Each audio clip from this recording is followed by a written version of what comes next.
bit stubborn with their return position and wanting to still stay on the baseline for Sabalenka's first serve and take a crack at it, when really, if you've got the ability to move up and back like someone like Iga can, because she's such an incredible mover, I rate this tactic of staying further and then slowly but surely bringing the positioning up.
Another impressive serve hold from Jessica Buzos-Monero.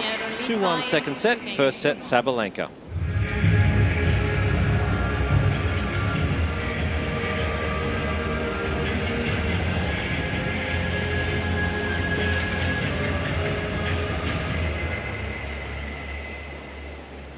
Get ready to be closer than ever to the courtside action with MasterCard Cain.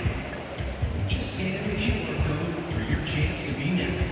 You could win a priceless experience, courtesy of MasterCard and the Australian Open.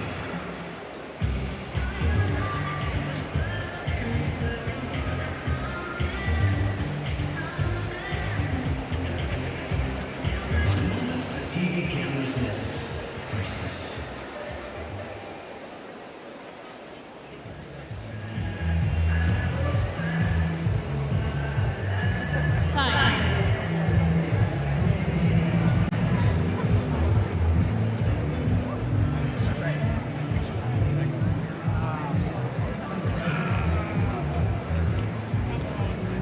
Fans in the stands here on Rod Laver Arena. Well, it's been a good start to day 4. A little bit of early rain around the city, and it has not affected play around the grounds here whatsoever.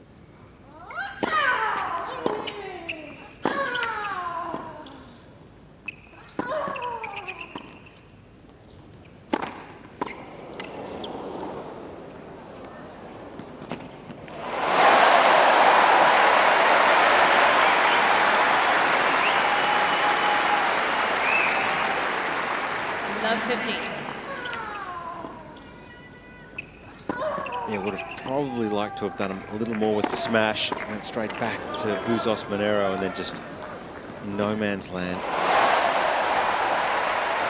And just moves way too early there, Sabalenka. Has to hold the ground more.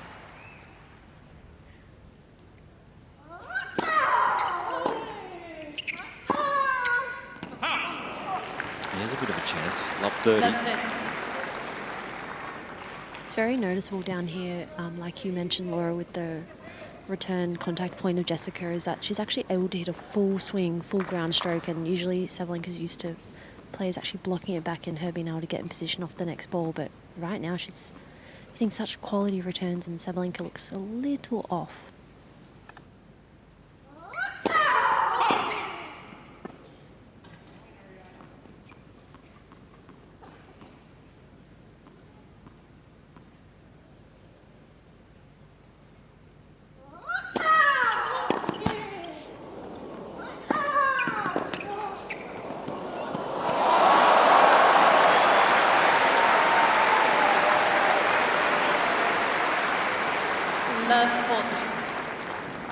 Got a little lucky with the net cord. He's still just doing an unbelievable job of keeping balls in play. And then you almost start to see Sabalenka over hit and go for too much.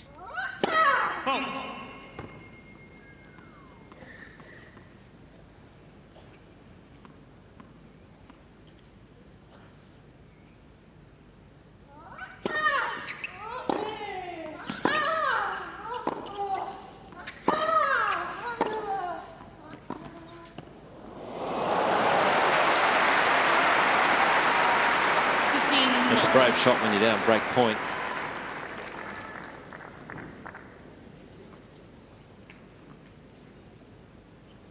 Oh, you just see Busas Monero's got zero chance at getting up to that. The split step was at the Melbourne sign.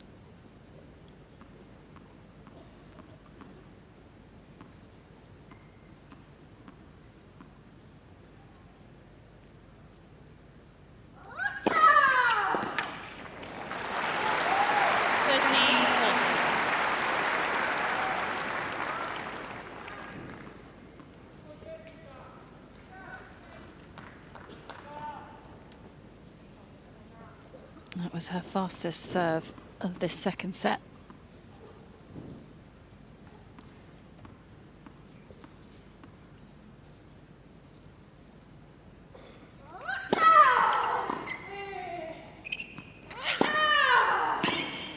Yeah, just excellent hitting again. So quick to rub out 3 break points. And when you've got the serve power, the variation and the ground strokes to back it up.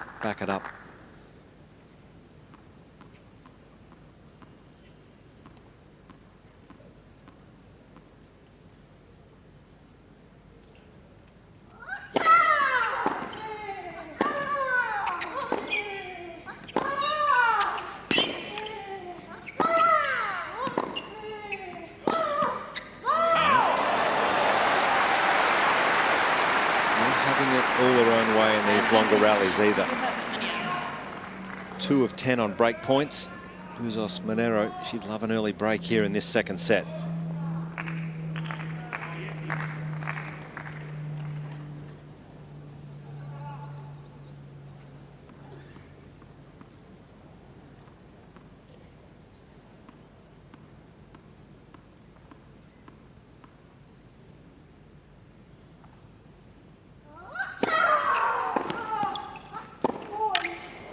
That's long. So Busas Monero does get the break, 3-1. Second set. Monero leads by 3 games to 1. Not so sure Sabalenka was expecting this type of fight in this second round. Well, she should have been. If she's seen any of Busas Monero over the last 6 months, she gets herself in great positions, is super intense with every point, doesn't give you many unforced to work with.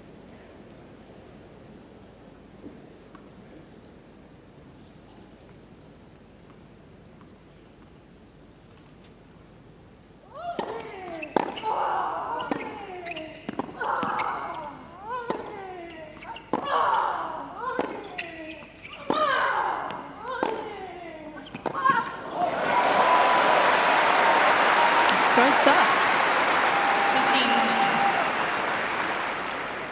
And she's really building the point. She's not looking... It's not high risk, is it? No, she's not looking to play too big. She's not going for the lines.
50.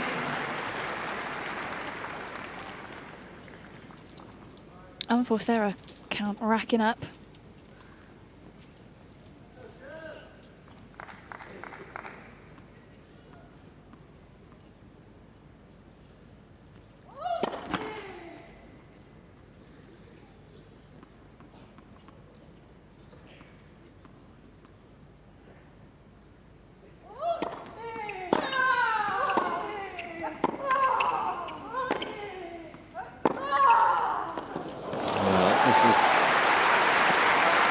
Good stuff from Sabalenka. Can't afford to go down 4-1. That would not sit well with the world number one.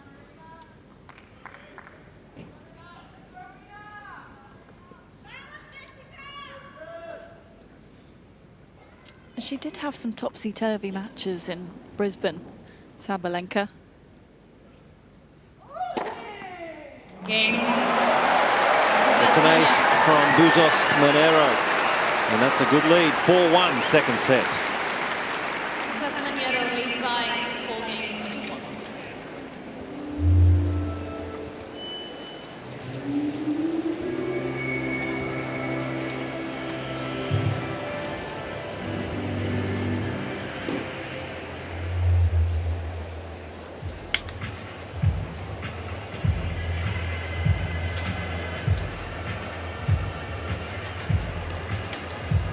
Just looking back to Sabalenka's run to the title in Brisbane, had a tough match in the final, 3 sets against Polina Kudermetova, who's ranked 107, so was clearly uncomfortable at times in that matchup, and then earlier on was forced to a tiebreak against Yulia Putintseva, who also makes a lot of balls back in play.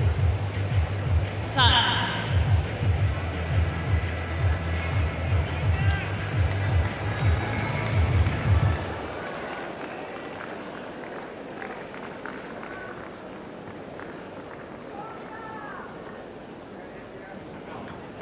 Over an hour of play on Rod Laver Arena, and Buzos Monero 4-1 second set lead. 15. I don't think Sabalenka's played poorly. I think it's been great, really great strategy from Buzos Monero, especially in this second set. Oh, Buzos Monero has hit 3 unforced errors in this set. 15 for the match. So it just shows she's very much locked in.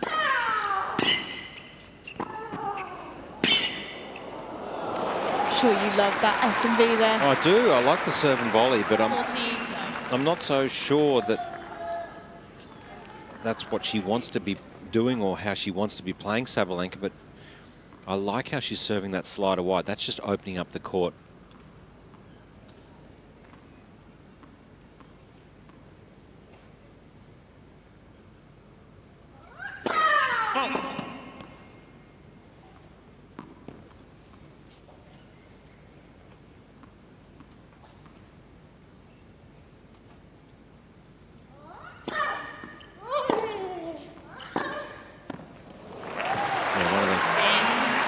Better games of the Sabalenka serve this match.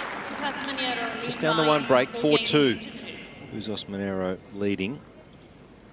And I like that when she's getting the serves out wide, that opens up the court for the second shot. A lot of space here.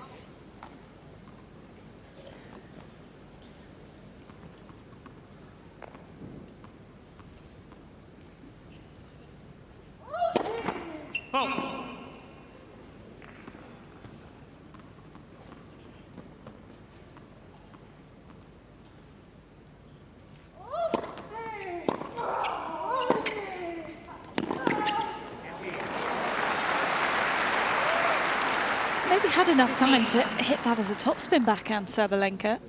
What do you think, Storm? It felt like she went to the slice too early there. Yeah, she's done that a couple times on the backhand, almost making interesting shot selection with the backhand slice when her topspin backhand is so massive.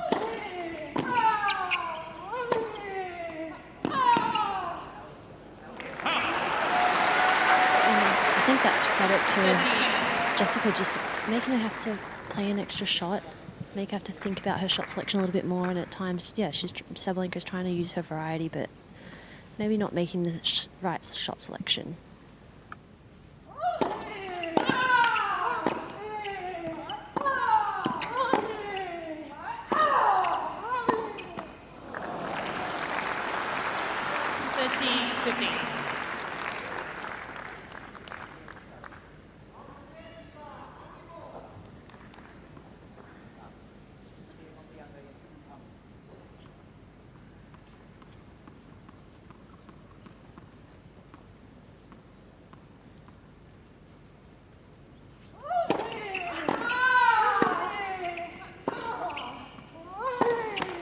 Unlucky. He's been so solid all set here, Bouzos Monero.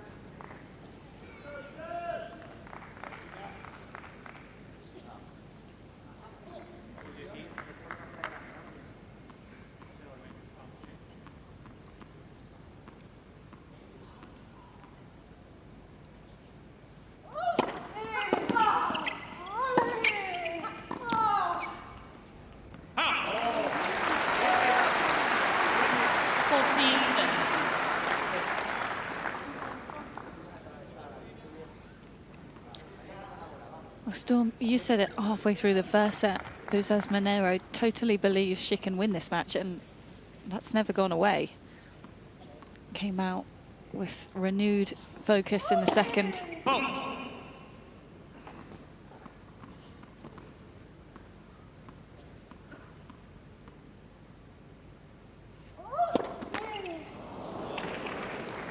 Juice. And the crowd are starting to get a little bit more involved. They're sensing that the Aussie fans love an underdog, and they love the effort that Jessica's putting in the fight. And yeah, it's been super impressive the whole way through this match.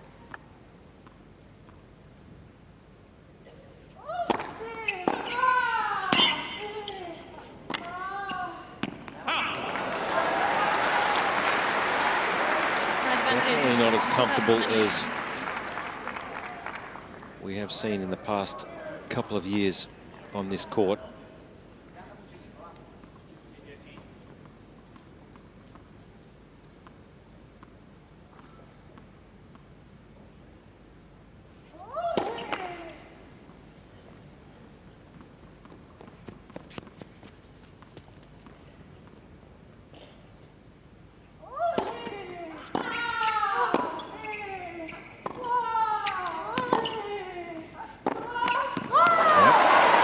Good hold from Bouzos Monero.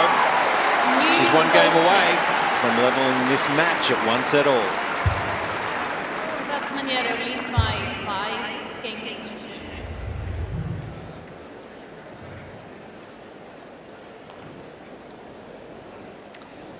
It's just great stuff. Yeah, it's so solid. And Sabalenka just doubting herself as the rally goes on, and she's pressing, and the unforced errors are coming, and a lot of these really well-struck shots from Sabalenka are coming back, and she's not used to that. Such is the athletic ability from Bouzos Monero and the quality of shot.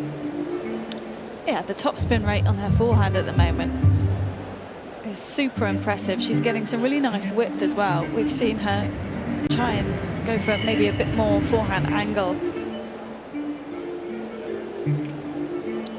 Get it jumping off the court. Time.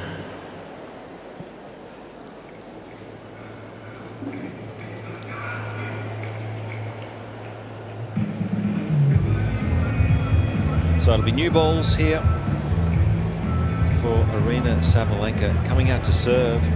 In a lot of trouble in the second set. She's down 5-2, struggling to find the solution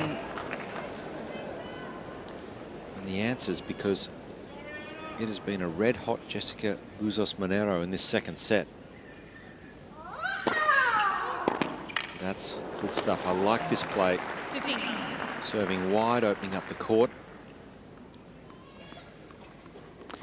Yeah, on this deuce side, when she goes for the slider wide, Buildup Monero quite often is opening up the racket face and going for the chip because she just can't get the reach to hit a forehand topspin ball. And it just gives Sabalenka an opening straight away. 13.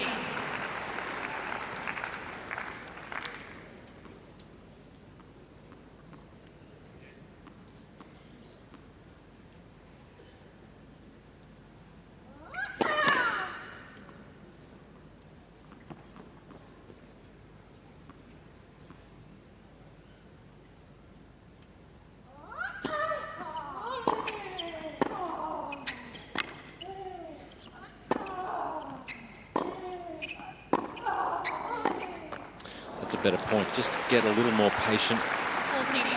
Continue going cross court until you get the right ball. Would you say Sabalenka can afford to go cross court more in general in this matchup as it stands? Because Buildup Monero, she's hitting a big ball line, but you almost want to force her to be the one to open it up, as that's not really what she's used to. I feel that's, Sabalenka. if I was coaching Sabalenka, that's what I'd be saying. Just have a little more patience. 5 games to 3. Just wait for that right ball to try and do something with. I just feel she's been trying to pull the trigger a little too early today. And there's no reason to panic here if you're Sabalenka, because Buildup Monero's not hitting you off the court with her serve. If you just practice some more patience with the return. Or you can do that. 15. That works too.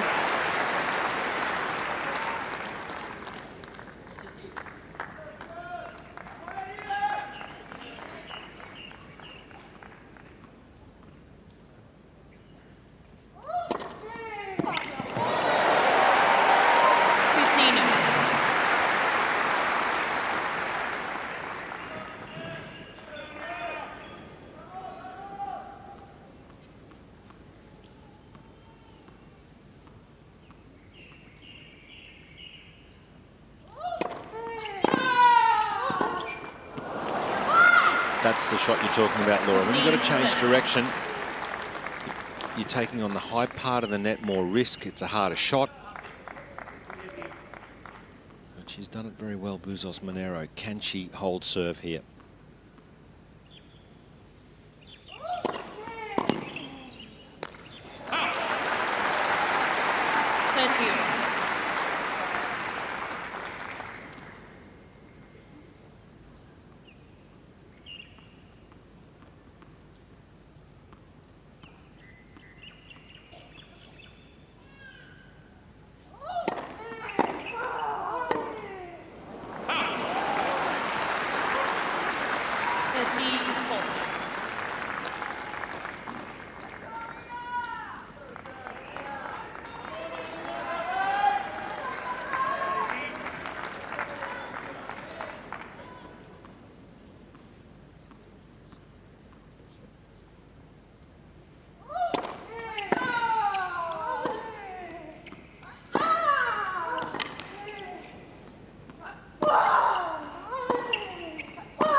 Quality from Sabalenka. She strikes deep in the second set, and we're back on serve. 5-4, second set.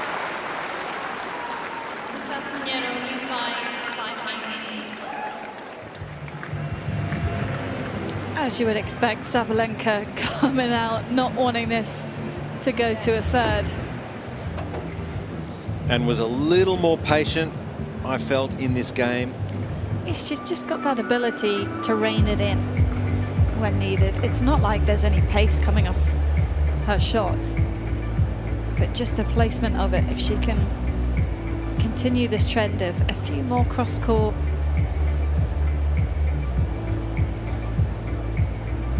but now back on serve anyway. Yeah, I think you're right, Laura. It's her second and third shots. Sometimes I felt earlier in the match she felt she had to hit a winner or do so much off, but just wait, be patient, keep building the point. Time.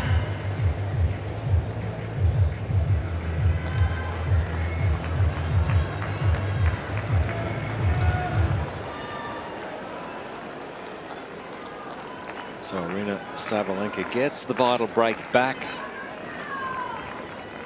as Bouzos Monero not able to serve out that second set, and it's on serve now, 5-4.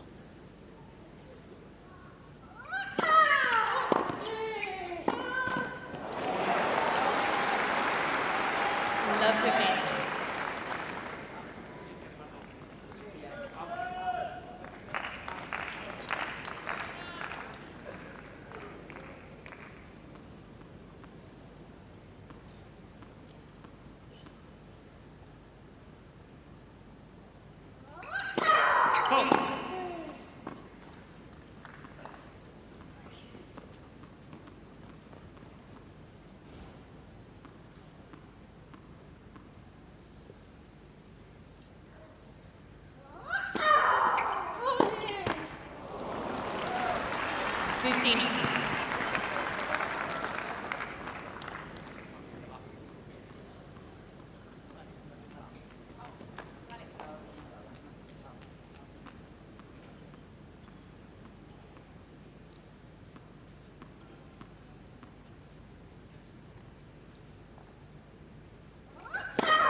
This time pulls the trigger down the line, has more time to set up, and no problems.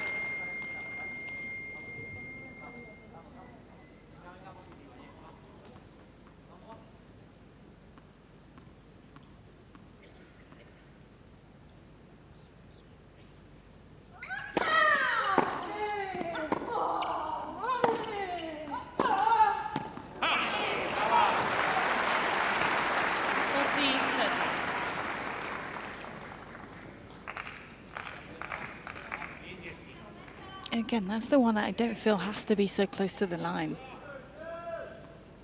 There's so much weight of shot on her forehand. You could throw that straight down the middle and it would be just as effective. Let's. That's it.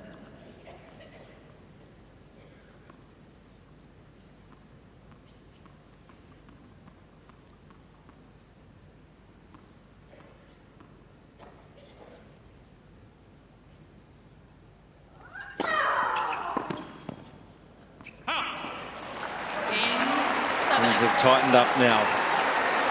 5-all. Sabalenka with the first set, 6 games to 3.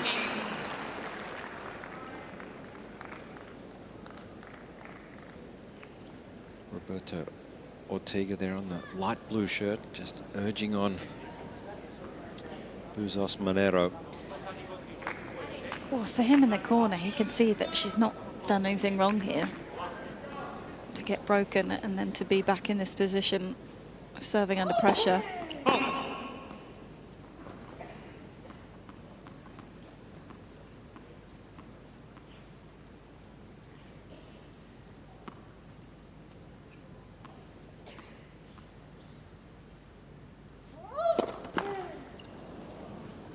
Love 15.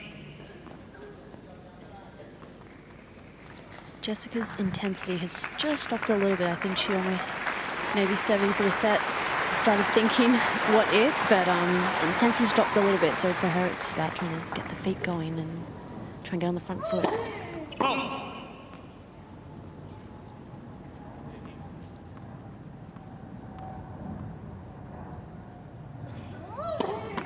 Let's.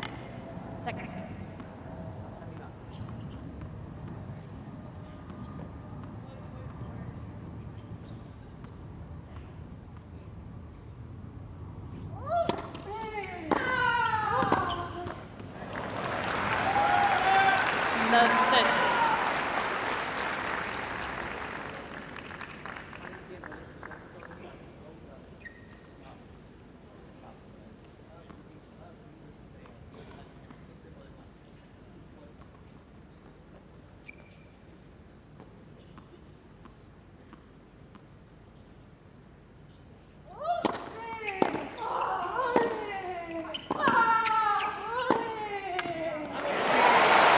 Important, just needed to slow down the clock on the scoreboard.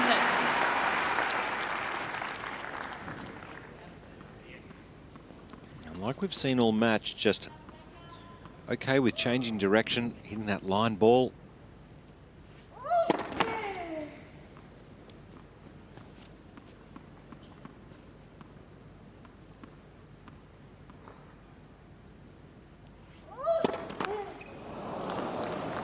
Second double fault in this game.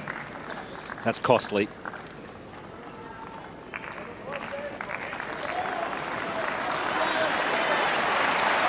a couple of break points here for Sabalenka.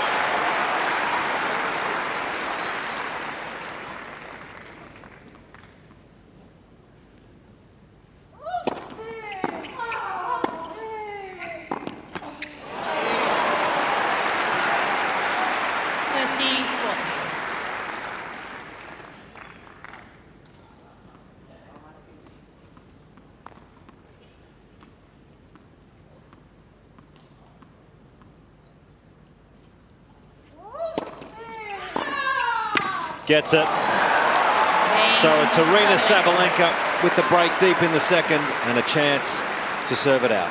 Sabalenka leads by 6 games to 5.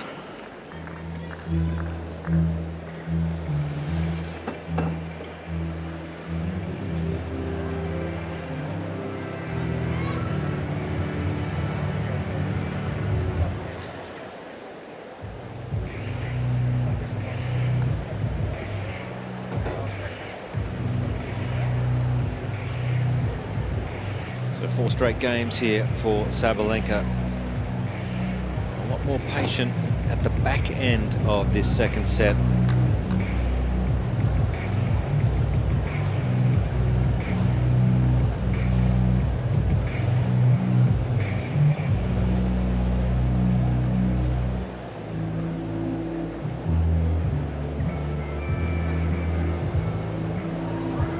Time.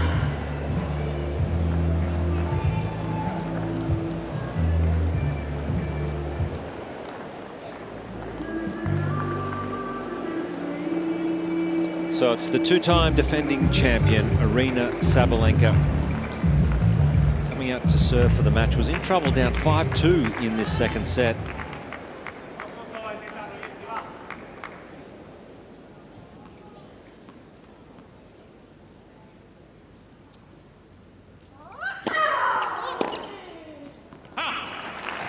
And Storm, that wide serve has worked a treat on that juice court. Yeah, that has been super effective. We've talked about Jessica's positioning and, you know, she's been doing really well when the serve's coming more to the body, but just Sabalenka doing a great job to open up the court.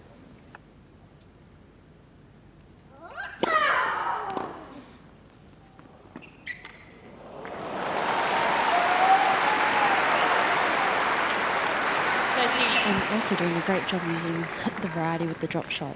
I think when you're playing someone who hits the ball so big, you know, as the opponent, you're not expecting the drop shot at all. So it doesn't even really have to be that good. It's just a different look and a different thing, and she's been doing that very, very well.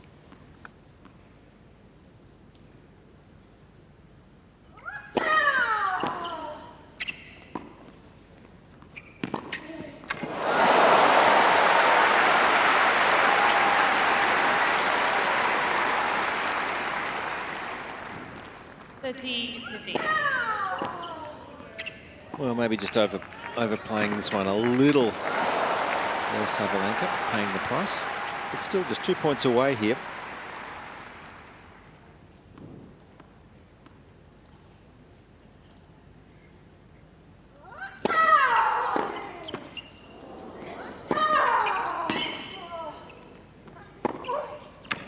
Oh, it's brilliant. It's all class from Aryna Sabalenka. World number 1 with 15. 2 match points.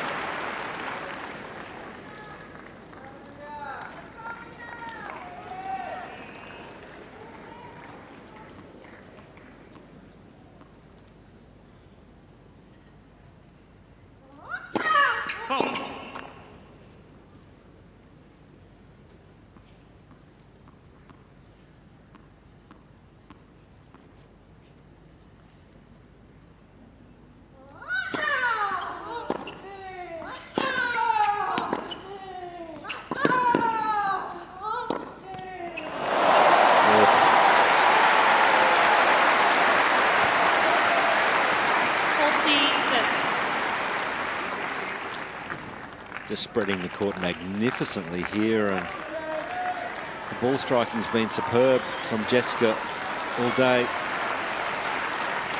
But it's Sabalenka still with another match point.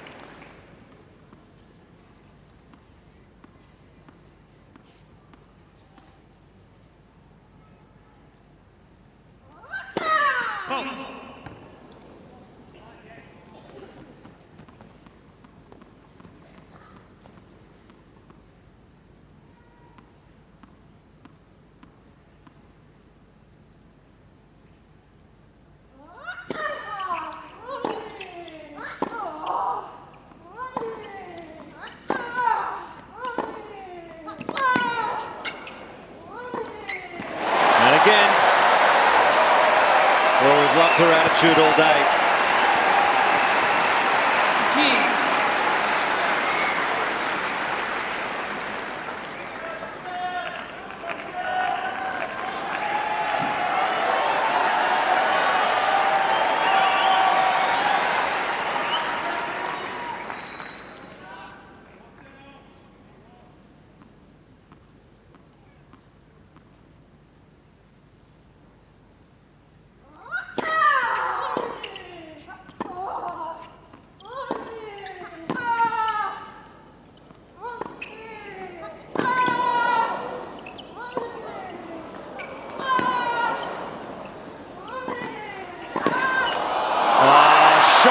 The tournament for Aryna Sabalenka.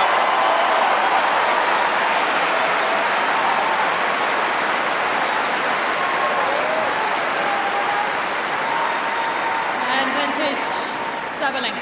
Had to defend from every part of the court. And boy, oh boy, will she enjoy this.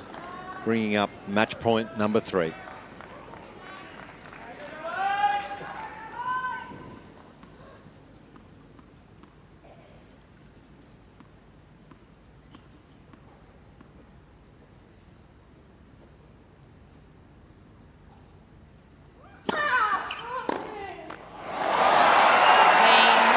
Strong performance from Sabalenka. 2 sets to love, 6-3, 7-5. A straight sets winner today here on Rod Laver Arena. 6-3, 7-5.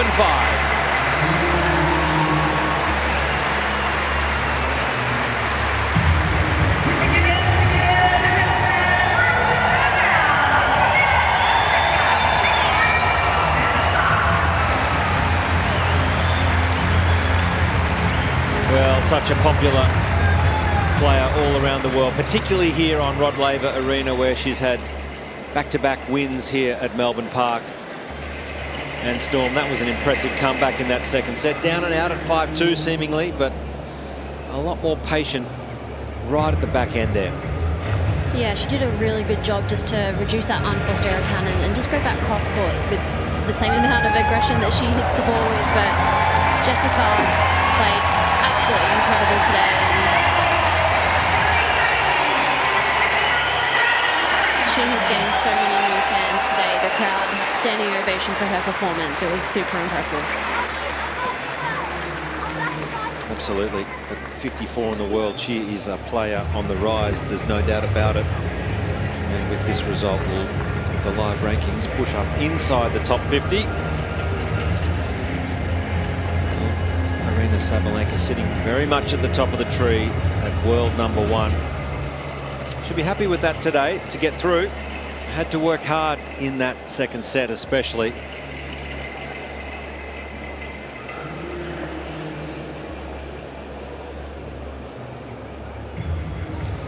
So she is courtside with Laura Robson. Aryna, congratulations. I'm sure you expected a tough match, but Jessica really came out firing, especially in that second set. She led 5-2. What turned it around for you? It seemed like maybe you had slightly more patience in your game. Well, yeah, she played an incredible tennis today, and was really tough one. Actually, I mean, I expected this tennis from her, so I'm really glad that I was able to win this match. And in the second set, honestly, I don't know, maybe you're right. I wasn't rushing too much. After 5-2, I was like, okay, whatever. We just leave this second set and we move on. And I was able to turn around this set, and super happy with the win in the straight set, especially against someone like her who really makes you work for every point. Is it tough when you're playing someone who is the underdog? Because almost every match now you're coming in as the favourite, you're the top seed, you're back-to-back champion here, and then people come out with nothing to lose. Does that affect you in any way? Are you kind of thinking in the back of your mind that everyone's going to play great against me?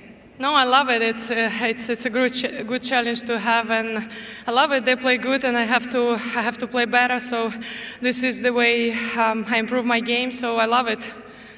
I'm sure you do, because you are such a great competitor.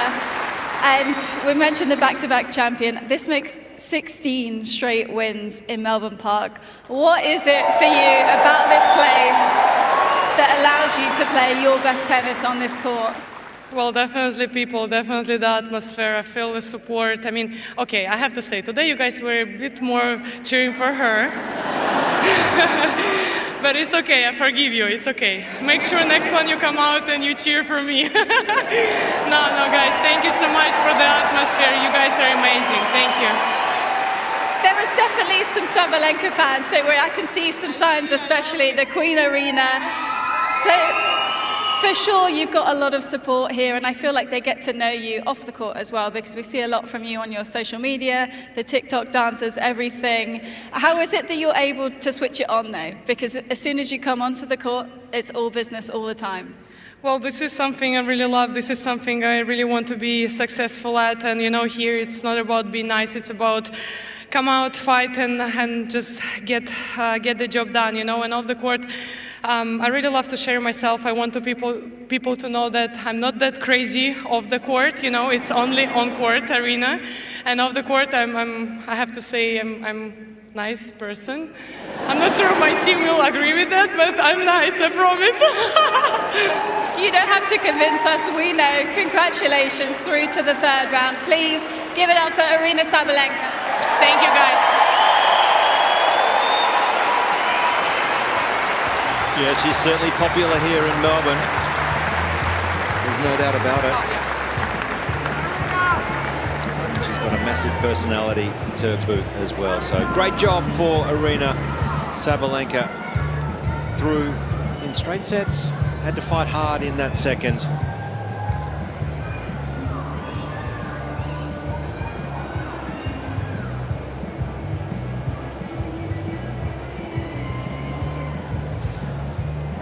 And Storm, when we take a look at these numbers here, it was really, the serve was the difference I felt for Sabalenka today. He was able to get a lot more free points on that first serve, and it was the second serve there. Real challenge, wasn't it, for Jessica? Yeah, well, it's 58% second serve points won from Sabalenka, and like I said, she was able to really get that kicker going, getting it kind of out of Jessica's hitting zone, and at times she was under pressure, but she did really well to just fight and compete, and that's what you would expect of the world number one. So Sabalenka is through to the third round. Not an easy matchup against Thorsen, who's in good form, who did win in Auckland over Osaka in the final. We've got Mira Andreeva. So, as you would expect, the draw gets tougher as we progress, and it is the world number one, Aryna Sabalenka, who has progressed today. First match here on Rod Laver Arena on day 4 at the Australian Open. A straight sets winner, 6-3, 7-5.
Well, hello and welcome to day 4 of the 2025 Australian Open. Of course, it's the 113th edition of what was the Australian Championships.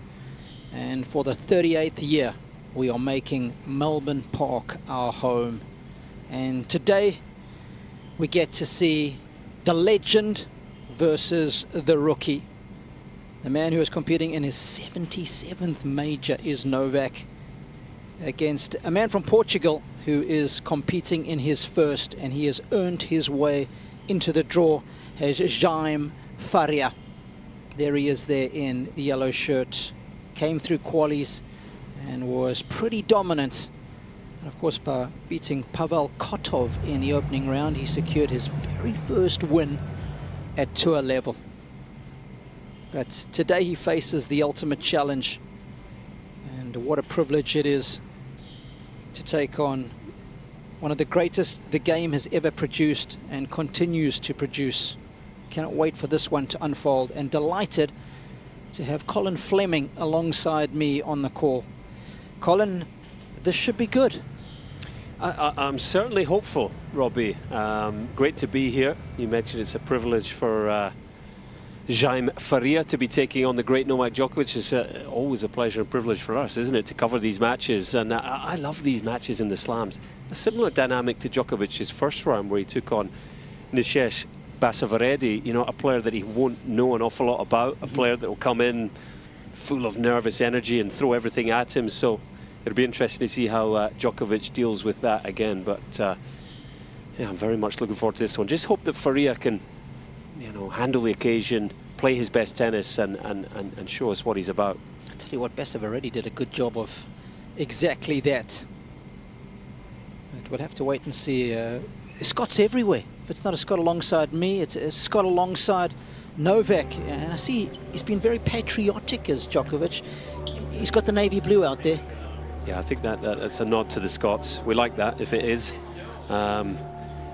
Incredible, to be honest with you, Robbie. When I saw the news Andy would be coaching Djokovic, I almost had to, well, check the date. I had to pinch myself. I've been well, fortunate and unfortunate enough to know Andy since we were about 7 or 8 years old.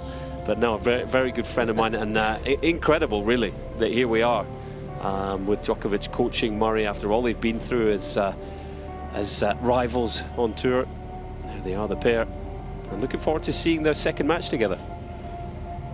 Yeah, so much nuance, so much has been discussed about the relationship and what Andy might bring, and we'll get into that once both players get out onto the match court. But these have been nervous moments for the 21-year-old from Portugal, but these are the moments that you train hard for. You train alone in front of nobody so that you can shine in front of everybody. That's what they'll be hoping to do this afternoon. It's a little cooler today than what it was in the previous 2 days. They were idyllic. It was a little overcast. There were some threatening clouds, but I can tell you that the Rod Laver Arena is wide open. There's plenty of sunshine. And there's the tournament's CEO, Craig Tarley, a good friend of mine. Of course, we go back many years from his days in South Africa. Craig, of course, top college coach before moving here to Tennis Australia, heading up the performance program. And then with his team, taking this tournament to vertigo-inducing heights. It's incredible the way it has evolved over the last decade or so, Colin. Yeah, and I have no doubt in my mind it will continue to evolve, improve, always looking to innovate, go to the next level here at the Australian Open. It's incredible what it's become, and exciting to think what it will continue to become. Yeah, he's always trying to innovate, tries to change up 50% of the grounds every year, so that it's a slightly different experience for the fans that are coming. Of course, some of them are returning fans. And on that sort of note, you know, we have a freshness to this matchup, don't we?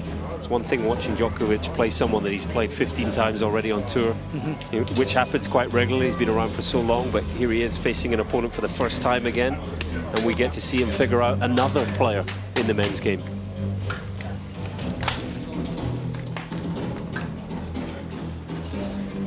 Well, the time is now.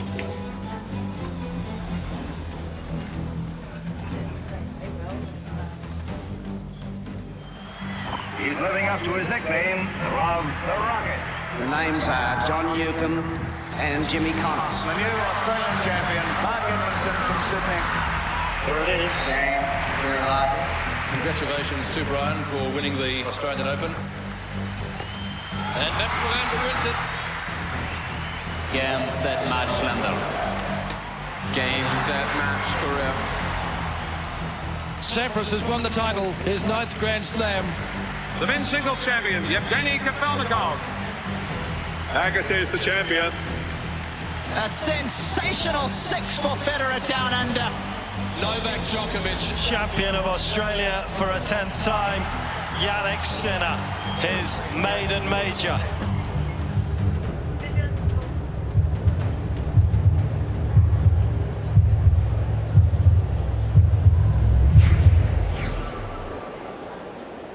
Men's singles second round action. Please welcome to Rod Laver Arena from Portugal, Jaime Faria.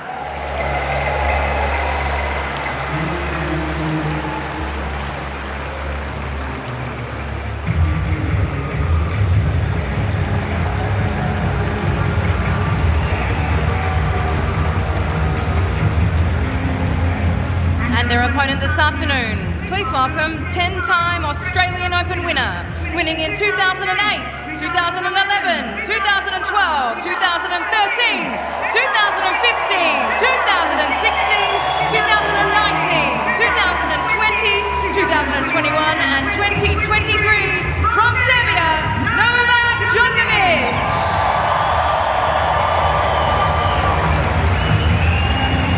What an intro. What an intro. 10 times the winner here, bidding to become the third player in history to win at least 11 titles at any major. After Nadal, of course, who won 14 at Roland Garros, and Margaret Court, who won 11 Australian Open women's singles titles.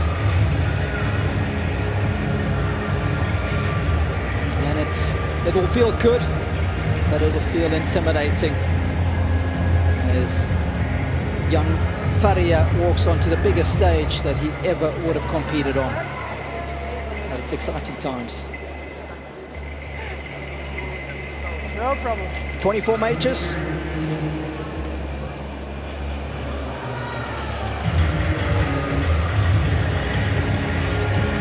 What's the difference though? They've all come in the Open era.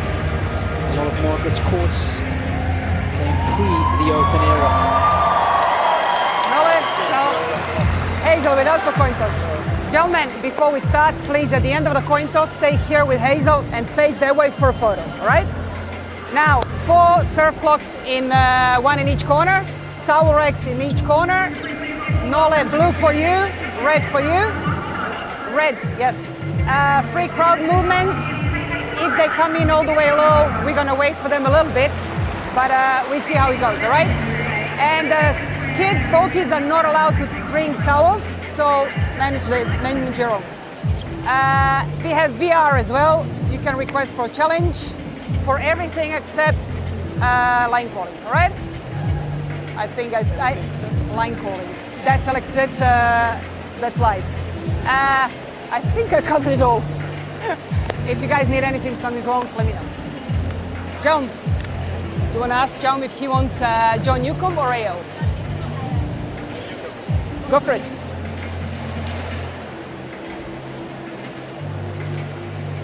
Nole. Yeah. Perfect. Photo, please, gentlemen. Well, Colin, the coin thought long and hard about which way it was going to roll, and then it looked out the corner of its eye and he saw 10 times champion. Thought I better look after that guy. Maybe it's an omen for what we're about to see. So Novak has won the toss and has elected to serve first. Day 4 of the Australian Open, and we have been blessed with some good weather and some good tennis so far, but let's waste no time and give it a quick synopsis of a guy who's pretty new to the big time, and boy did he break onto the scene last year in a big way, Colin. He made some serious statements coming through the futures and the challenges. He didn't want to stick around there too long. No, this man has been rocketing up the rankings on a serious trajectory.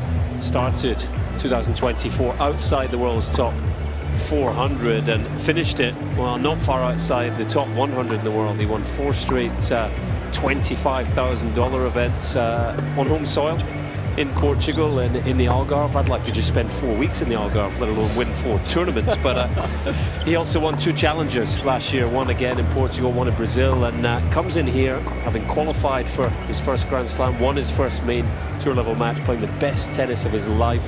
What a day it is for Jaime Faria. He can throw everything he's got at Djokovic.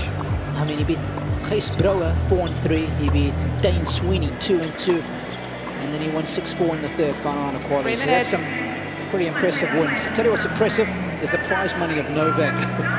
Just the last couple of numbers would be enough for me, the 541,000, but looking for career title number 100. And how fitting would it be to get to a century and at the same time stand alone in the pantheon of Grand Slam titles at 25. As Colin alluded to a little earlier, first time, no surprises there. These two are facing off, of course. Jaime will know a lot about Novak. I guess Andy Murray will have to be a doing a lot of deep diving together with the team to find out as much as they could about the man from Portugal. Yeah, you know, Andy's main role, I would think, in the team would be, scouting an opposition like Faria, scouting all opponents, preparing a plan, preparing Djokovic's game, and sort of helping him understand his opponents and how he can best apply his skill set to make life difficult for them. So Andy will have been studying videos, studying everything he could find on Faria. He did that anyway in his own career, and he'll have been passing on those nuggets to Djokovic that he'll be hoping can make the difference. All the good news, if you're a Djokovic fan, is that he has won all 27 matches that he has contested against qualifiers at the Grand Slams. But of course, he's a couple of years older now, certainly a bit more vulnerable than what he was in other years. We saw last year unable to win a major. That was the first time that had happened since 2017. He didn't win on tour, he did win Olympic gold though, and that was perhaps the most valuable prize of all to him, Colin. He could have won 20 titles and not an Olympic gold, and he probably would have swapped you for the Olympic gold. So it was still, I would consider, a great year for Djokovic. His ability to step up and win the title he wanted most tells you that he is still a threat in these Grand Slam tournaments. He's got that ability. I couldn't agree with you more. But of course, if you're in the Faria camp, how do you sell your chances of doing well against this guy? Oh, you look at the first round against Basavaredi. You know, that would be my first port of call if I was Pedro Sousa, his coach, preparing him for it, and say, well, there's a guy who's, you know, just come out of college in America, very good player, take nothing away, but he's gone and taken the first set against Djokovic, made it competitive. You can play with this guy, you know, back yourself. I would also be looking at the fact that what we'll see very quickly in this match is that Faria has a big game. He's got a huge serve. You know, people in Portuguese tennis circles talking about maybe the biggest serve ever to come out of that country. So he's got weapons, he can hit the ball big from the baseline. And I always think that's important. You've got to be able to hurt these big players. And Faria, I think, can do that. So let's hope that he can settle in early here and show us what he's about. Yeah, coming in about 1m93. Is Faria. That is tall. I want to say it's about 6'4", if my maths is any good.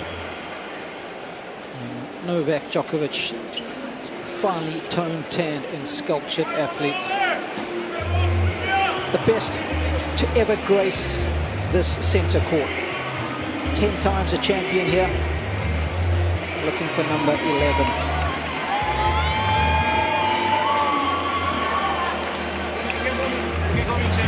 Novak took time to settle into his opening round, which he won in 4 sets. And how well teed up will he be as he takes on the qualifier from Portugal, Jaime Faria. First set. Colin Fleming alongside me, and we'll check in with Josh Eagle, Novak who was Djokovic courtside for this one after the first game. Let's get the show on the road with the 10-time champion.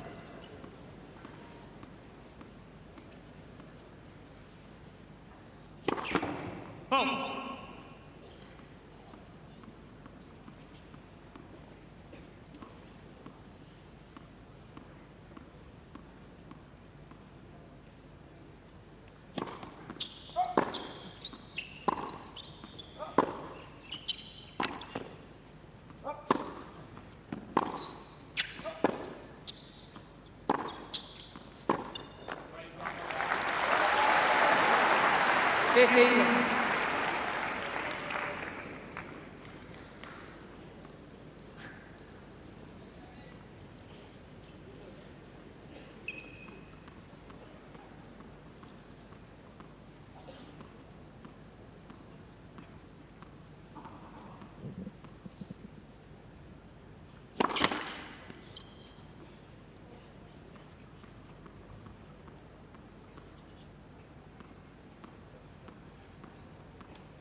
That's it. That's one of his favourites. Gone back to pretty much his old team. On the right there, Gebhard Felgrich, his physical trainer, his physio, Milan Amanovic. He doubles up as a bodyguard, does Milan. Charlie Gomez Herrera, who he practiced with a lot in his days when he was training in Marbella. And of course, Andy. at the end of that quad squad.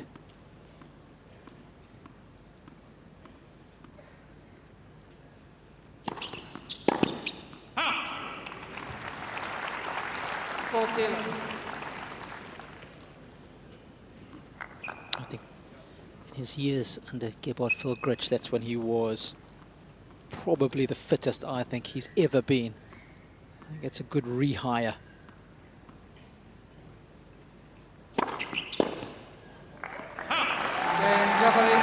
I know him so well. And good time to go down to Josh Eagle, who is sitting courtside. Josh, first of all, good afternoon, and give us an idea of how things are down there. Bit of wind, bit of sun. Yeah, it's been a little rainy. Of course, we know that to start the campaign here, day 4 in the Australian Open, but it's a little cloudy, and hopefully we don't get any rain showers. Of course, we can close the roof here, so I think the fact that they've got the roof open, they're expecting it to stay fine. So let's just keep our fingers crossed. The court's pretty lively, a bit of heat in the court, so looking forward to seeing Faria crank down some of these serves because it's massive.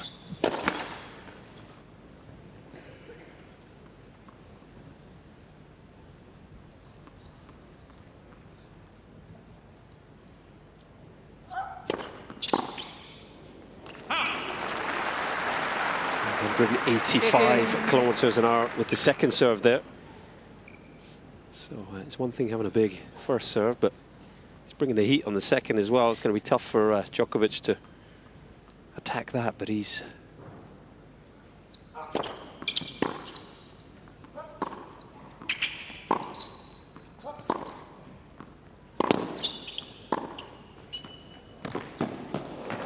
It's nicely worked from Faria. Djokovic, arguably the best returner of all time. He's picked apart some of the biggest serves we've ever seen with regularity. This is just another one for him to figure out. I don't know if you were with us prior to the match backstage. He had an eye patch on, didn't he, Colin?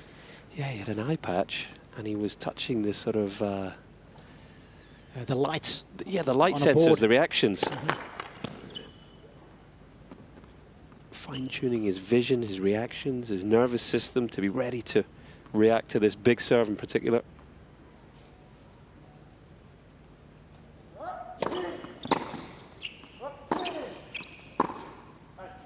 I watched a young Portuguese-speaking man yesterday evening in João Fonseca talk about big second serves.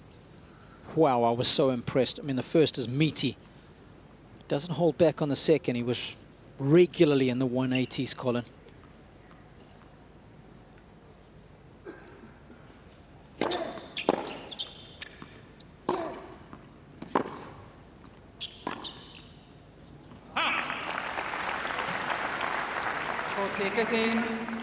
It's becoming more common in the game, isn't it? The power and the physicality just continues to increase. Not many players that don't have a big first serve now, but more and more going big on the second as well.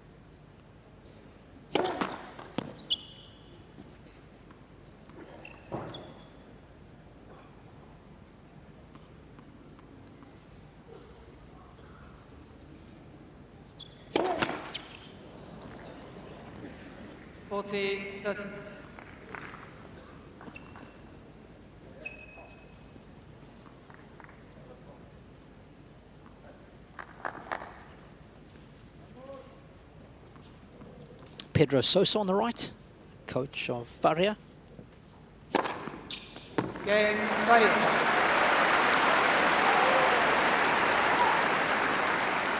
Always a nice moment for a player like Faria, big underdog. Just get a hold of serve. Particularly nice to do it with an ace. Look at the service motion. It's great technique. Brings that right foot up, really loads and explodes into the ball. Not much can go wrong with that.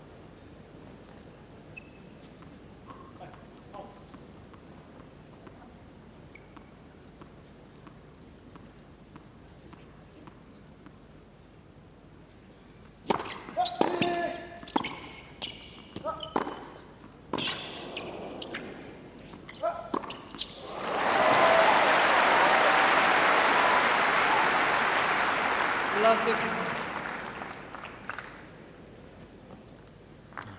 Showcasing some heavy artillery is the big man.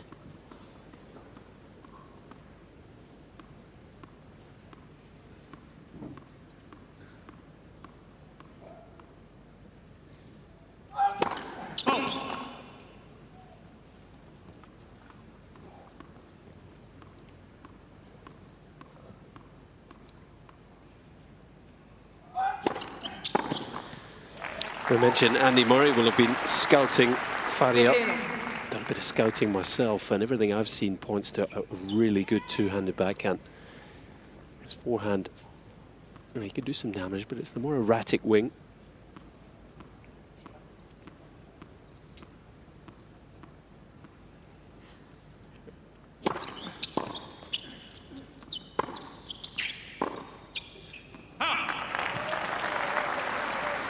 Of course, a historic day today for Andy. He is contesting, gentlemen, his 430th Grand Slam match, which is the most of all time. He goes one ahead of Roger, who contested 429 of them. Serena, 423.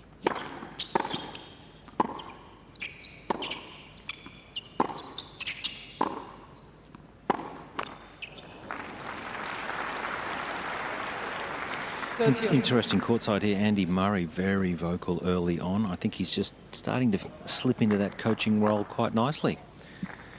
And he'd always liked that vocal support as well. And it seems very clear early on in this relationship that that's what Novak is expecting from Andy.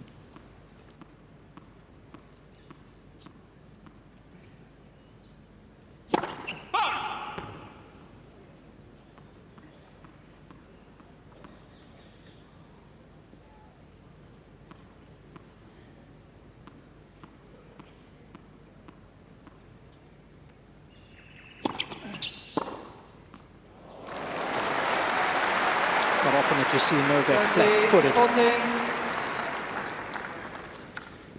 For the slower kick, second serve there.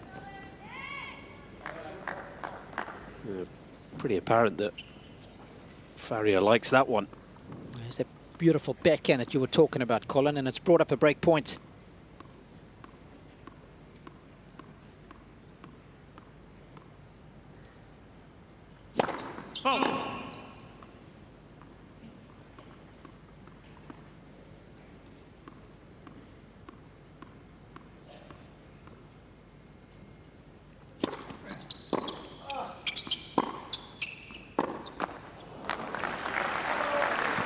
Just guilty of not quite getting into position to go for that ball. Djokovic survives for now. Here's a question for both of you. In other sports, you often see coaches of their transition from being a player to a coach. I think of football or other sports as well. There's always a long period of honing the craft of becoming a coach. Of course, with Andy, it's happened literally in a couple of weeks. He's retired and now he's a coach. I'm curious to hear how you guys view that, the experience that he has or hasn't. How does that manifest itself when you're trying to coach the greatest of all time?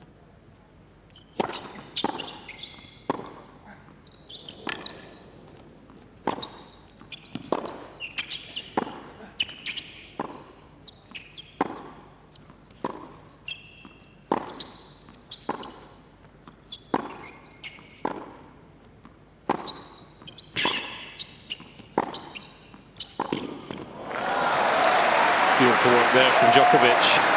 Coach Murray liked that one. Personally, I think Andy's a very good fit for what Djokovic is looking for. We talk about tennis coach, it's a very general term. That could be someone in a club teaching 9-year-olds, or it could be a tour coach. And even within tour coaches, there's different roles. Pedro Sousa, I think, has more of a developmental job with Jaime Faria. Andy's not going to be developing Djokovic's technique as such. It's more just how can he make the 1 or 2% difference tactically, mentally, to help get that 25th slam. Game, Djokovic. Well, a nervy start from Novak. Good news is, though, he's 2-1.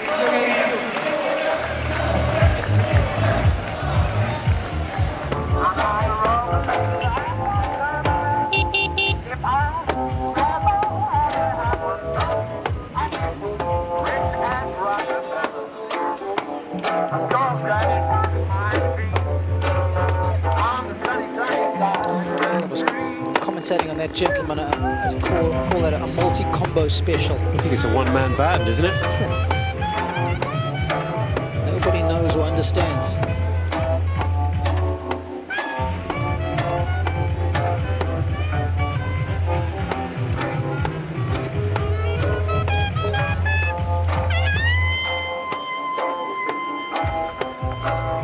That's pretty impressive.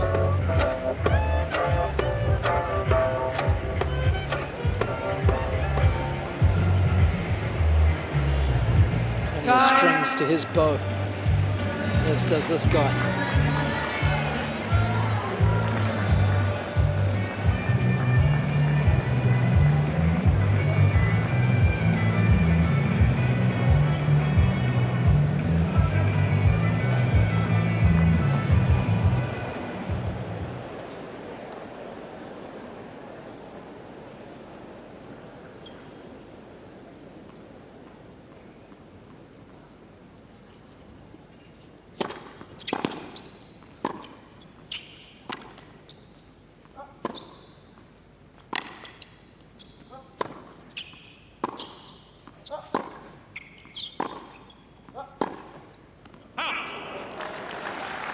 Faria, not the only Portuguese man in action today and playing right now. So people back home in Europe will be spoiled for choice because Nuno Borges is in action against Jordan Thompson. Halcyon days for Portuguese tennis. Borges, the Portuguese #1.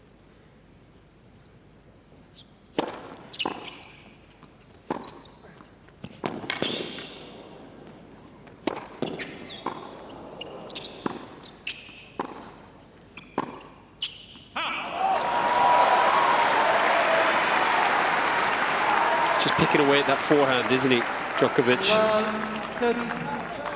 So well defensively initially, and then just keeping the ball on that wing, eventually getting the error. He's got a few errors when he's been able to get the ball deep into that corner. And a little glance to his team as if to say, that's the one.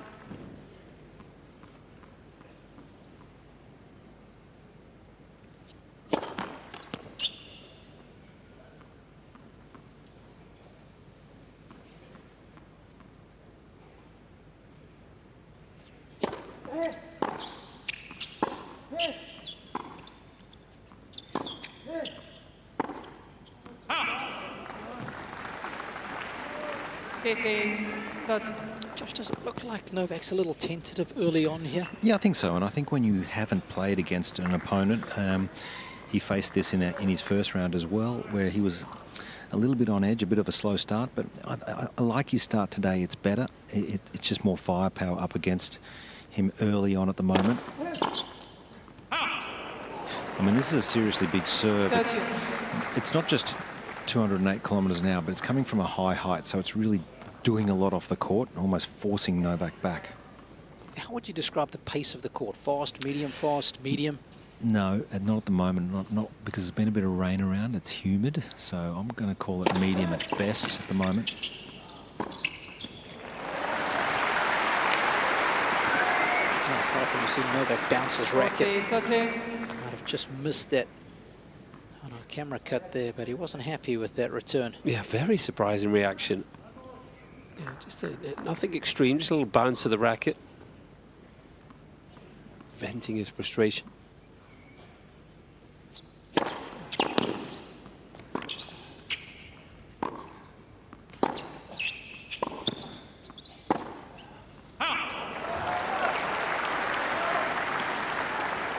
Yes.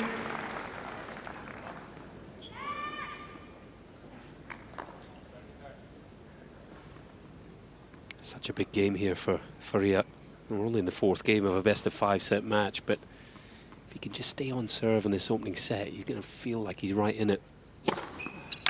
Advantage, Faria.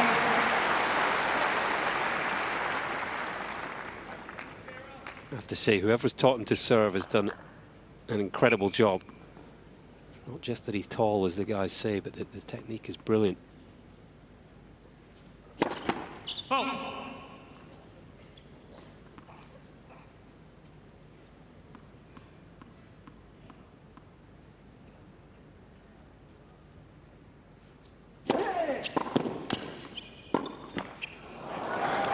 I know he's lost the point there, gentlemen, but yes, that's some decent pop again on the second delivery. Yeah, it's a really repeatable motion as you look at the serve speeds there. It's smooth at the start, Colin, you're right.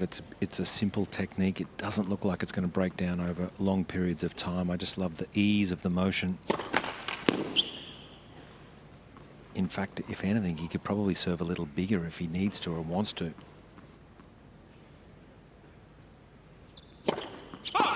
Advantage. Djokovic. Just over-pressing there. Trying to go deep in the box, big into the body.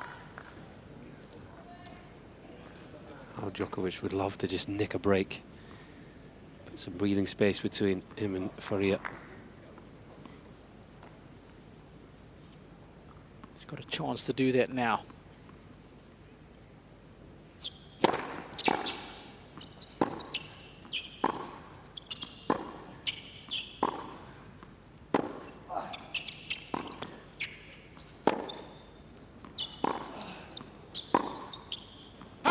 Game, Djokovic.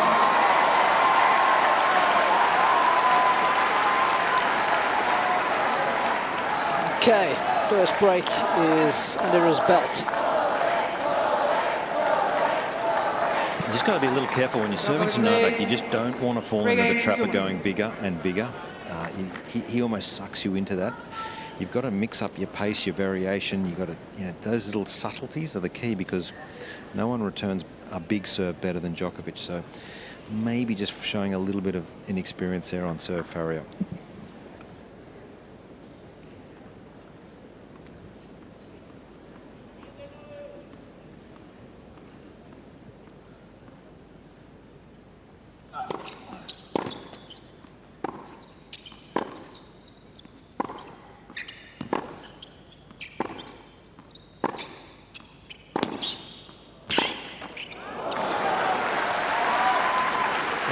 I find it fascinating.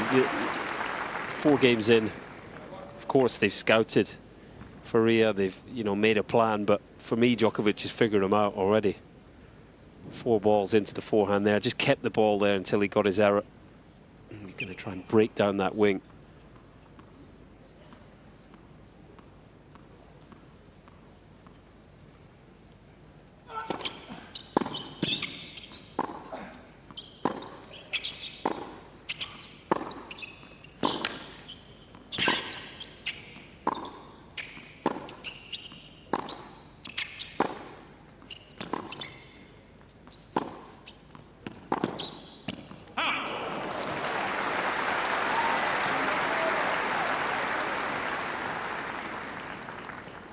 He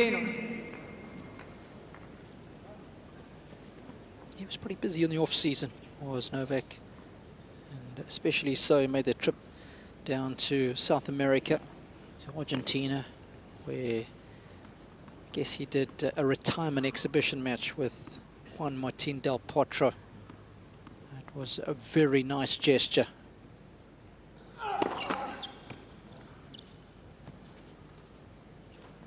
Couple of unusual reactions here from Djokovic. We saw some in the first round. It's like he's just 100% physically at the moment.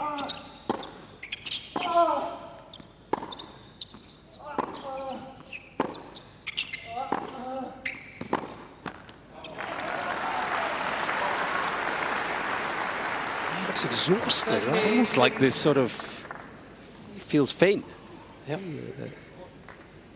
Yeah, you're right. We saw this very similar in the first round as well. It sort of lasted about a set long in the first round, and he was able to sort of work his way through it. But I like his ball striking. His ball striking's better today, much better. It's cleaner, it's more aggressive, but just a few little question marks physically. Let's see how it progresses. 40, continue.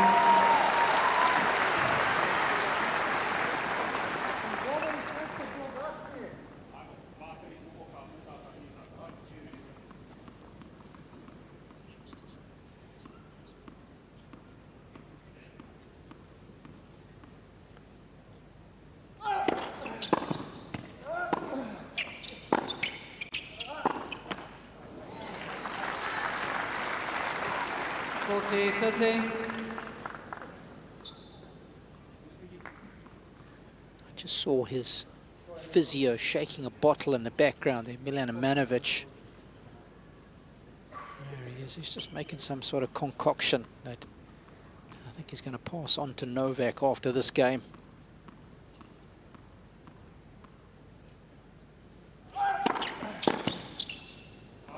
Okay, steady on.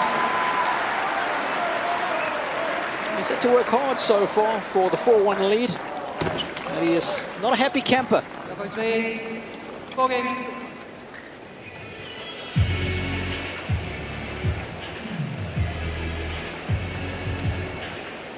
It's almost like that feeling you get when you start to exercise and the blood sugar level's a little low and you almost feel a little lightheaded, a bit faint. I'm not saying that's what it is, but it's almost Looks that's like the way. it. Yeah, he's carrying himself, and the fact that Milan, his physio, is preparing a drink and getting something in just to try and almost stabilise the way he's feeling. He's not happy, but isn't it? It's the experience, isn't it? The match management, the fact that he's feeling like this and still just gone, we're going to get through this game and get to 4-1, the sit down where other players may have been broken back.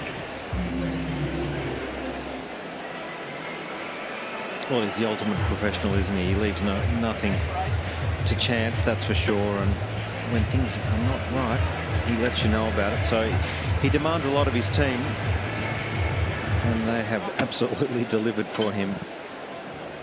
Robbie, how many matches did you say? 430, was it? This is the 430th, Josh, yep. That is phenomenal. At Grand Slams.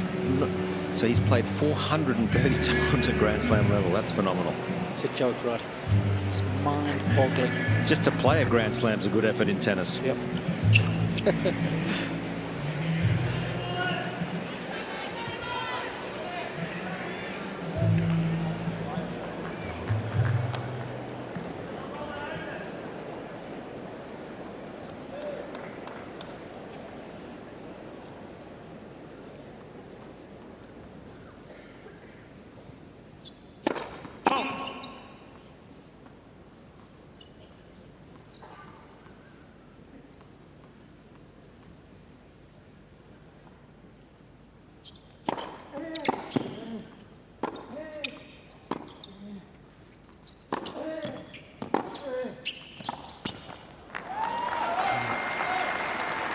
Lovely You were alluding to again, Colin.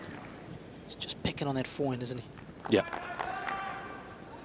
Every time he's getting a chance, Djokovic in particular, to hit that his own backhand sort of fast and deep down the line, he's using it because Faria looks uncomfortable dealing with that shot.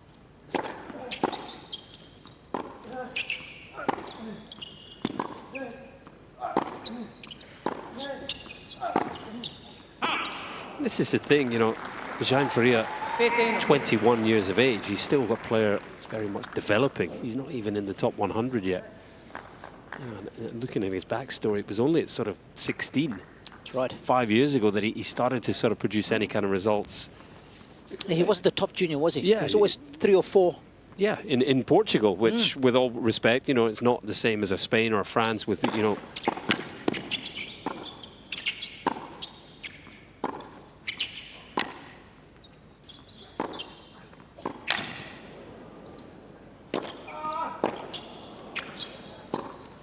Yeah, well done. Deserved to win that point. Nearly got away from him, but job done. Yeah, it's not as if there's sort of 10, 20 really top juniors in every age group, but, you know, since 16, really started to get some results, started to train with the Portuguese Federation, and he's only really sort of 4 or 5 years into a serious tennis journey. He's got a lot of developing still to do.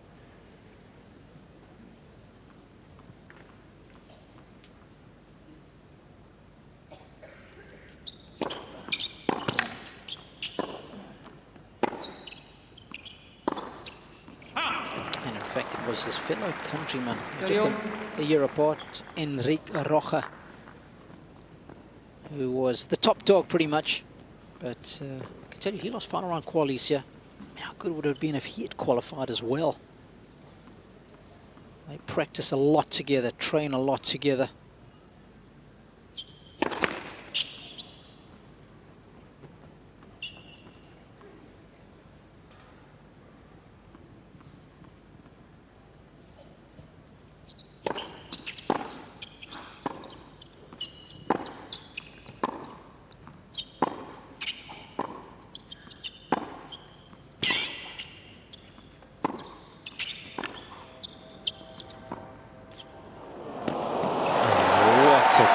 What a shot from Djokovic. I would say he's best known for the down-the-line backhand drop shot. But this was something special here. Such a good tactical play, expecting the run around, powerful forehand, and just carving underneath the ball. Brilliant execution, brilliant vision.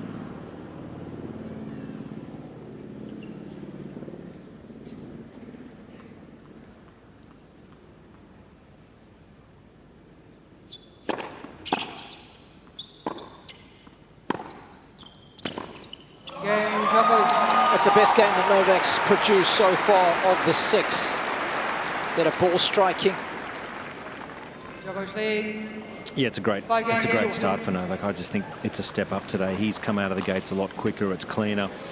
His opponent here, he's cranking it. However, guys, as you probably agree, he has to take some chances and try and push forward. He's not going to over or out hit Novak from the baseline. Has to take chance and try and finish some at the net. You don't want to get into long ding-dong rallies from the baseline because there's only going to be one winner there. So let's just see if he's quick enough and sharp enough to make a tactical change as this match progresses.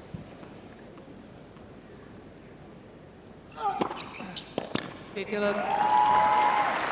course, the serves have been really highlighted last year with the improvements that Sinner made with his. Alex de Minaur was another one who made some beautiful gains with his delivery. And I would argue perhaps the Djokovic serve is one of the most improved shots over a course of a career that I can think of on the men's side of things. Sabalenka had a pretty big overhaul on her serve, which was impressive. But I think you both remember what his serve used to look like 2008, 2009. He was almost bowling that thing. I couldn't agree more. And what I love about the serve is he used to kick his second serve in a lot, and now he just comes around the side of it and shapes it. So that means it explodes off the court fractionally. It stays lower because all the guys, they're returning better and better year on year. So he is just outfoxing them.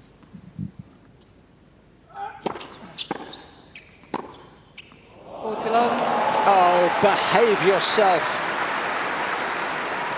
Well, he has just made the impossible possible. How do you hit an angle from the middle of the court? This didn't look on. Tell you what it was on the line. 3 set points, Colin. Given the set, Djokovic. That's the way to rubber stamp the opening stanza.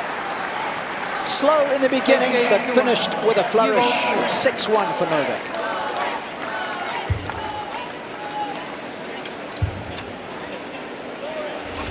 Well, on the whole, it's 30 minutes of sharp work for Novak Djokovic. He's facing Jaime Faria for the first time. 21-year-old Portuguese has a big game. He's got weapons, but you just feel Djokovic has been able to figure him out. Probably not completely happy with everything. I think he'll be having words with his team about how he was feeling physically in that opening set, maybe against tougher opposition. That might have put him in some trouble, but he was able to sort of stabilize in the last 2 games were the best he played in the set. Look at the difference in service points won. Faria's got a big serve, but he only won 50% of first serve points, 38 in the second. He's got to figure that out for sure.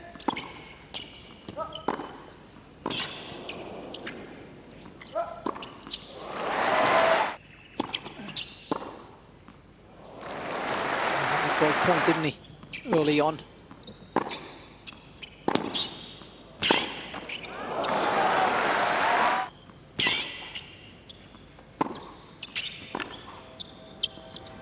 Once Novak started to find his feel, Faria was in all sorts of trouble.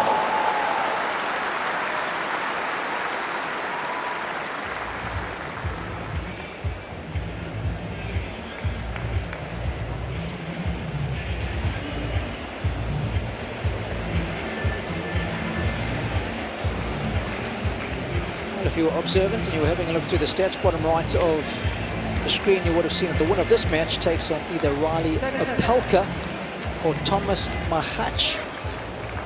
Why is that important, Colin? Well, both have the potential to be a problem for Djokovic, but Opelka beat him in Brisbane, so that's right. That could be one to watch. Don't rely on Thomas Mahach, so that guy can play. was playing the best tennis of his career. And he beat Andy Murray a couple of times last year, I'm sure, so he would have Murray's full respect, that's for sure. He's not on Tommy Paul's guest list either. So Brad Stein was telling us.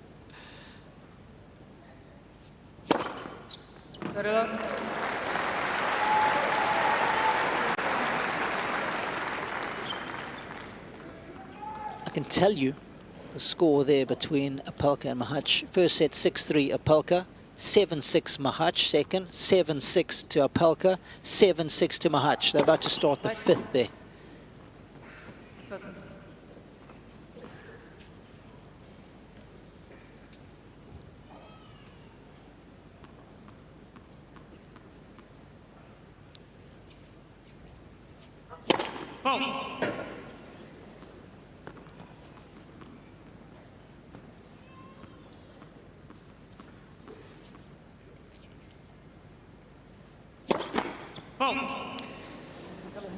Josh, you mentioned the conditions, but I just think it looks to me like it's suiting Djokovic. Agree with you. It's sort of heavier conditions after the rain earlier, isn't it? The ball maybe not jumping as much. Yeah, no, we've had the tournament referee Wayne McEwen come out backwards and forwards a little bit in the last sort of 5 minutes. I just wonder whether they're anticipating any more rain, just keeping an eye on things, but it is definitely slower. Which is, once a little bit of humidity gets in the ball, it fluffs up a little bit, which means it doesn't travel through the air or, of course, off the court anywhere near as quick as what it can when it's dry. So these conditions absolutely will favour Novak.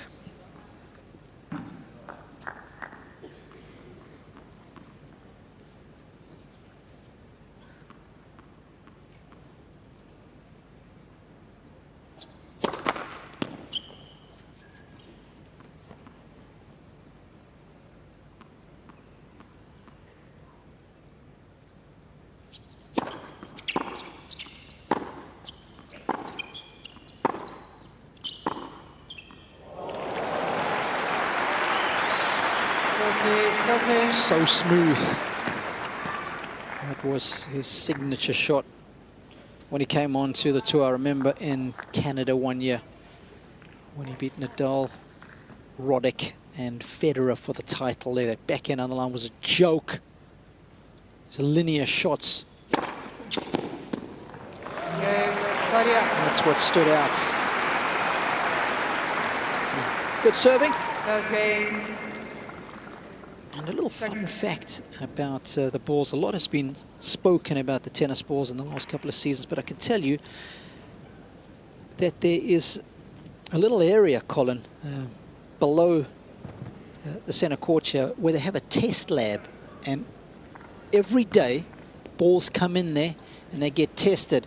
They test some during the late morning, early afternoon, hot weather, cold weather, and they test that the balls are within a certain range. So the quality control is to the nth degree from the Japanese company that produces these balls. And it's obviously a big debate, but I can tell you, I didn't even know that existed, first of all. And then they have another system that tracks the balls on the indoor court. And they watch them with Hawkeye cameras to see how they perform there too.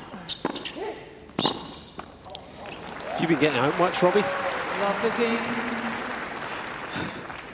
We can do it all here in Australia. Yeah. I mean, that is seriously impressive, and even more impressive the fact that you know all that. Well played, sir. Incredible the lengths they go to here at the Australian Open to ensure the quality of the tennis. Well, as you guys know, when you open a can of balls, they're not always perfect. Sometimes you get a loose bit of rubber and it'll rattle around. So they clearly don't want to do that, because at other tournaments you see them throw it back to the umpire. So maybe just checking here whether they might close the roof or not. We've had a few spits of rain.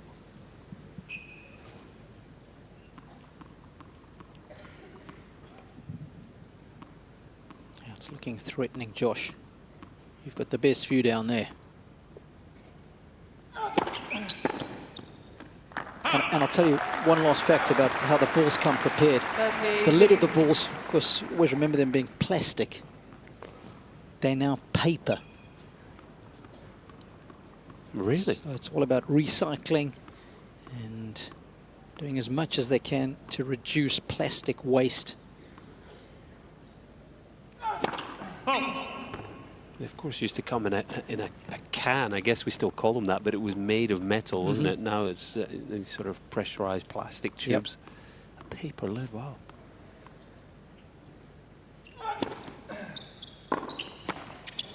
It's hard to imagine that sort of keeping the pressure in, but it must do the job.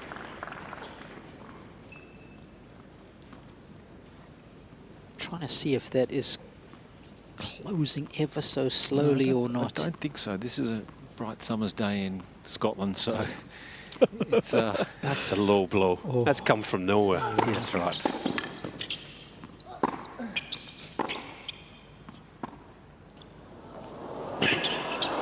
Oh!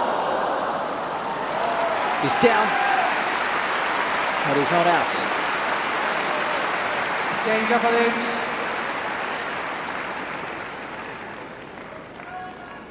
Like his foot sort of caught there, yeah, just the toe almost dug in and over he went. Thankfully, he seems to be okay. Well, he was expecting a slide, wasn't he? Yeah. For whatever reason, the foot just dug in. Not quite perfected that movement yet. Did a nice job with the commander roll, though. Got the racket out of the way. About an 8.2 out of 10.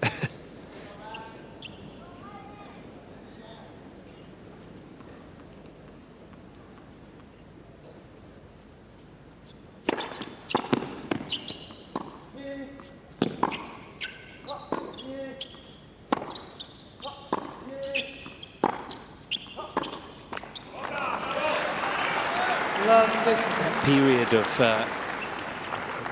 physical uncertainty, if you like, for Djokovic. It seems to have gone. Just stretching out the leg there, but you know, he seems stable in the way he's feeling now. Certainly hitting the ball very cleanly.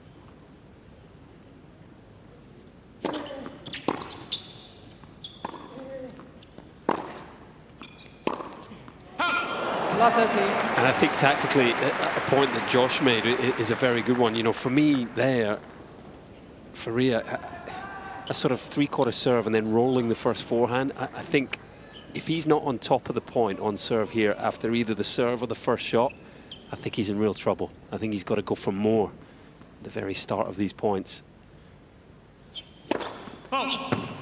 Big serves, big first hit, mixing the serve volley, as Josh said.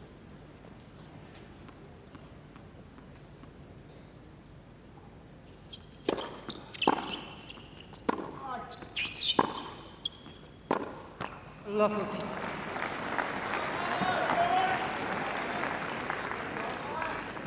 Whenever I'm watching Novak ground stroke, I'm always watching the depth of his shots. And even though he's ahead comfortably, I still don't think he's timing the ball particularly well. It's not staying on the strings long enough. A lot of this backhand's quite short by his standards.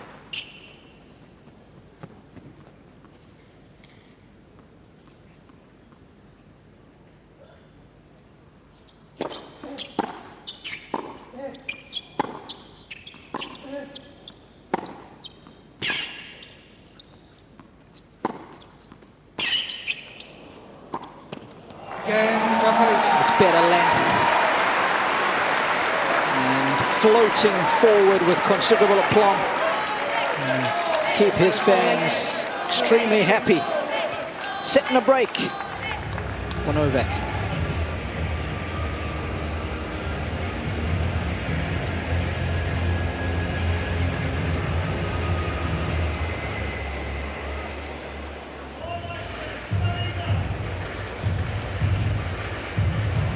How's the dynamic movement there? Wow. See how he stems that right foot almost when he makes contact with the ball. He's getting the weight going forward, side on. Colin Fleming style.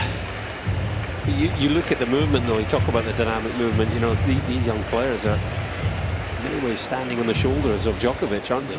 When you talk about sliding on a hard court. I mean, game-changing movement this guy brought to the sport, and the sort of 06, 07 when he burst onto the scene, open stances, sliding.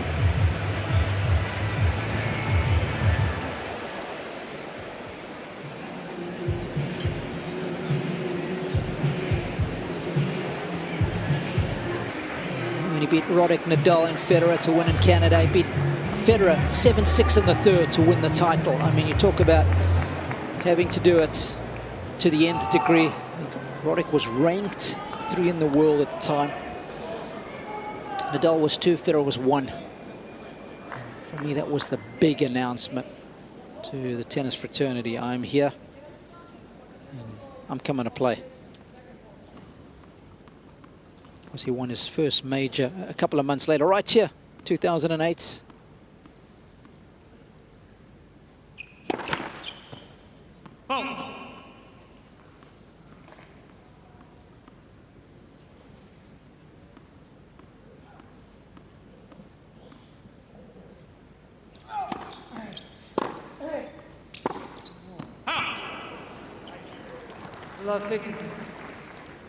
He beat Andy a couple of times in the finals. I think 4 times in the finals.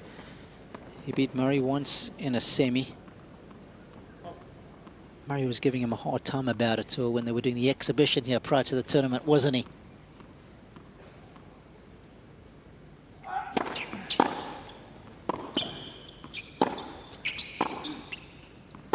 I think that's what is so surprising when the announcement came that Andy would be coaching Novak, you know.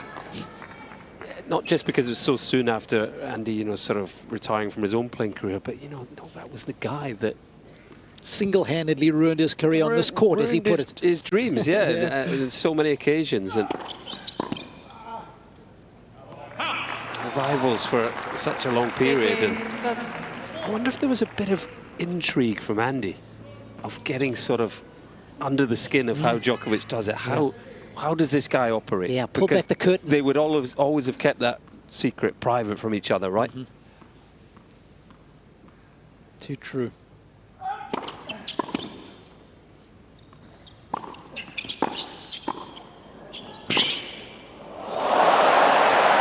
That's a beauty. Just watch this forehand approach again. For me, indication that Novak's not on his game yet. It's just too short. He's normally so good at hitting the corners there. Yeah, and gave Faria the running forehand. Always dangerous, but that is a brilliant shot, sliding through it. And a big chance here to get back in this second set.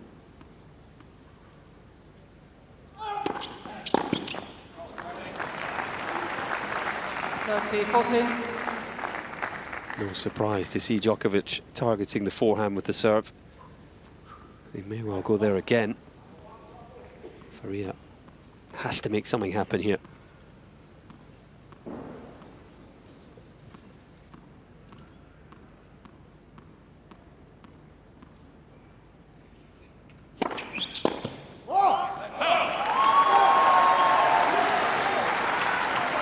Yes.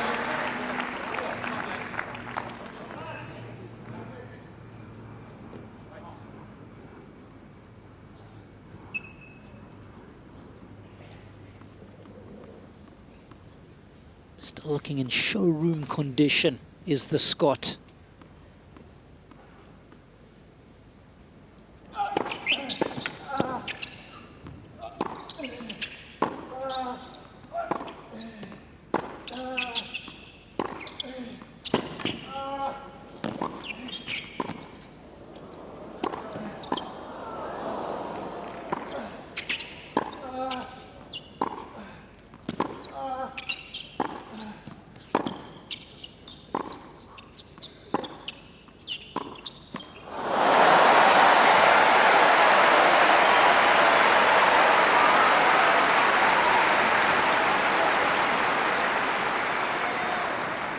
A real arm wrestle there. Faria. And a little bit surprising that it was Faria who outlasted Djokovic. Yeah, for the longest rally of the match, Cole. Yeah, I think anything over 20 and above, that should be worth 2 points.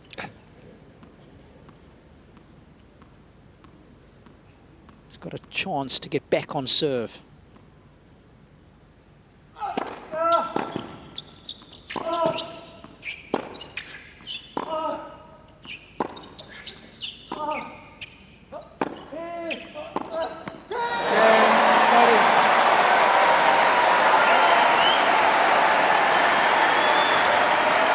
Big props to the Portuguese.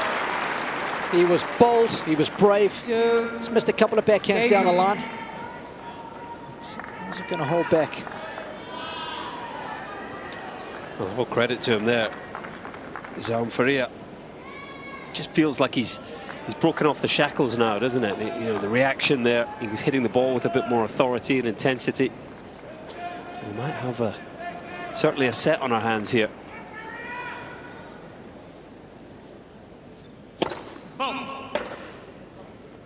How often do you see Novak immediately break again, though? This becomes a big game.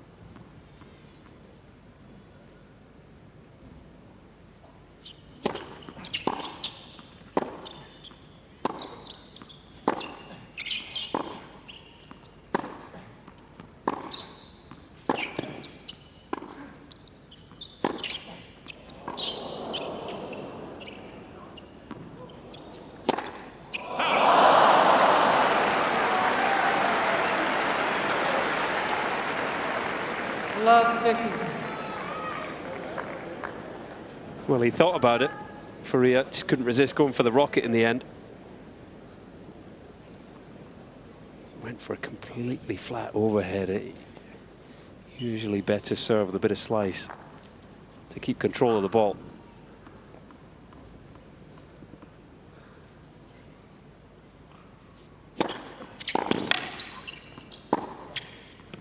Love it. When you're courtside, you can see how these younger guys, how hard they're working. I mean, it's, what are we, 49 minutes in, and 6-1 2-all, and it's a physical effort for these guys to just throw everything at the ball like they are when they're playing Novak. We saw it in his first round. Bassa Ferretti ran out of gas a set and early in the second, so that's a better point. That's what he needs to do. He needs to shorten these rallies tactically, but also physically. Just needs to conserve a little bit, because I just can't see over 5 sets how you can beat Novak from the baseline. And he's done well when he's come in, Josh. Yeah. He's come in 3 times, he's won all 3, so. Yeah, nice little movement here. He sort of splits and gets that racket right out in front, so tidy little volley.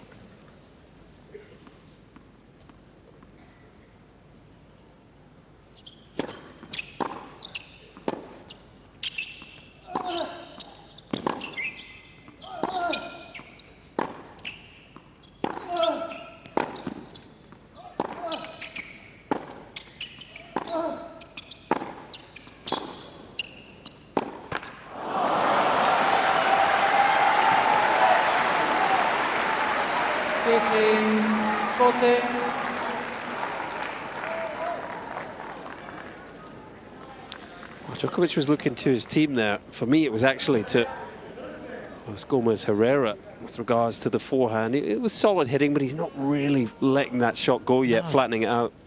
Absolutely not. I'm with you, Colin. He has got 2 break points, though.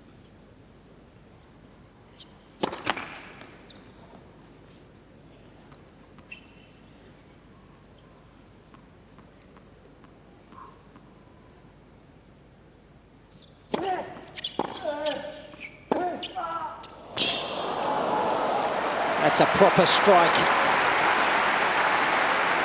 Completely committed to the cause. 30, 40.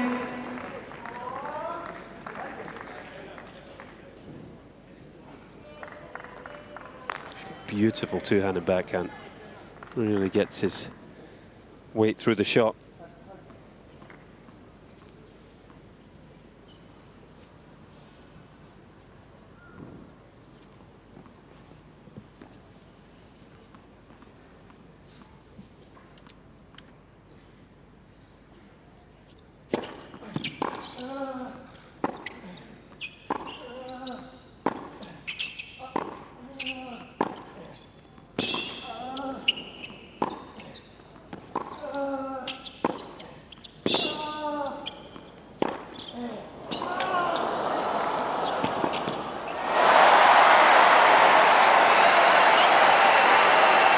Outstanding.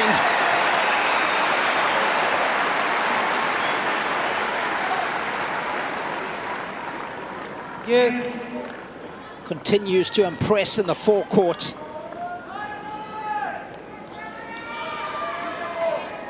Stretching Novak with every fiber of his being. And he's got to be experiencing feelings and emotions here, Faria, that he's never experienced in his life. Playing like this against a player that he described as the greatest of all time.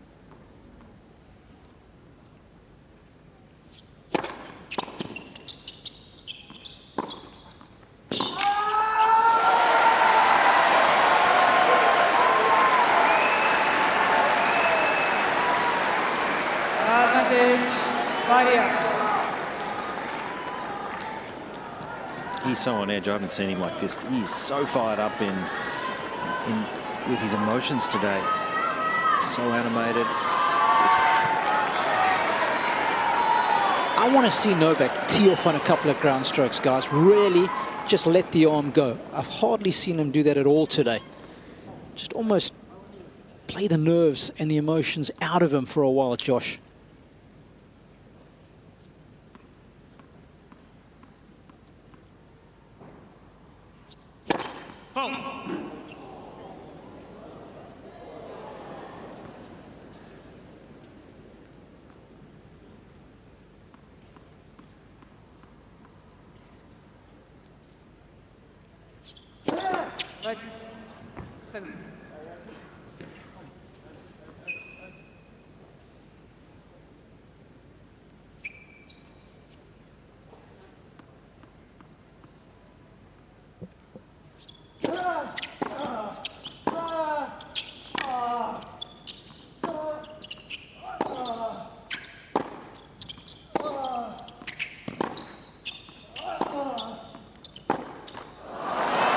You're right. He's definitely maybe down a fraction on pace, ever so slightly, but spare a thought for this dude on screen. He's played the game of his life, and it's a juice. he would have held serve to love against most mere mortals out here, but I just think that the release we're seeing from Novak, the emotion, he's just trying to get himself almost reset, where it's that release of the anxiety, the stress, the pressure, all those things that he's feeling. But yeah, these young guys are really ripping it hard. I agree with you, though, Robbie. I just feel like he just hasn't taken the safety catch off the ground strokes yet. It's just 10% of holding back, isn't there? Whether it's tension or the stress. I agree with Josh as well. Just let a couple of big ones go. And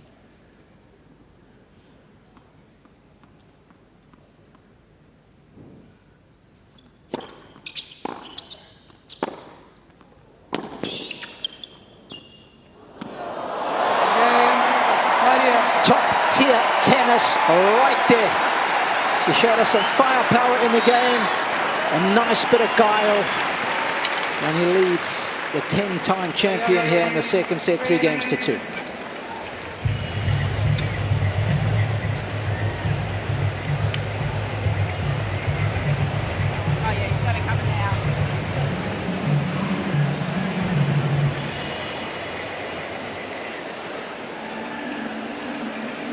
Look how late the change was there in the grip. I mean, that was lastminute.com. You could not see that coming. Novak, the first to appreciate the quality and disguise in that forehand drop shot.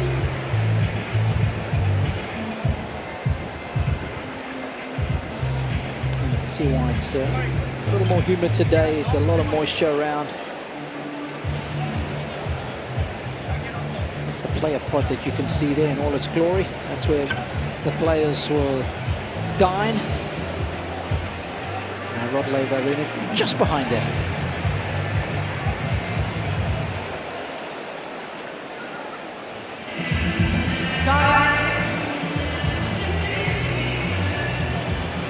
Well, Jaime Faria was so close to going to college in the States. It's really where he had his mind set on playing tennis. Of course, Nuno Borges had been there ahead of him. He was a standout at college at Mississippi State. made the NCAA singles final back in 2019, and there were a lot of guys almost encouraging the Portuguese to go there, but then decided that he would pursue a pro career. And of course, the coach that's in his box now was a man who was very influential in discouraging him to go to college, and he said, "You're good, you're better than what you think. I see so much potential in you. Stick with us here at the Federation, and I think we can make you a good pro." And he was bang on correct.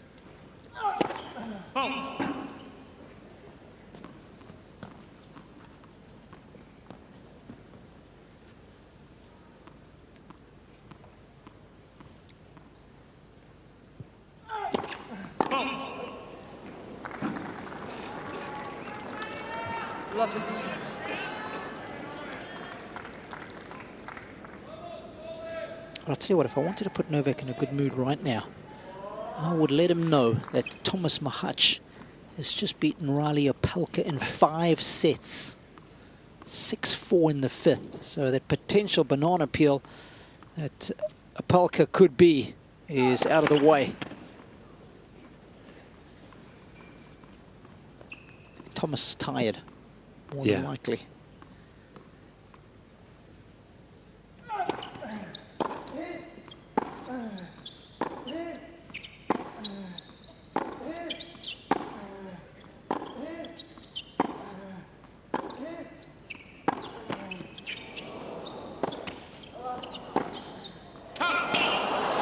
Doubly positive news for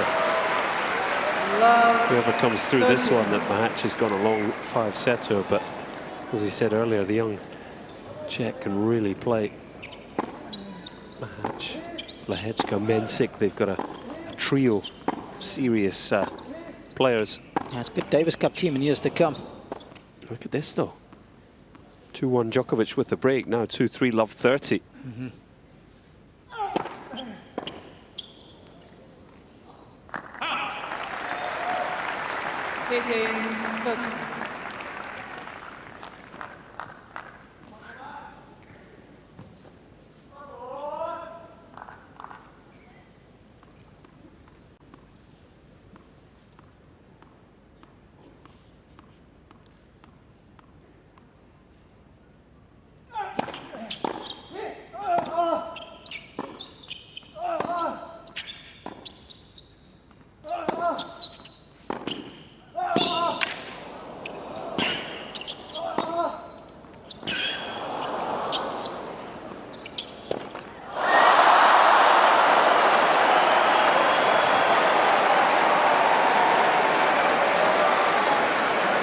Got that all wrong. Turned it into a difficult shot, didn't he? This one here, he just didn't know whether to hit a forehand or smash. He changed his grip at the last moment. I would have liked to have seen him hit a high forehand. He doesn't miss too many of those and now finds himself in a spot of bother. It just looks so stressed. The decision making wasn't clear. Yeah, he's been a bit stressed all morning and afternoon. 2 BPs for Faria.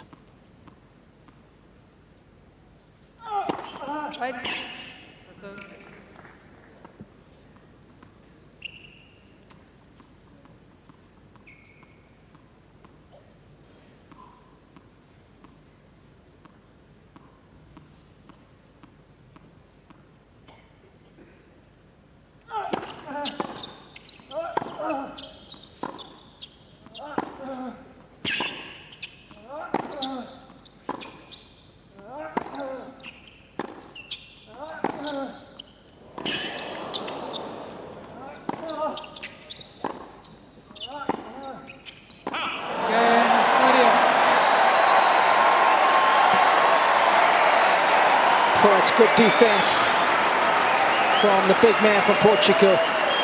1.93 m, and he knows how to get around a tennis court. Novak with plenty of opportunities to come in, finish off at the net, but I think after that last missed smash, hesitancy set in. Yeah, he's uncomfortable. I think a combination of his own game and the way he's feeling with that, but also Faria's game and the way he's now operating in this second set. Portuguese is shaking off any tension he was feeling in the first and playing some brilliant tennis now.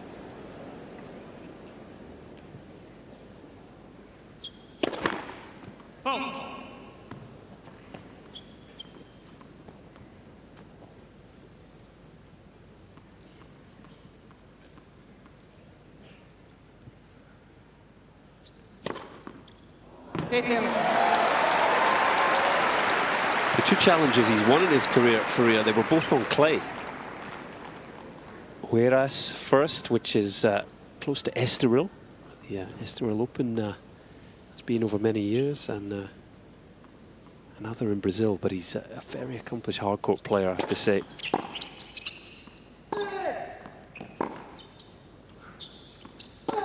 I could see these sorts of conditions actually probably potentially being his best throughout his career. It's good that he could play on clay. And he looks pretty natural on a hard court.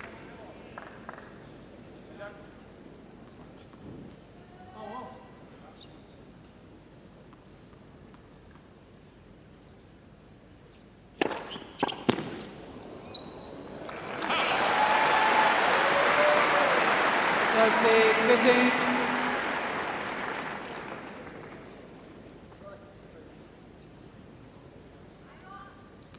Still not as fast as serve. That was 2:13. He has clocked one at 2:17.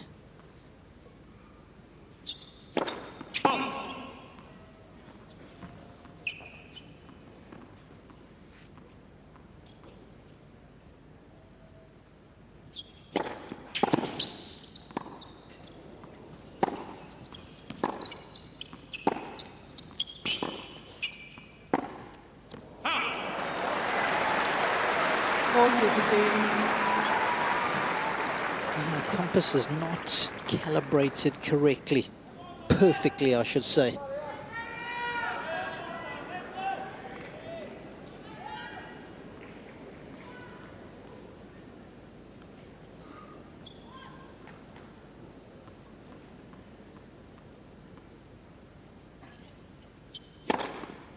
Jaime Faria.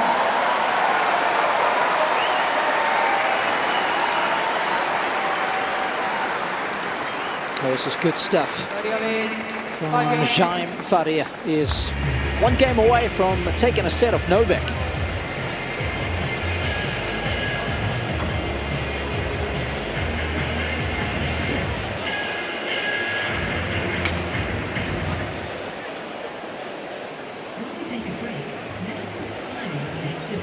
What a story this is turning into for Jaime Faria, Portuguese tennis. His win over Pavel Kotov in round one was his first tour level win, and here he is just a game away from taking a set off Djokovic. And who knows how many sets he might end up winning today.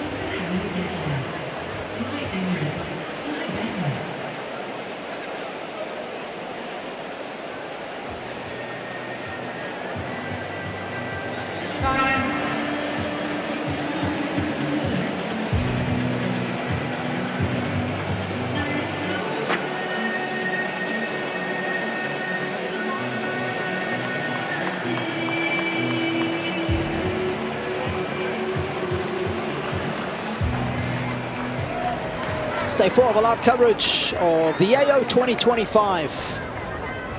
We've got the 10-time champion in the house. He was utterly dominant in the opening set, but I tell you what, it's a role reversal here. It's just the one break, but Faria is holding his own in set number 2. Novak with new balls, trying to reduce the arrears.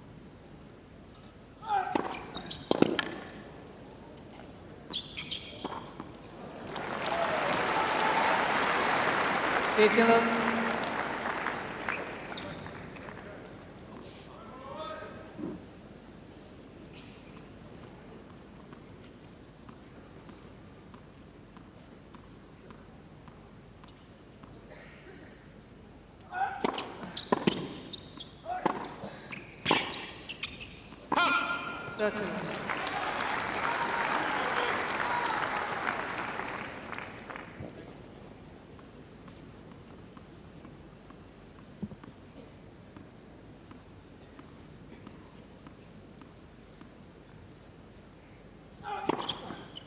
Good luck.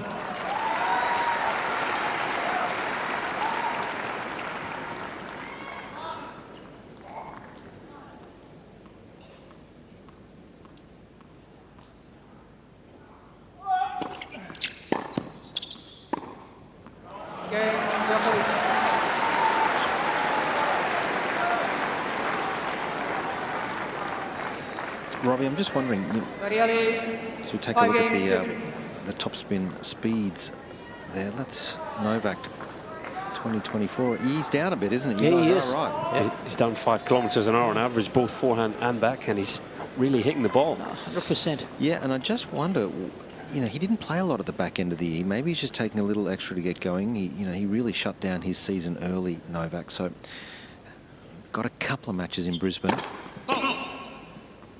Definitely just not as consistent with his depth, how clean he's hitting the ball.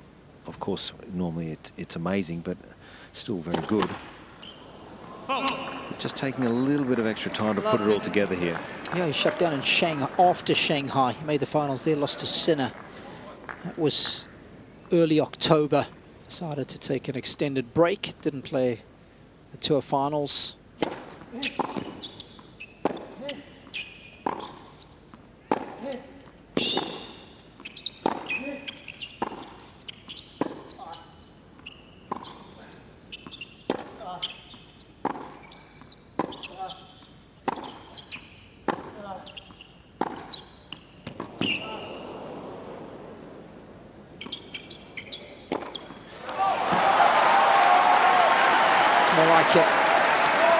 Better length on some of those ground strokes. Yeah, he didn't necessarily hit the down the line forehand massive, but he stepped in, he took it earlier. It was more of a sort of proactive shot, and he got his reward.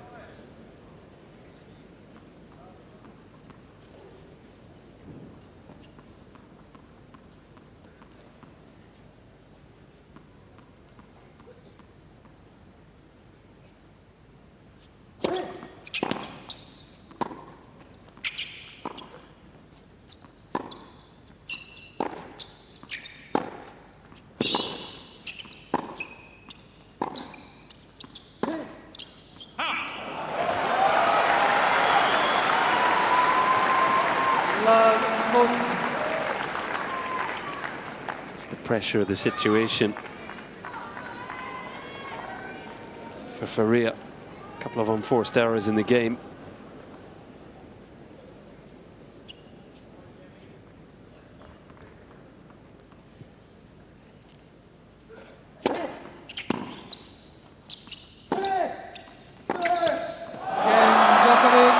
How do you like that?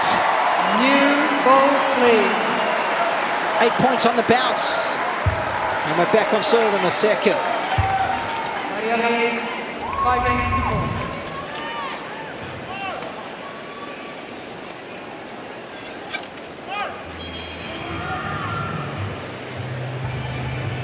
Not always my favorite approach shot this. It just opens up the cross court. You're hitting over the lowest part of the net. And for Novak, that's a shot that he can make all day long. Just have to ask Roger Federer, that second match point at Wimbledon, right? Almost a carbon copy of this sort of tactical scenario. Yeah, it wasn't the best approach. If you are going to go for that one, you need to hit it with real interest, get it deep and wide. It's well, solid from Djokovic, wasn't it? But from 5-2, Faria's lost all 8 points. Still just a game away from the set, though. Djokovic serving to stay in it. Time.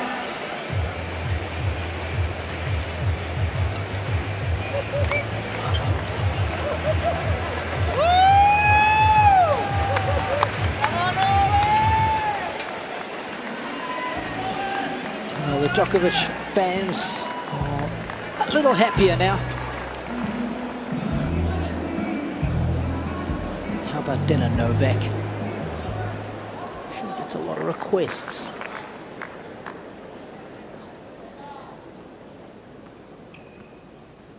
Still some work to do here.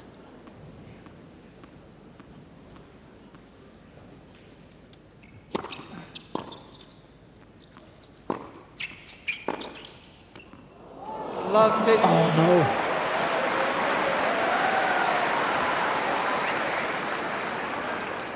no. Yeah, he left that ball. Thought it was going long. It's just clipped the line.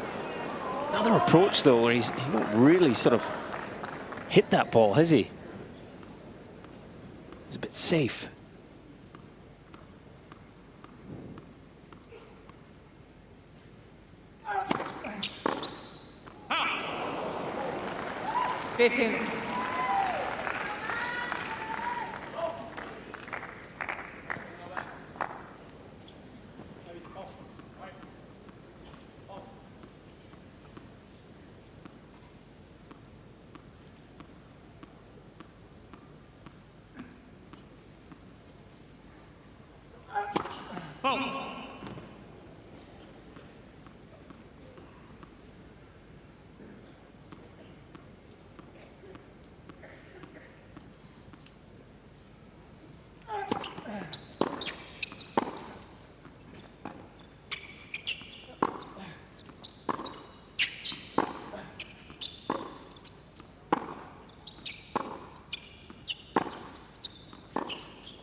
And that now becomes the longest rally of the match. And the 20 and 24 that we've had have both gone Faria's way.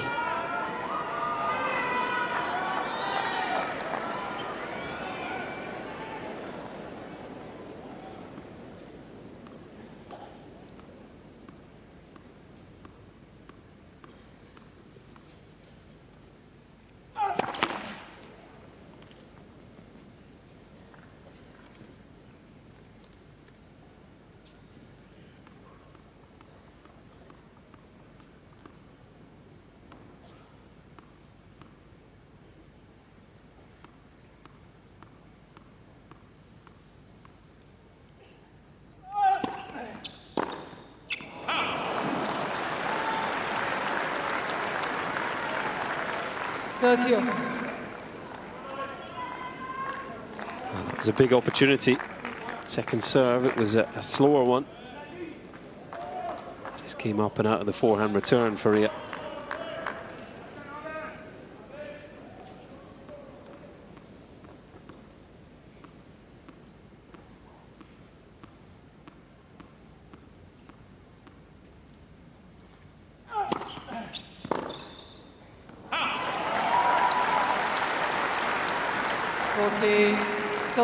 Third miss return of the game. At times he moves backwards on the return for Faria. Actually, when he's hitting the ball, he's almost still going backwards. It's a very difficult thing to do. He'd be better served sort of holding his ground and maybe trying to move into the ball.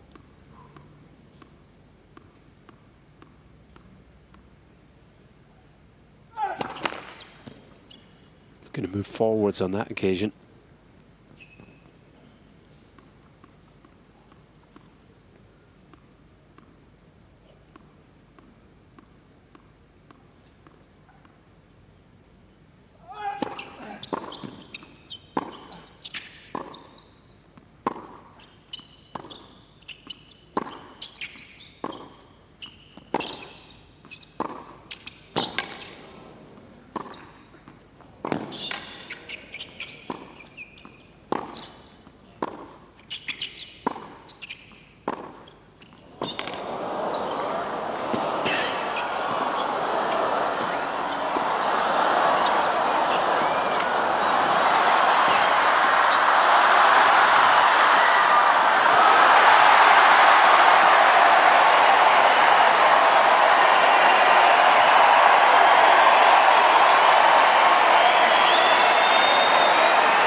This is what they came to see. 5. Game's over.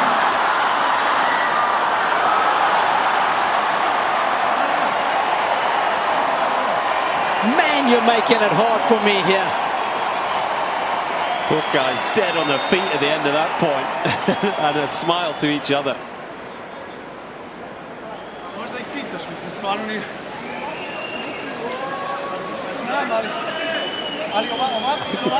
the floodlights have come on that Djokovic is unhappy about. Pa ne, znam, zato kažem, pa možemo da kažemo da ugasi.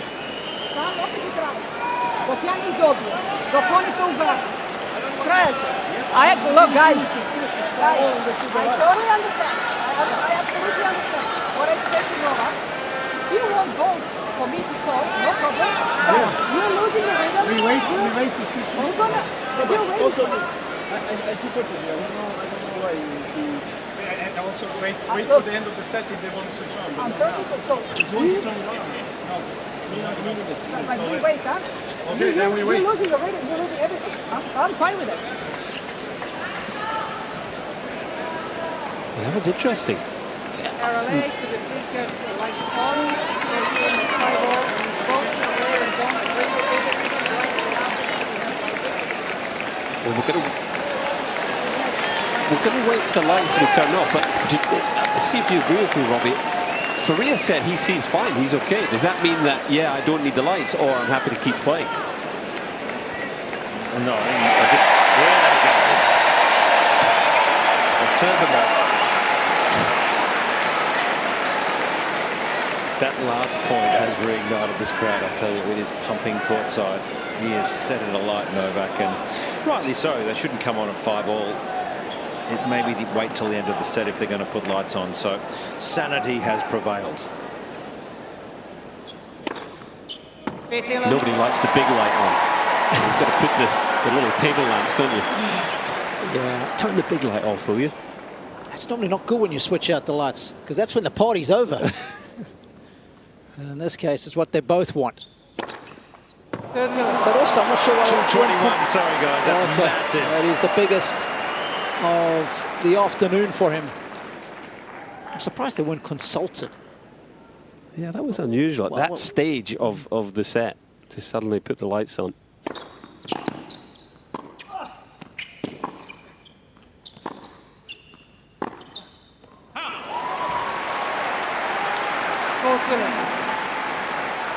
Good game here from Faria.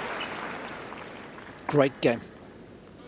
He'd lost 3 in a row, remember, prior to this one.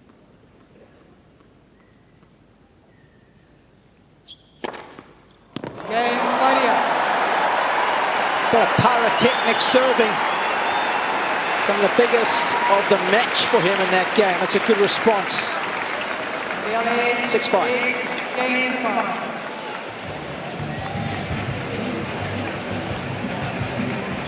Yeah, that was big, wasn't it? Extra gear on the serving. That was the floodlights suddenly coming on just after that amazing point. Djokovic noticed it straight away, so it must have been quite different.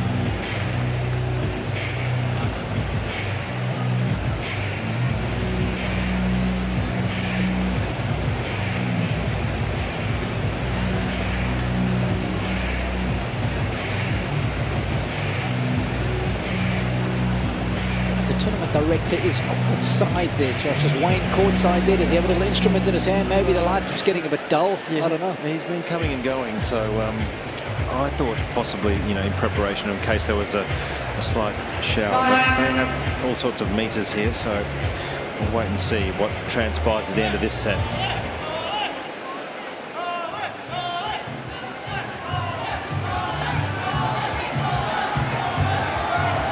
It's been an entertaining second set, to say the least.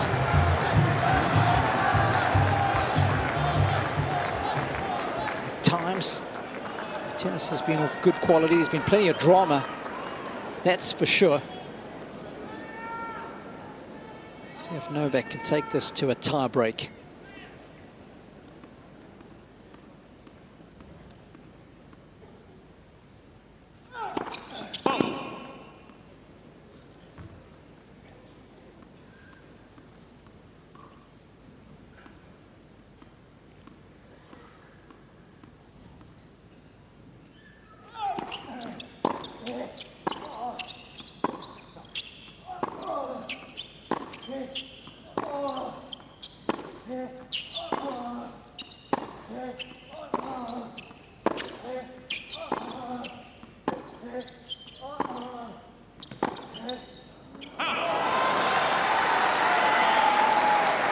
Just to add to the drama, a few drops of rain starting to fall courtside here, so the roof not closing at all that I can see yet, so we'll just keep an eye on that as well.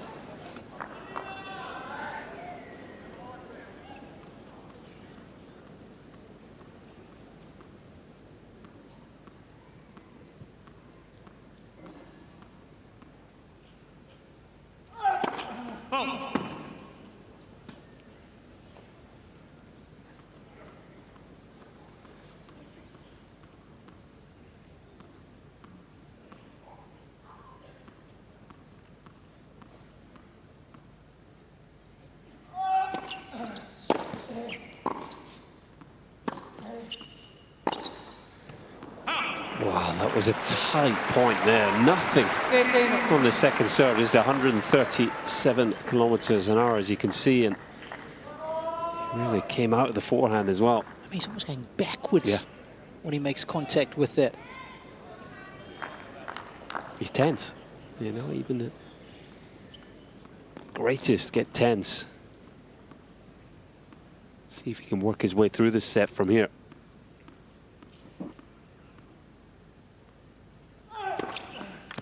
That's it.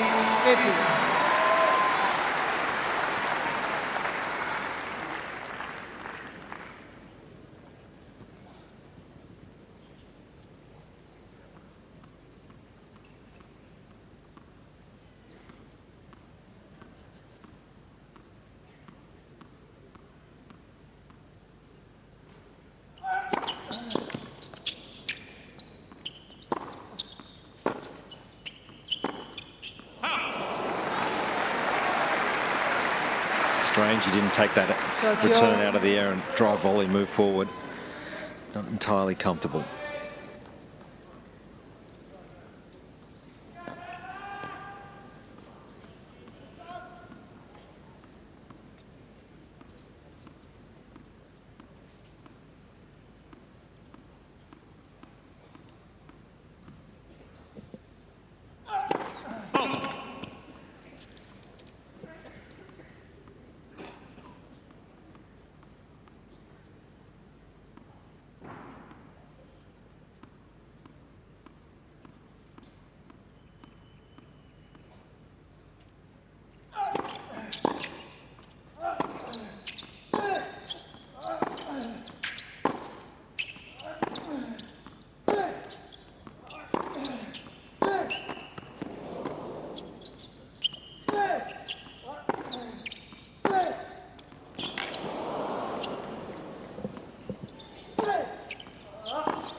Get better than that.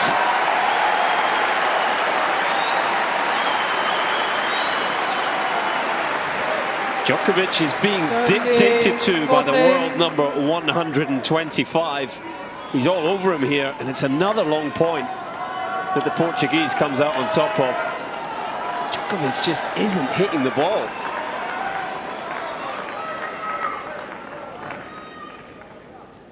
What a way to bring up a set point.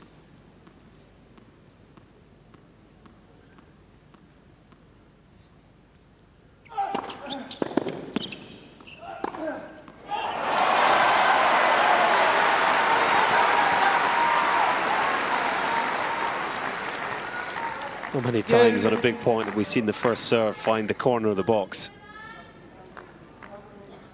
Brilliant serve in that moment. He's mastered that one down the middle on the ad side, hasn't he? Like a good swing bowler. Good movement through the air and off the court.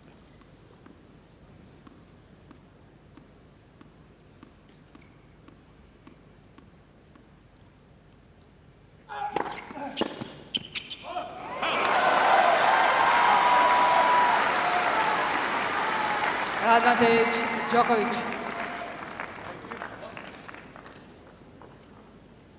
Some very meaningful deliveries from Novak there.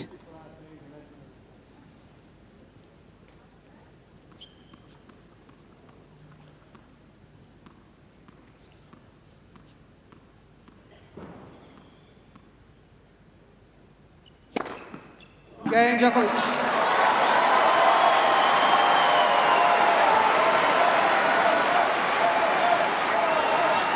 Faria is requesting a review on a call on the right serve. 6 all. Tiebreak. Good for length and width, that one. Rain just getting a little heavier here, so Wayne McEwen's been out. He's assessed the situation. I'll be fascinated to see what happens in the next 5 minutes, because it keeps going like this. I would imagine play could be suspended or halted just until they make a decision on closing that roof, or I'm sure they'd love to try and get through this tie break though.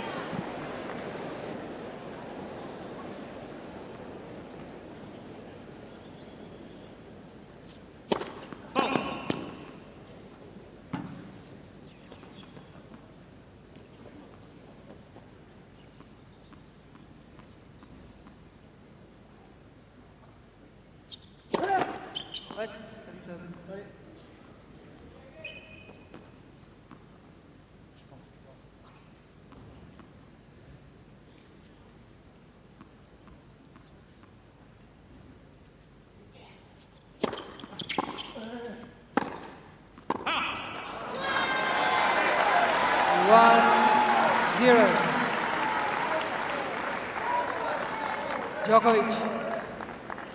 Just overpress with the forehand there. It's a fine line for Faria between going for it and potentially overplaying.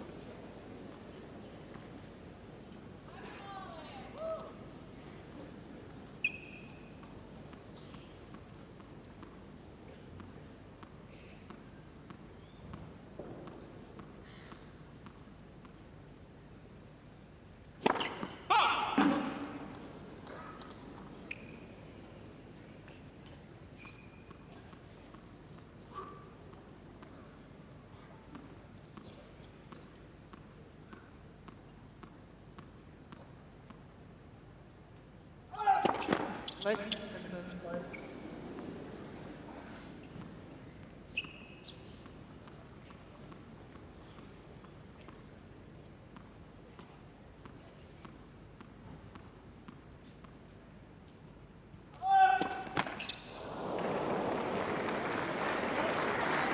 1-0.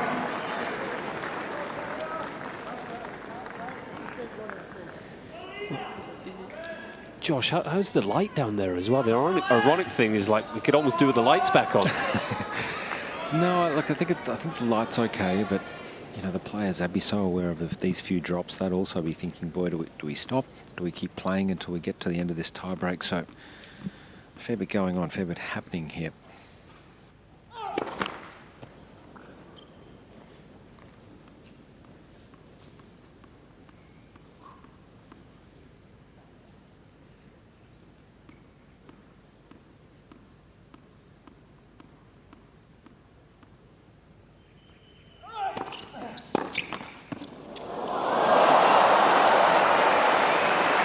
Take anything you can get right now. 2-1. Faria. Well, fortune favours the brave. I like the way he was stepping in and attacking the return.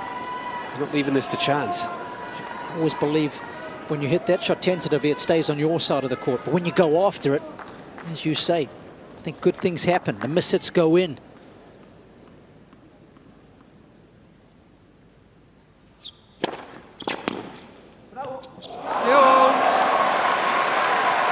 Shades of brilliance. Those have been few and far between today.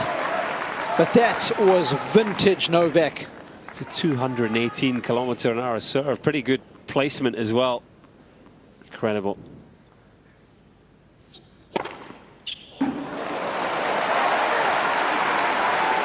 That serve burned through the air at 217 Ks.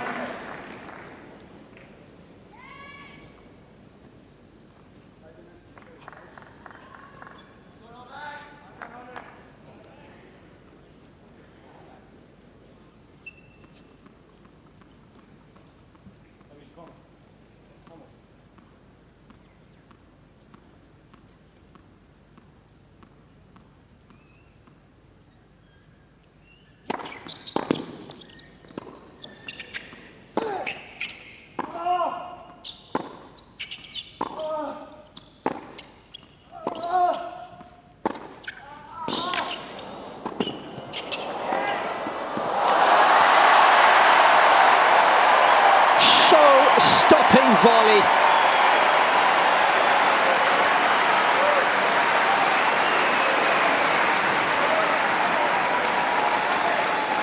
A brilliant point all round.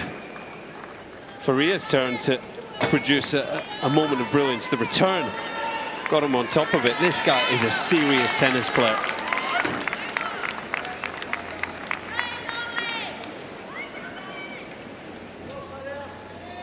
Using that full frame of 6'4", reach out, dynamic balance at the end of range there was magnificent. And he changes ends with twice as many points as Novak.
Faria. And these ground strokes dripping with quality now. Winner after winner. Flushed it right out the middle.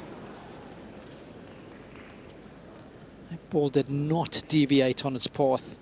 8 of those bad boys.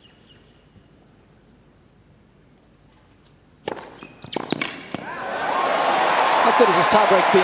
I'm just thinking exactly that. This is incredible. 2 love down as well. Yep. Robbie, remember, missed an easy forehand on the second point to give Djokovic the mini break. Since then, he hasn't put a foot wrong.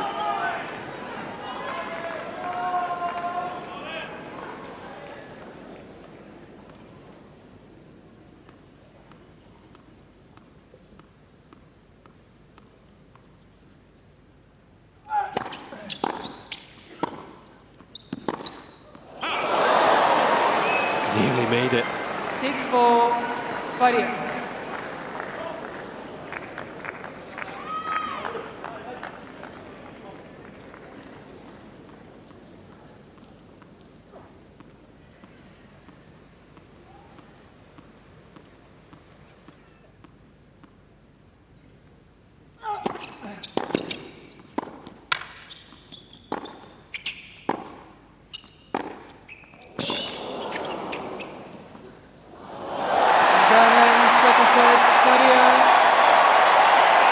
Was a piece of art right there. The combination of power and guile was gorgeous. And it's a centerpiece here on the Rod Laver Arena. Faria wins the second, 7-6, and a tiebreak of rich quality.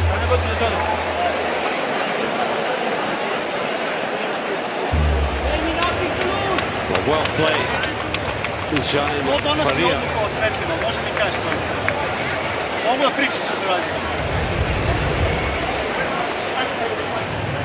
Where is it?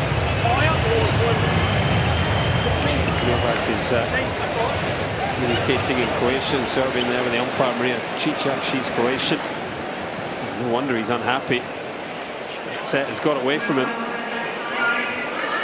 The quality from Faria, you know, Novak's not at his best. He looks stressed, he looks tense, he's not hitting the ball, but he didn't give that set to Faria. The Portuguese stepped up in that tiebreak and won it. Yeah, that was some inspired tennis. What a moment for him. What a celebration. Much improved in the percentage of first serve points won Faria, 69%, very low in the second, but you know, as Josh said, it's slower, heavier conditions today. There's moisture in the air. So we're seeing a lot of long points, and 17 winners for Faria, to 13 from Djokovic shows that he's going for it a little more. And he deserved that set in the end. Yeah, I agree. I just wondered too, guys. We're seeing the changing of the guard, aren't we, in men's tennis? Sinner very much leading the way. And guys are just hitting it bigger from the back and taking time away from Novak.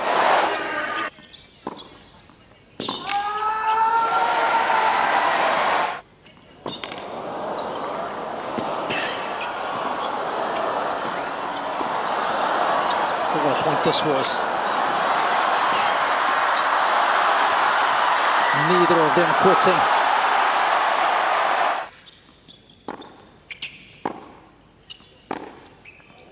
That shot's come so good from you. You highlighted how good the backhand was at the start of the match. What a dangerous stroke it was. And it provided such a valuable assist in closing out the second set. A player like Faria, 21 years of age, he spent most of his tennis life sort of watching Djokovic play amazing matches. And he's dealing with the occasion so well.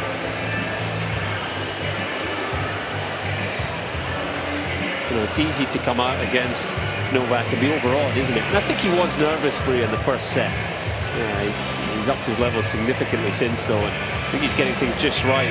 The level of respect, but also showing what he's about, competing as hard as he can. And this is a very interesting match now. I mean, the only question I would ask Novak, if I was Andy, I'd be calling him over to the coaching box and just ask him, why are you so nervous? Why are you so tense on your ground stretch? For the next 2 games, I want you to hit out on everything. What is it? Yeah, I agree. I mean, with Faria off the court, Djokovic has the opportunity here to go to his coaching box and discuss the match, how he's feeling, anything he wants. I mean, I guess there's a number of things could be making Djokovic tense. The uncertainty, the unknown factor of playing Faria. You know, not just playing him for the first time, but the guy, he's come from nowhere, hasn't he? No one's really seen him play at this level. And he's obviously got a big game, an unsettling game. Let's recognise Djokovic going for a 25th Grand Slam, a record. How many more chances does he have? Is that in the back of his mind? I think that might be certainly at the forefront of his thoughts when he sees how well these youngsters are playing. That would probably be the overriding concern, but I just don't understand it against a much lower ranked player. He's never lost a qualifier. Yes, the guy's played well in the second set, but for me, he's been allowed to play well in the second set. Novak's never got going, even though he won the first set. Just crank a couple of balls, please, Novak. That's my only message to him. But the other thing I would add would be the lack of matches as well. Yep, no, fair enough. For Djokovic, you know, it doesn't matter what you've done. If you've not played matches, it's just not that easy to sort of turn it on. You can practice all you want, hit the ball big, but then you start playing real competitive matches with that bit of tension, and he's not quite got the feeling, has he? He's not quite letting the ball go. We've seen that on a number of occasions today. The coordination change just not there. If you weren't with us at the start of the match, he did look a little busy. He's heading over to the coach's corner now.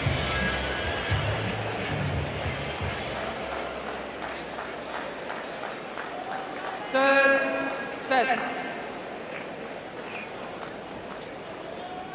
I think he wants better quality on the backhand and the backhand cross court in particular. Djokovic. And break that sideline.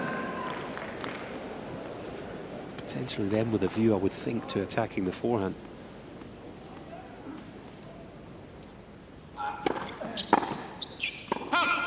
Dylan.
It was a slightly uncomfortable moment for coach. Pretty good backhand cross court from Djokovic, and Faria ripped it down the line.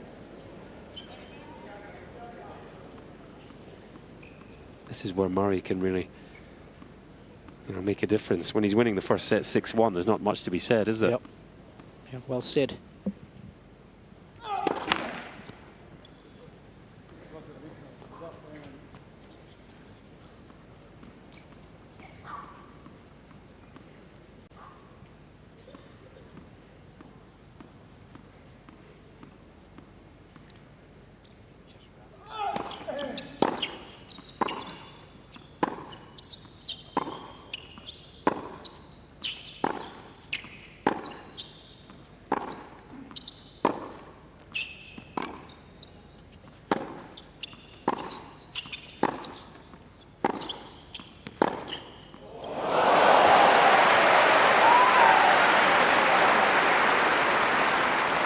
This is compelling ground stroking.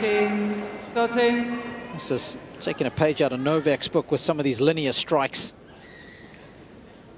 Something the Serb did so well when he burst on the scene.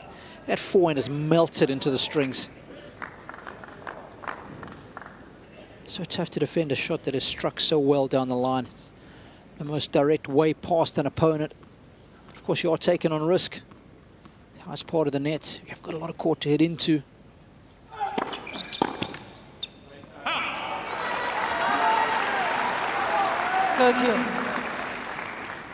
And from 2-1 Djokovic with a break in the second set, Faria's, he's been playing better. He's been hitting the ball bigger than Djokovic.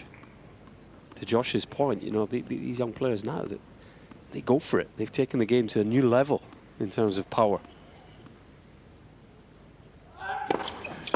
And, Murray talking about the accuracy on the backhand cross court.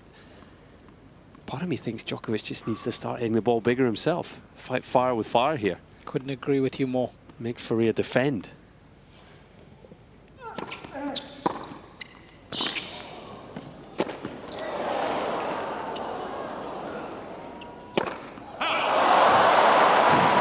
Tell you what, that was an authoritative overhead. 14.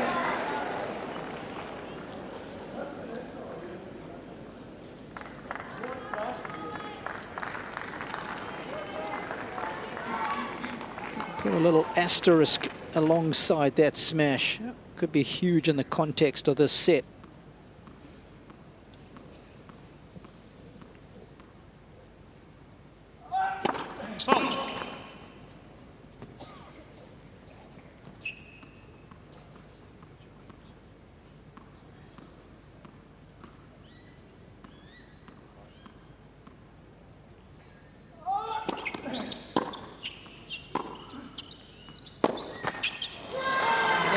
Djokovic.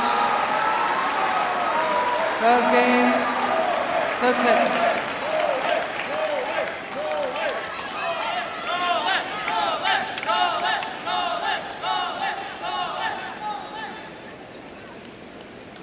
Just getting some nutrients in there. I just wonder how he's feeling, really. Faria, he has thrown a lot at Novak, and this is a different level to a challenger or a future, of course.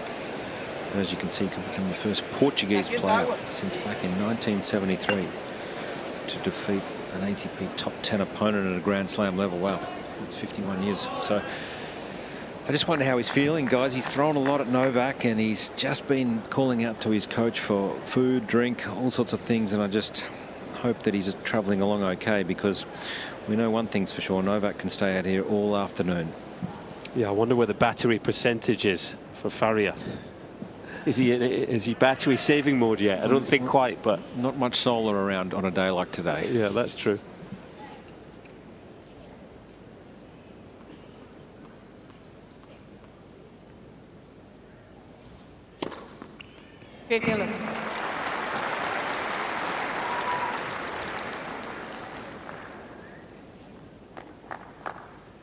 He's played some long matches here. As this guy, 5 hours 53, 5 hours 2, 4 hours 50, 4 hours 48, 4 hours 32.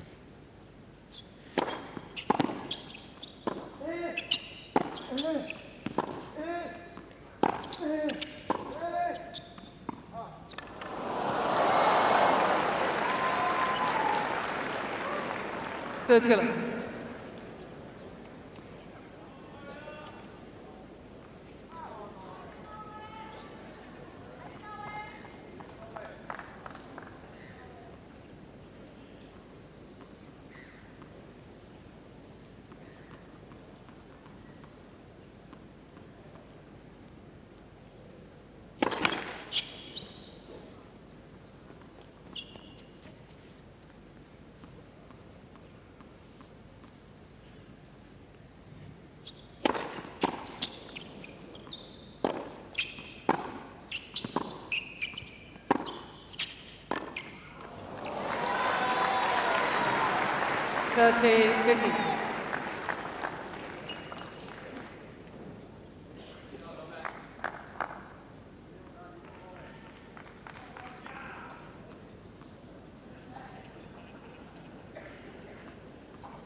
Using his height to good effect, just to exploit that angle out wide.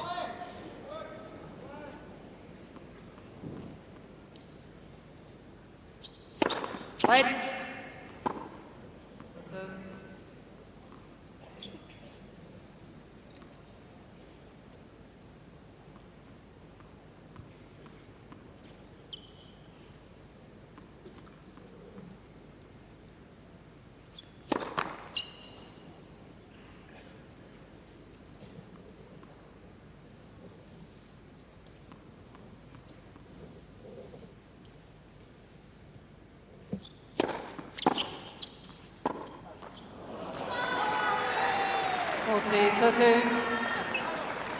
Just a bit sluggish with the feet on that occasion.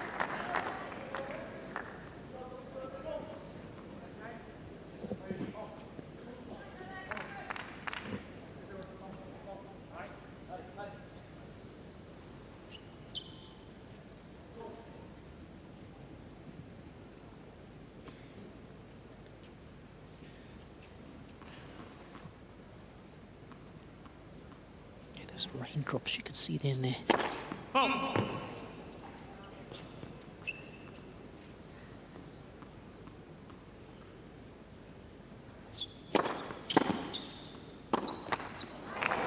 Yeah, the roof's closing, there's no doubt about it. It's coming down, so they might just stop here, I would imagine, for a little bit, because this rain might just have an impact on that middle part of the court as this roof closes. Already in motion, Josh. Is it already in motion, the roof? Absolutely, it'll be good, just a couple of minutes, I would imagine, 2 minutes or so. Here comes Wayne McEwen, the umpire. Yeah, good audio as well. You can hear it falling now. The umpire's chair roof. And for Faria, I think this is actually a good thing. He's just played a really sloppy couple of points there, almost like his energy level was just dipping, and this almost just gives him a chance to clear his mind.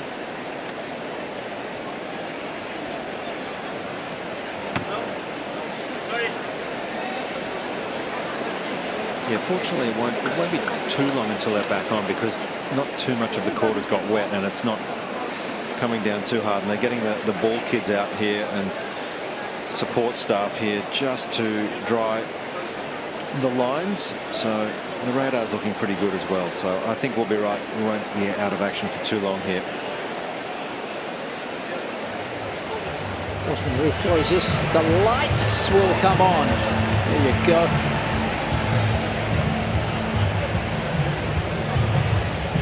Novak has worn contact lenses for many, many years. I was a contact lens wearer as well as having LASIK surgery, and you never see the ball quite as well under floodlights as what you do in natural light. I think that might have had something to do with why he didn't want the floodlights on. Interesting. See how he adjusts as we resume play. So just changes the conditions of the match, doesn't it? With that removal of any sort of breeze. Not that it was overly a factor, but it just completely removes any of that. And perfect conditions, really. will it suit the big, powerful game of Faria even more? Just trying to have a look back. His playing results. I don't see too many indoor matches that he's played.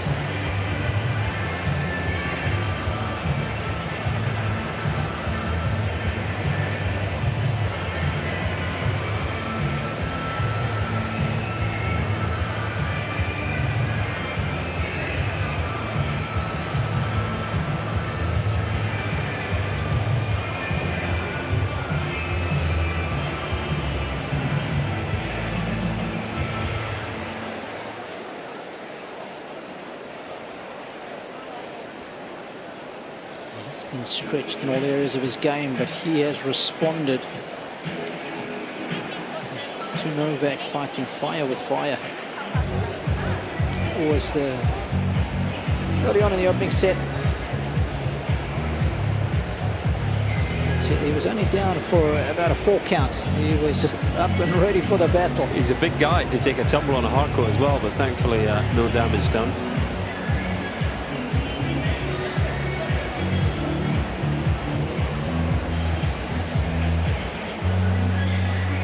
Serious mover, isn't he? You look at these pictures, the positions he's getting into, how dynamically he's covering this court.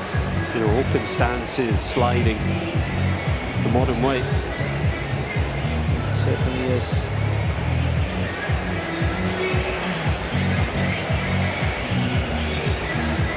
Just checking a couple of things with his coach. There's Pedro Sosa on the right. And a shout out to our good friend and one of my go-tos whenever I want to know anything Portuguese, Miguel Seabra. He was giving us some good info and some good intel on the young Portuguese man. And he was saying back at home in Portugal, viewing this as a derby, Benfica Sporting derby. That's what we have in Melbourne today. Because of course, Benfica is one of the teams that Novak has supported when he won the tournament in Estoril in 2007. They presented him with the jersey there when he came back in 2011 and was world #1. He got the #1 on his jersey. And also, a fair few Serbians were playing for them back in 2013. So he's got a couple of jerseys. But of course, we know that Faria is a big sporting fan, isn't he, Colin? He certainly is, and anyone that saw his win with Pavel Kotov will have seen him do a celebration when he won. And what was that all about? It's the celebration of Victor Gyökeres, the Swedish star striker for Sporting. He's a big fan, Faria. Yeah, in fact, Victor reached out and congratulated him when he saw that he qualified for the main draw. So it's big news back at home. And why does Gyökeres do the mask celebration? Let me tell you, he's a big Batman fan. You know Bane and Batman? Yeah, okay. No one cared who I was until I put on the mask. Brilliant. A lot of people know who Faria is now, don't they? They certainly do. So let the derby continue. It's nicely poised.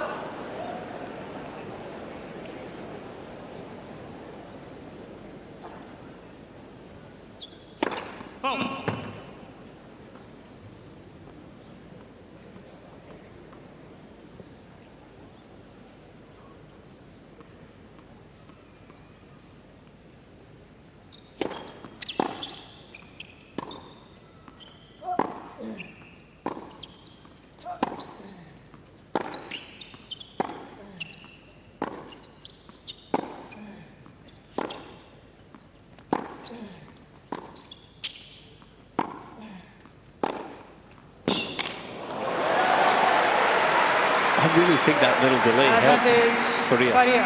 2 really sloppy points to go from 40-15 to juice. Just felt like he was maybe going to give the game away, but back to what he was doing best there. Backhand down the line's a real problem for Djokovic, isn't it?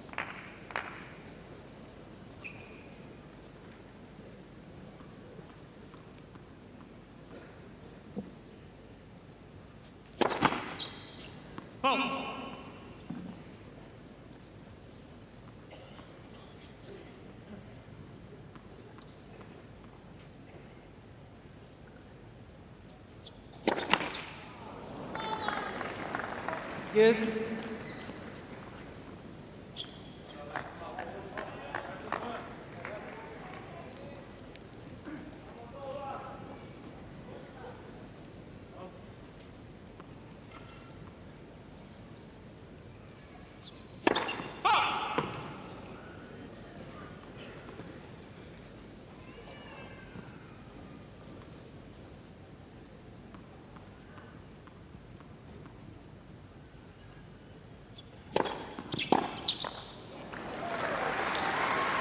Advantage, Faria. 2 hours in the making now, this contest.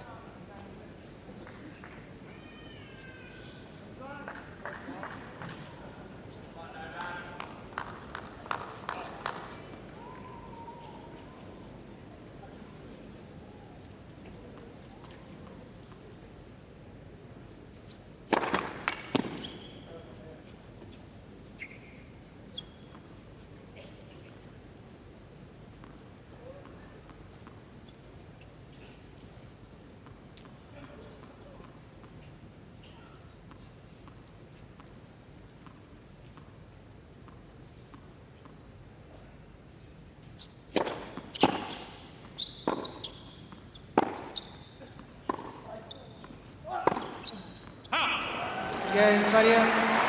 Just incredible. It's so basic, some of these misses. It's inexplicable. Again, it's just not hit with freedom, the forehand. Didn't get the necessary revs on the ball, flies long on him. He's got to find a way to what I would call let it go. You know, really just let the racket head go through the ball. Okay, don't want to bring the mood down, but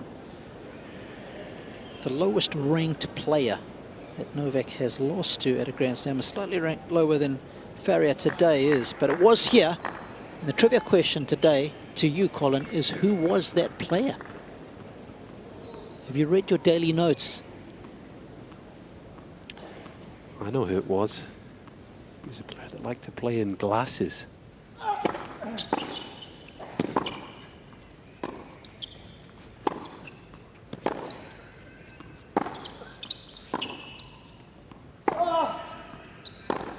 With an unbelievable two-handed backhand.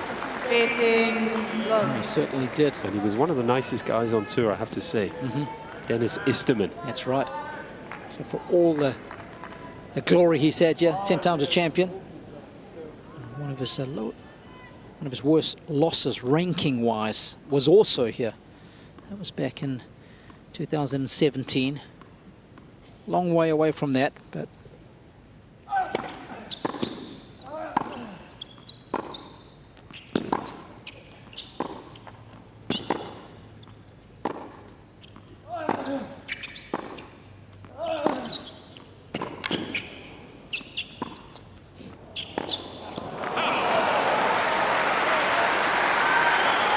a couple of old school Aussies that'll appreciate the quality of that approach.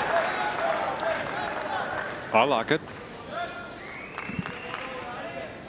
You saying you're not old school, Josh? Or are you? I'm old enough. I like that we're seeing something different. That's what, you know, he can't just keep rallying up. He's got to give something different to look at. A good start in this game, 40-love.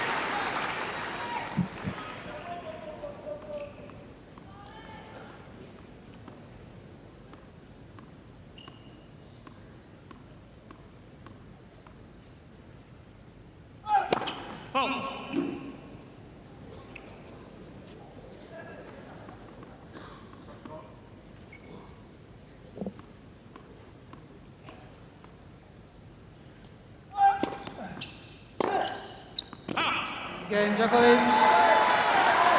Those are always nice, love holes. Djokovic leads 2 games, 2-1. 2-1, third set.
it's been a hard afternoon's work so far, and a man who is often a fountain of knowledge, providing us with some sharp bites.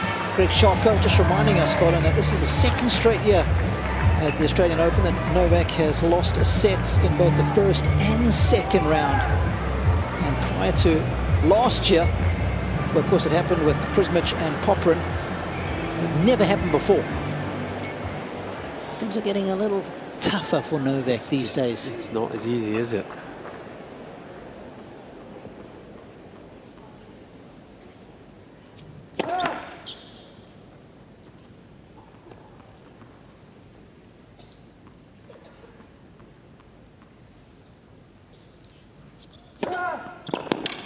Just isn't as big a gap now between his level and the level of the rest of the tour. And the other thing I would say, probably doesn't quite have the same aura when they walk on the court.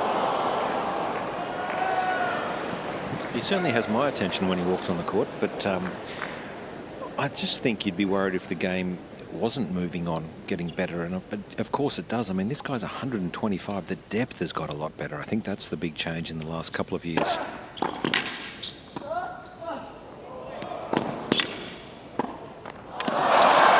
That's got a lot to do with a lot more prize money at qualifying level of slam events where these guys can invest back into their career. So that's the big difference for me, is the quality of the depth.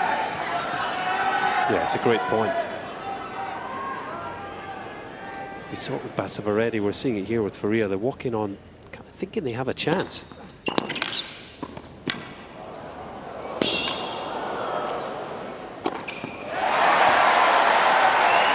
He's certainly carrying himself like he believes he has a chance. 30-50. Beautiful service motion.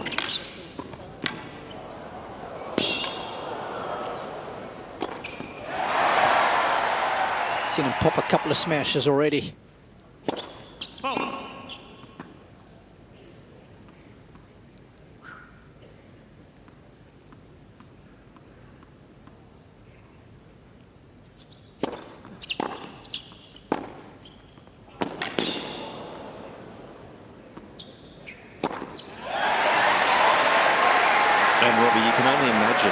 Give this guy a couple more years on tour with this intensity, this type of quality. He's going to be a great player. He certainly is. He's not bad around the net either. I think this new generation of player coming through, Josh, they've seen the importance of being able to finish points off at the net, because everybody moves so well, you have to do it. And a lot of them are implementing it.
Jaime Faria.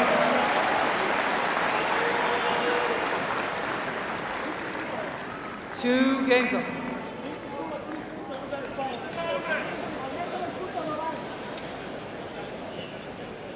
Seemed to distract Djokovic there. Yeah, when he went to hit that backhand, he's of course turned around quickly. He's looked straight up. He thought there was noise from right behind him. And again, he's agitated. He's been pretty cranky all afternoon, really. It wasn't Andy, was it?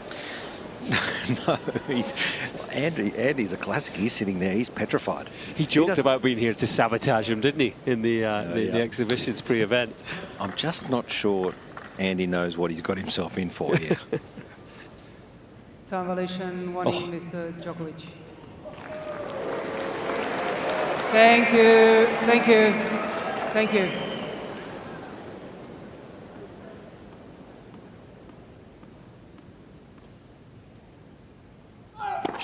Let's.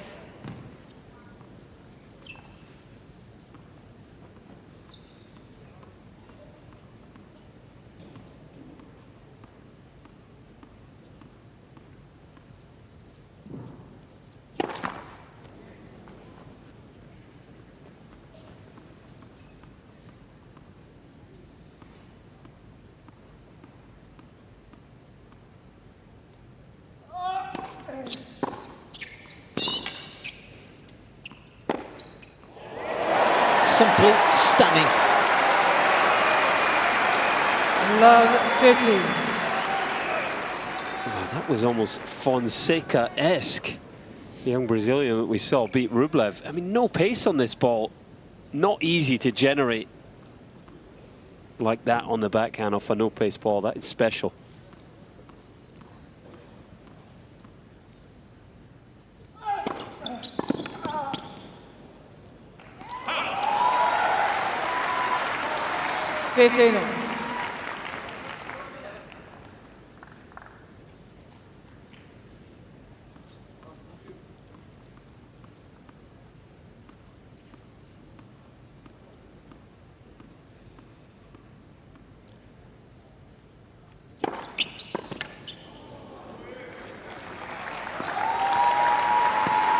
Thirty, 50.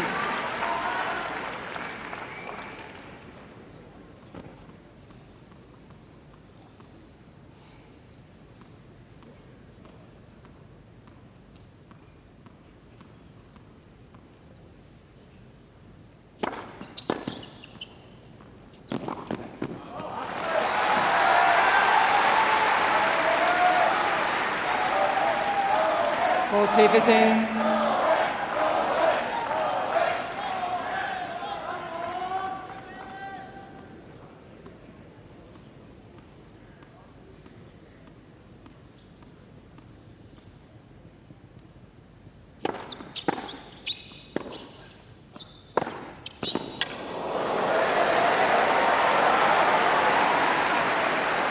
Well, the gesture from Djokovic, as if Faria is playing with his eyes closed. What a forehand there. He certainly is playing what has to be the best tennis of his life here, the Portuguese. I remember he's only ever had one tour level win, and that came in the opening round here against Pavel Kotov. Again, Djokovic.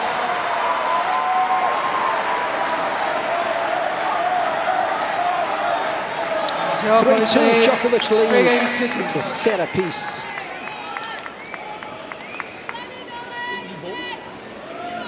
You balls, please.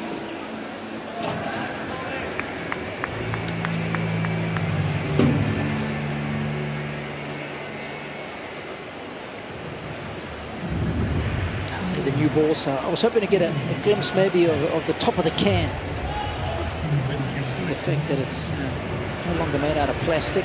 So let me ask you, Robbie, if it's made out of paper now, does it still smell as good when you pop it open? Don't know yet. Haven't experimented.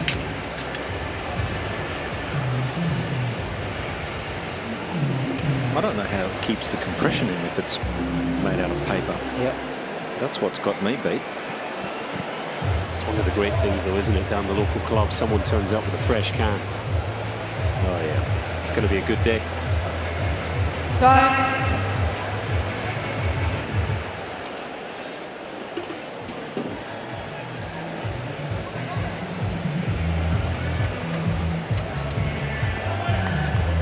Well, if you're joining us for the first time today, we are 2 hours and 14 minutes into the second round match of Novak Djokovic. He's up against Jaime Faria of Portugal. You'd think after 2 hours and 14 minutes that Novak could be pretty close to closing this one out, but it's been anything but. Give you a quick synopsis in a moment.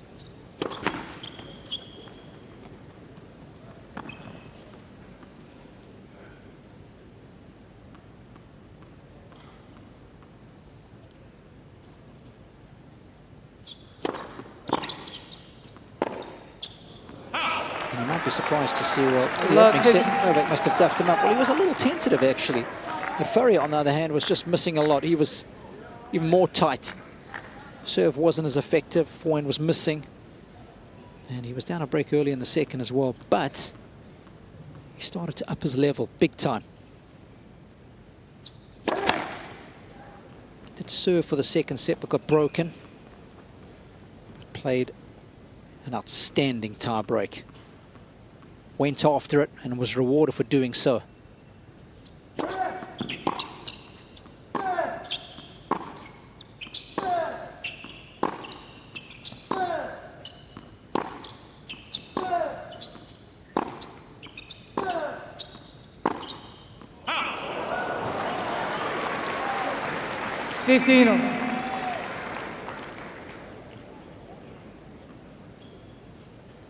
He's been serving big. He's been getting some free points off of the serve. Timely aces, I can tell you. First serve percentage has been good as well.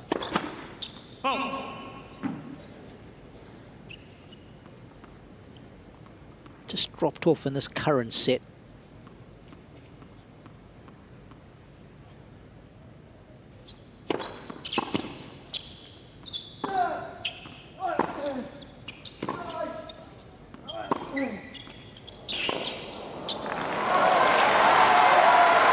Looked a little heavy in the legs. 18, 30.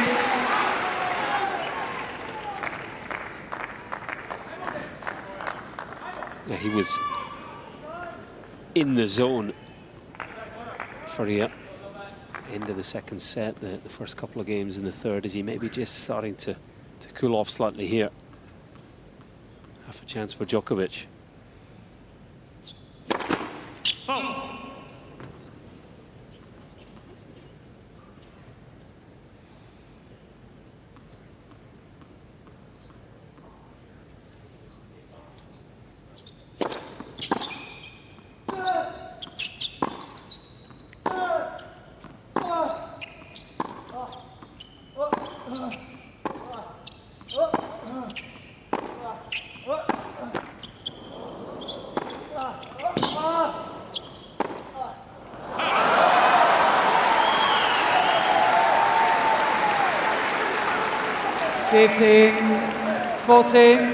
Novak going into lockdown mode. One of the shots I always look for as a barometer for Novak's confidence is his backhand down the line. And he has used that shot so sparingly today. Vast majority of the time he's just gone cross court. I think because he's been so deep in the court. Look how deep he is to return here, and hasn't had a lot of time. So that's why, Robbie, I think he hasn't been able to pull the trigger.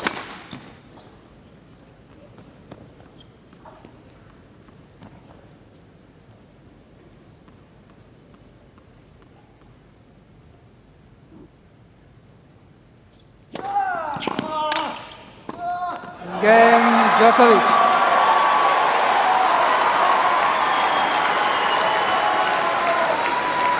Those are the returns that we have come to see so often on this Rod Laver Arena. Djokovic leads. Pretty awesome.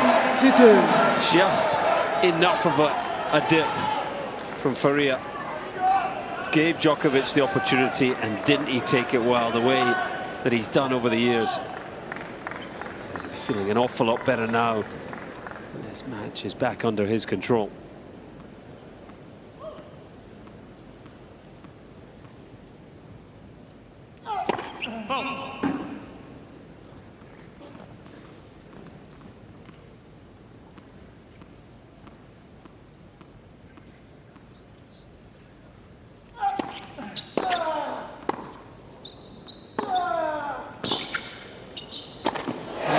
Again.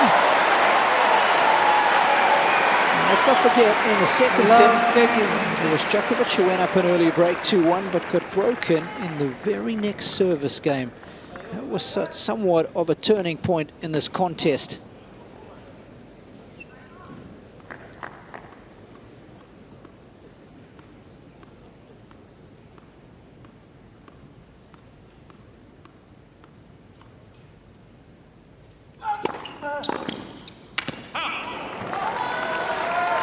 15.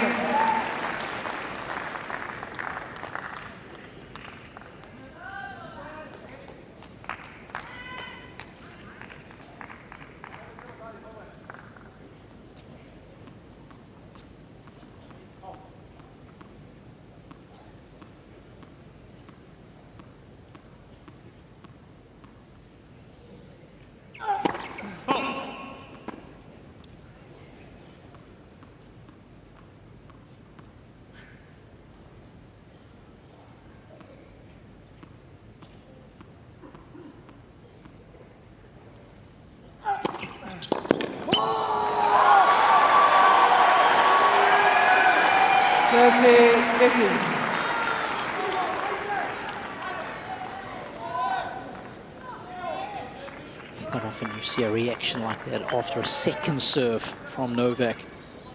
I think he enjoyed the fact that he went all in there. It's these little moments. He identifies them so well. He knows how big they are. And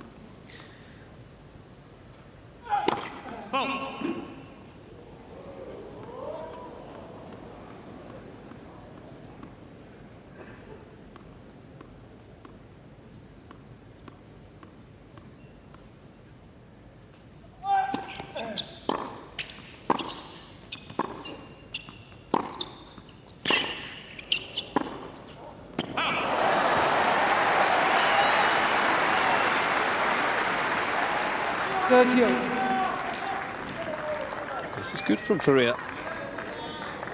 Felt his energy level had dipped. Obviously the disappointment had been broken, but he's coming straight back out fighting here. I can't believe it. Last time he missed a backhand. It's a long, long time ago. Too many today, that's for sure. Normally forged in fire, that shot.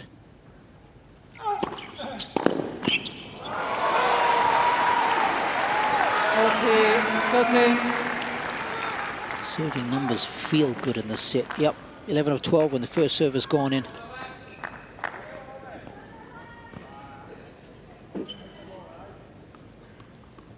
Just 5 of 21 first serves from Faria. No wonder he finds himself a breakdown.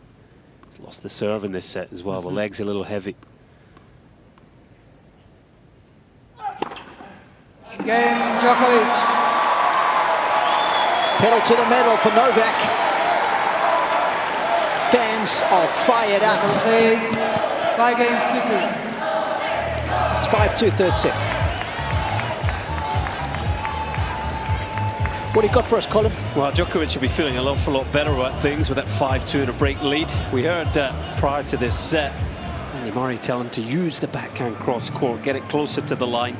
Sets 1 and 2, 56% of backhands cross court. Look at set 3 so far, 63%. So he has listened to his new coach. He's made an adjustment. Has it helped? Maybe a little. Probably benefited from Faria having a bit of a dip in his energy levels, dropping the first serve percentage. But signs are good that Murray and Djokovic communicating well, seeing things similarly, and Murray helping make the difference, you would think, here in set 3.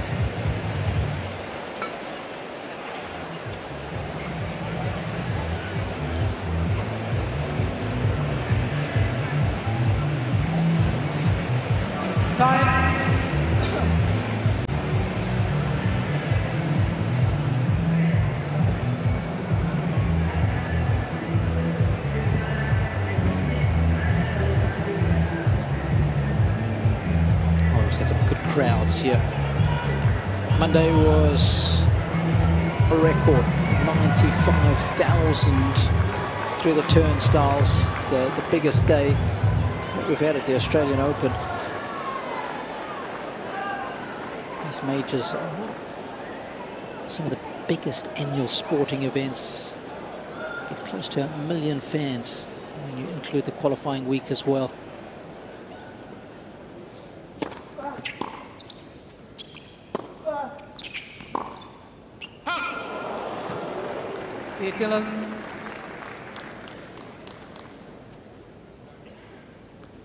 Close, but close enough.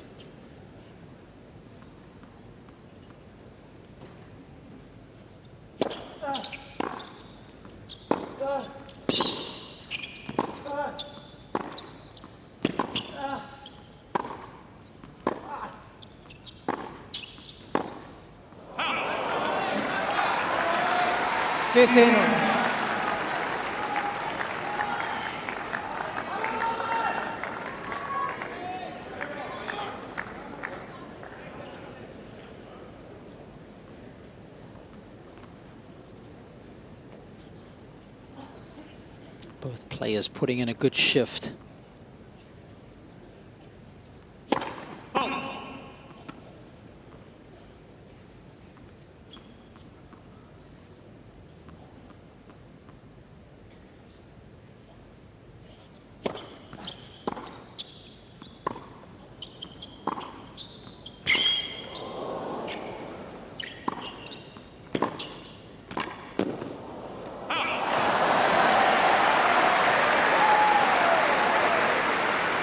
Tell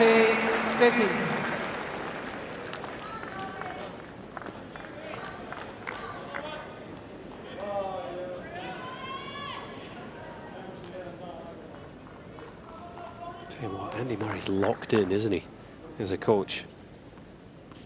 Powers of concentration, of course. He's well used to playing these 5-set matches. The mind is still there.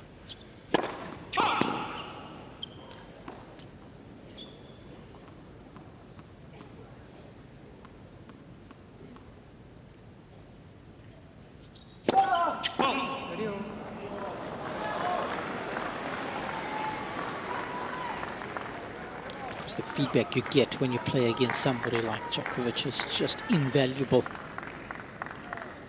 Josh, you've spoken about the physical exertion out here, and he'll know it's an area of his game that he's going to have to up if he wants to go toe-to-toe, wants to play 4-hour matches. Well,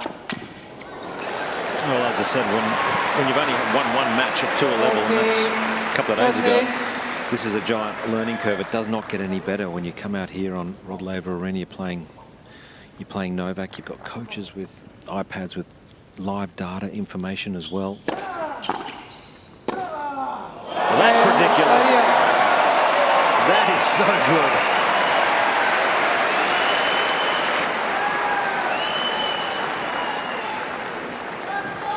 Djokovic leads 5-3. Team loved it.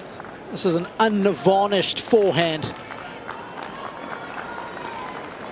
How good is it to see a player as inexperienced as Faria playing in this way, enjoying his time on Rod Laver Arena so much? Novak serving for a 2-1 lead.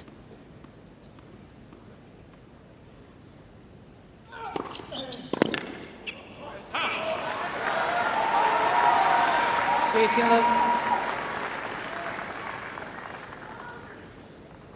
course, the winner of this match will take on Thomas Mahach. He beat Riley Apelka in a 5-set epic a little earlier today.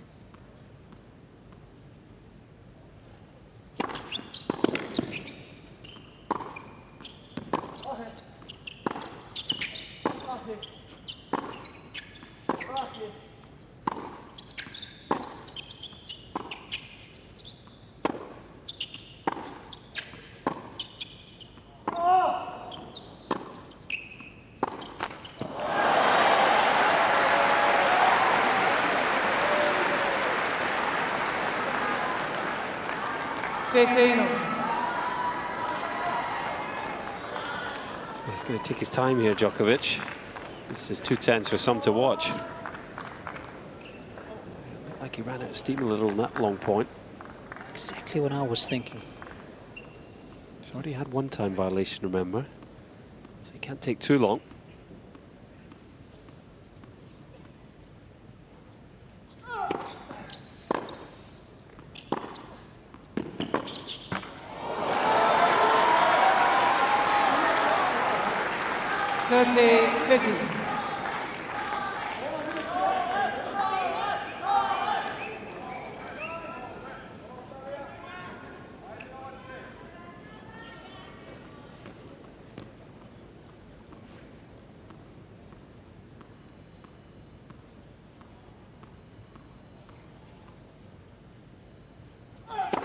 Fault.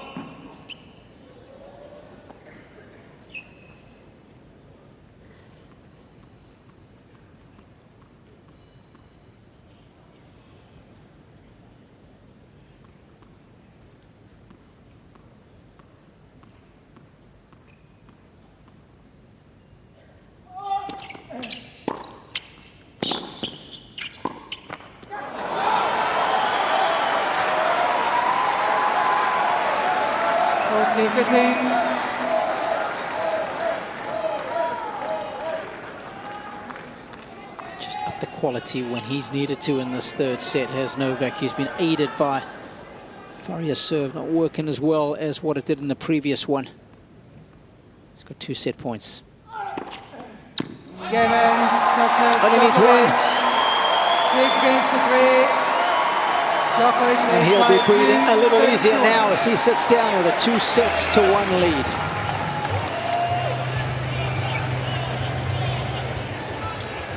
Well, that was a Djokovic special in many ways, that third set. He just managed it so well.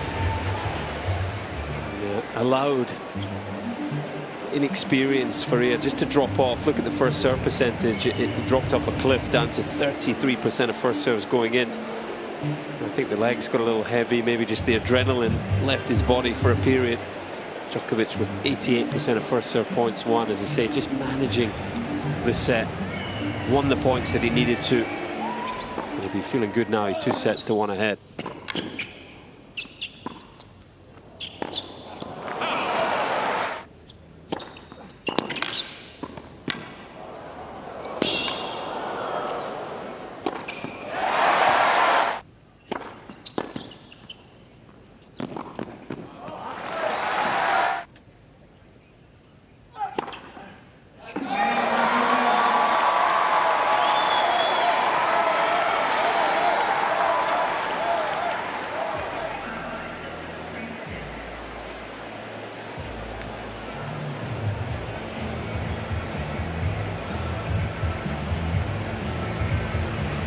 Serbian fans again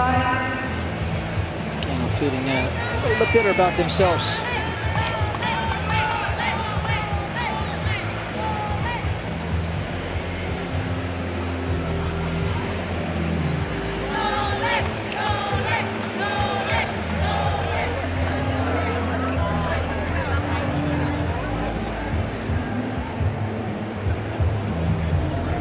Everyone weren't with us a little earlier. This is the first time, excuse me, the second time back-to-back years that Novak has lost a set in his opening 2 matches. Prior to that, it's never happened, so he's working awfully hard, is the Serbian.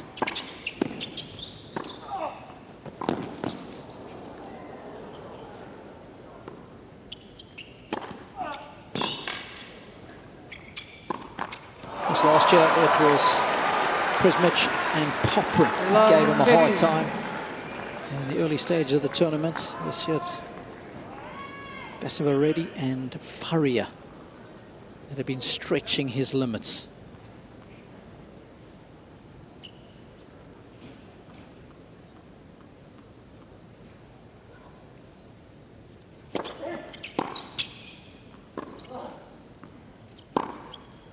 La 13. There it is, Robbie. The bread and butter down the line. Just gaining with a little bit of extra confidence as this match has gone on. That is sublime. Yeah, it's been his trademark, hasn't it, throughout his career. Oh, on a postage stamp in the corner. Oh, isn't it just?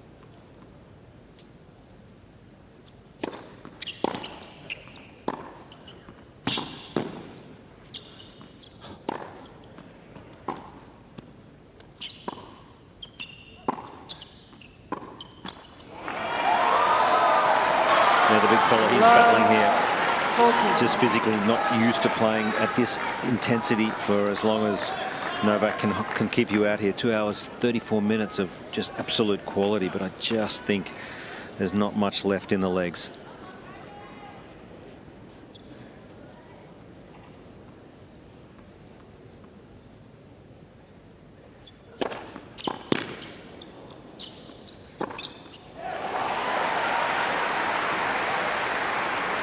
15-14.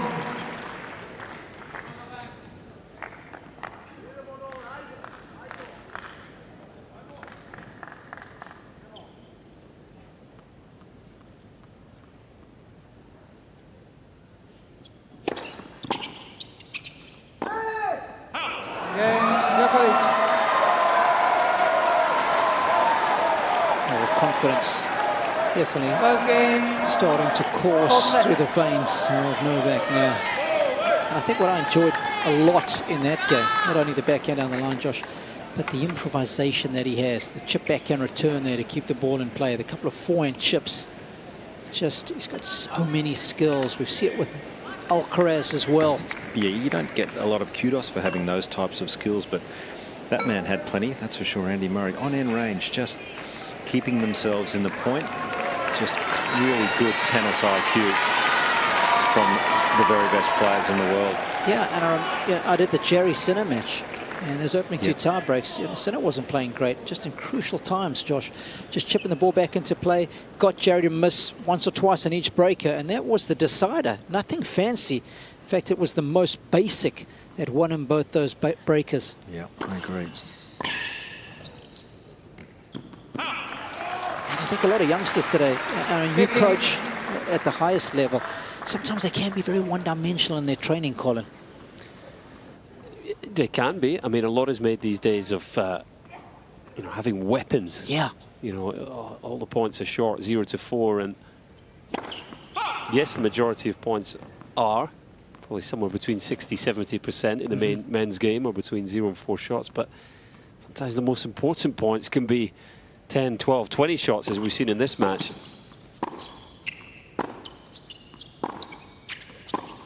And that's where these players, top players, are so complete, ability to win all types of points, but also for Djokovic, just recognizing the moment.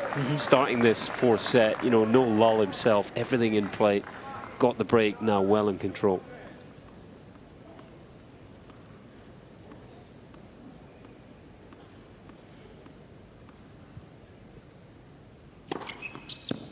Where it's such an advantage is that they can go to different game styles, game plan B, C, D, if things are not working, and that's what we've seen Novak do. We saw Sinner do it in that match against Jarry, but a guy like Faria, he's a little one-dimensional at the moment.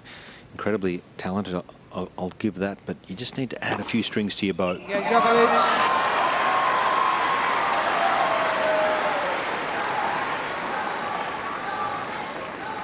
Djokovic leads 2-0. And Joshua, it was so interesting listening to some of the press conferences pre-tournament, and Sinner mentioning the fact that he's been working on everything. Little changes here, little changes there, fine-tuning. You might not see them, but we have been doing them. Always looking to evolve as a player. And perhaps someone like Steph Tsitsipas has been caught short in that department. He's spoken about the game, has moved away from him, Colin. Well, look at Carlos Alcaraz. New service motion or sort of tweak to the rhythm. He's added weight to the racket. They're always exploring ways to get better. Very low.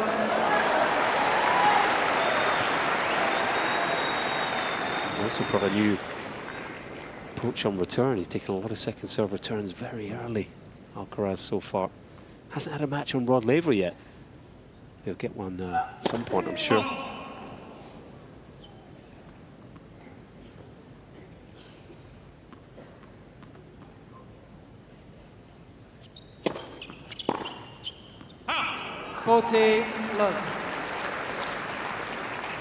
He was in a rush earlier today on Margaret Court. Enough of that one. I want to come over here now. 1 hour and 21 minutes against Yoshihito Nishioka. 6-love, 6-1, 6-4.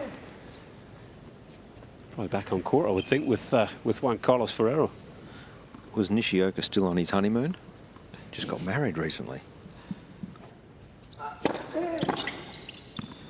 40-15. Taking the fifth on that one, Josh.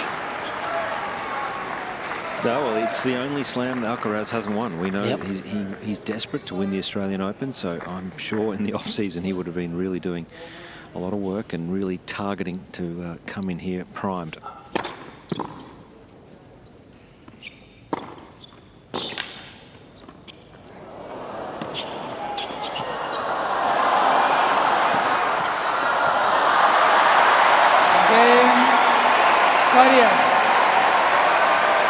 good for the moment. But what really matters is the scoreline. Novak's in charge.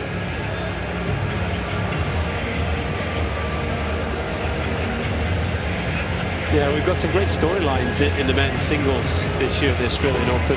Alcaraz's pre-tournament quote saying that just about everything he did in the off-season was geared towards how do I beat Sinner, you know, in the final, in the big matches. Djokovic has added Andy Murray to his team to try and help him get the better of those guys.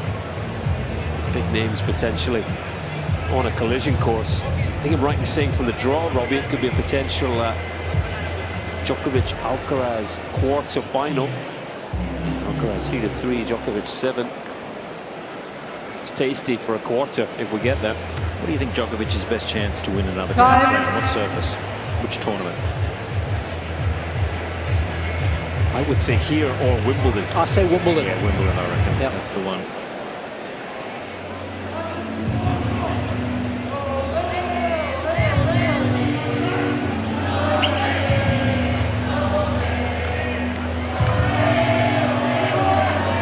Just discussing the change of ends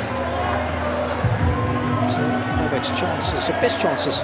Josh asked the question of winning another major. You know how much he enjoys playing here. The record is impeccable. His record on hard courts in general is jaw-dropping. Sinner posted one of the best seasons ever on hard courts last year. He's coming. He's coming at everybody. Full power. 8 titles, and he only lost 3 matches on hard courts last year. He won 42 of those in straight sets.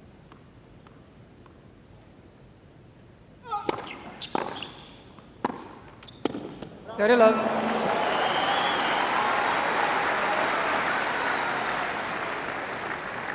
I was thinking maybe grass for Novak if he doesn't win here. Yeah, I think so, because he's so good on grass, but I guess the modern day player doesn't get a lot of opportunity growing up playing on grass, so his opposition is a little hindered in that way, because years gone past the grass court season was longer. There was more tournaments on grass, so I just think he's got such an edge on that surface, and that's the one I think he would think as well. He's a huge chance of nabbing another slam.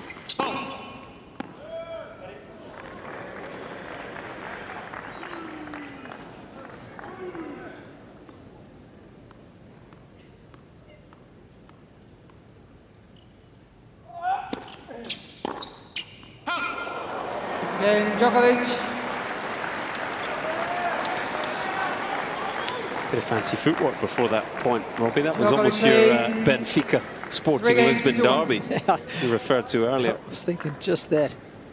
Djokovic, fan of Benfica, is that fair to say? That's right. Yeah, that's right. He's got a couple of jerseys. He must support a few teams, though, does he?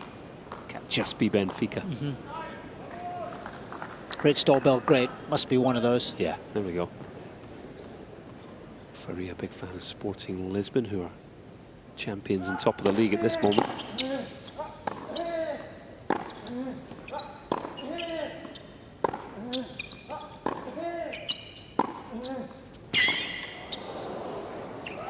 He's just getting pushed around now. Djokovic looks comfortable, looks in control of proceedings. The energy level's just not quite there for Faria. Maybe the ball speed dropping. He's given us so much in this match, hasn't he? What a second set, and tiebreak in particular that he played. His ceiling is high.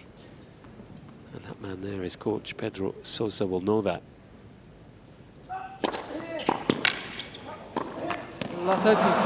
You'd be pretty excited having a charge like that, coaching a young kid. You'd know the upside.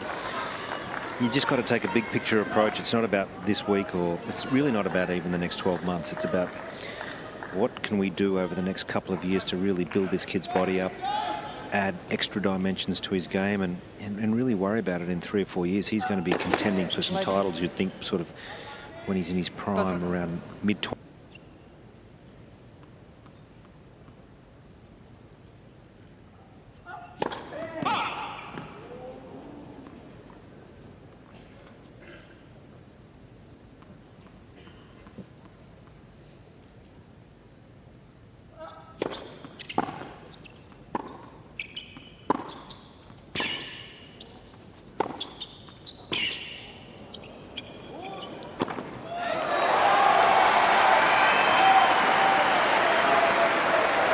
Love 40. I just think the length has improved as well from Novak on the ground strokes. And for me, that's always a good indication that he's hitting through the ball nicely. Cleaner contact. 3 more break points.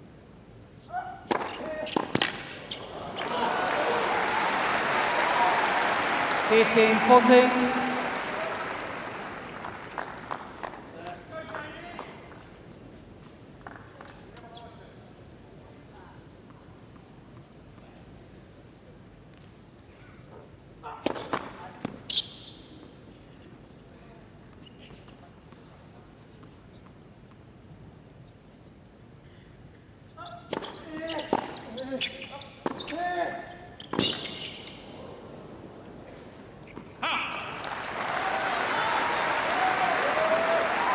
$30, 14.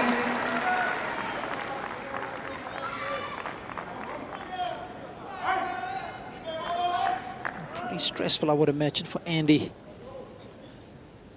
These 2 matches that he's had to sit in the coaching box.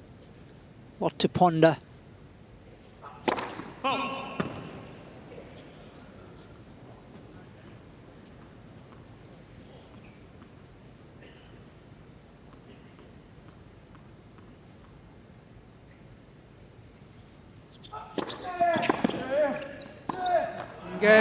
That's more like it.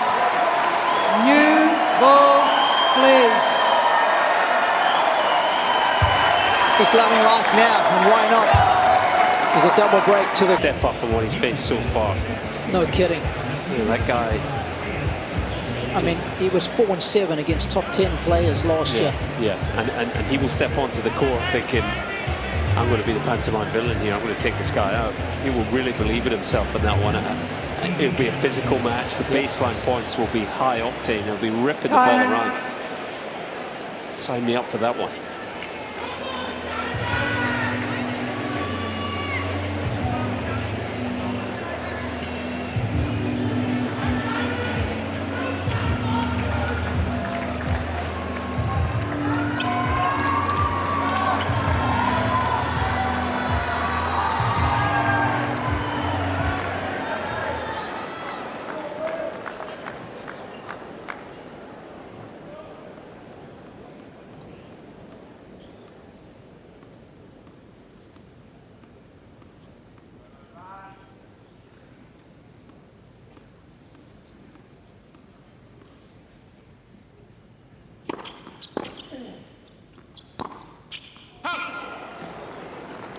Love 50. Of course, if Novak does end up going through here, which of course is looking very likely, Thomas, Mahach awaits. And he's coming off a career best season and a good win in 5 sets against Riley Opelka, so he'll have his tail up.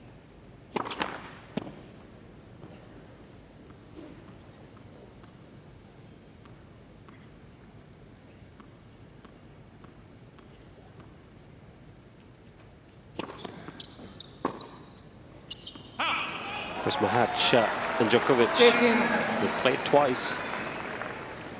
And he was the party spoiler, if memory serves, on 1 occasion. Yeah, that was in Geneva last summer on the clay in the semi-final. Mahach winning 6-4, love 6, 6-1. Okay, it's not a Grand Slam, but he stepped onto the court and shaking hands as the winner. Djokovic beat him in Dubai 2023.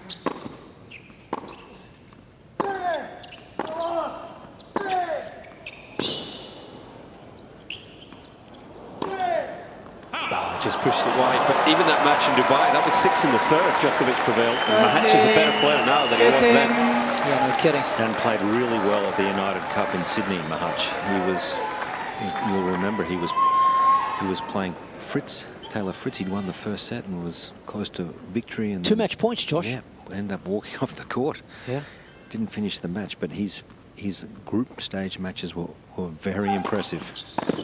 40, and let's not significantly. Yeah, he'll take it on. He won't hold back. He's a character on court as well. Yeah. So I'm really looking forward to that if we get there, which it's looking likely here.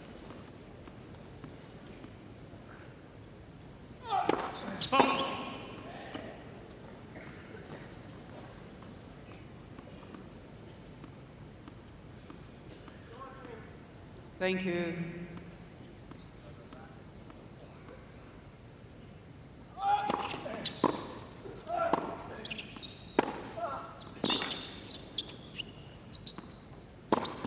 Yeah, it's nicely done. And I can tell you, just off the ground, when he beat Alcaraz in Shanghai, he had 32 winners to Alcaraz's 18.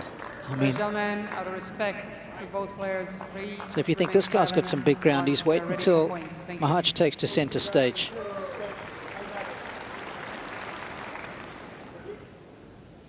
Respect is foreign to them.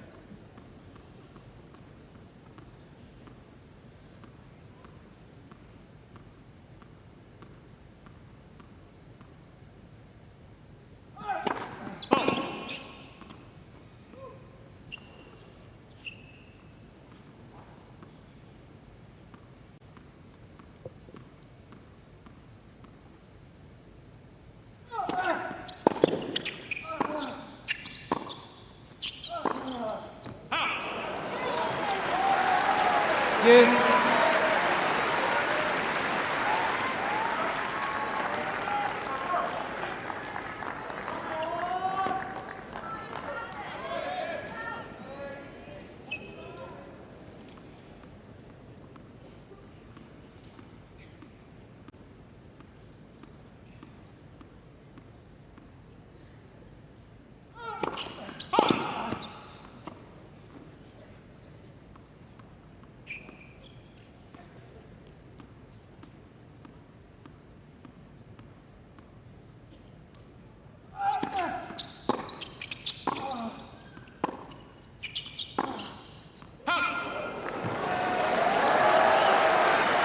Advantage. Faria.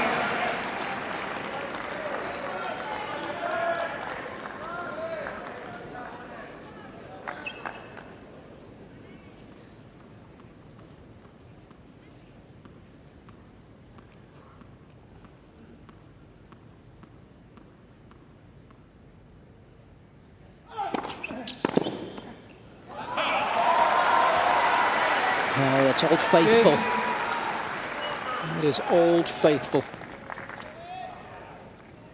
It's not necessarily the quickest serve at 189, but it's got accuracy plus movement. It's a heady cocktail.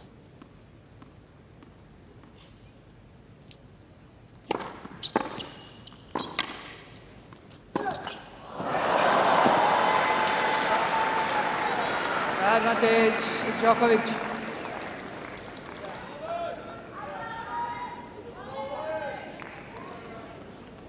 He's just having one or two words with a few people around this this arena. Djokovic becoming slightly distracted.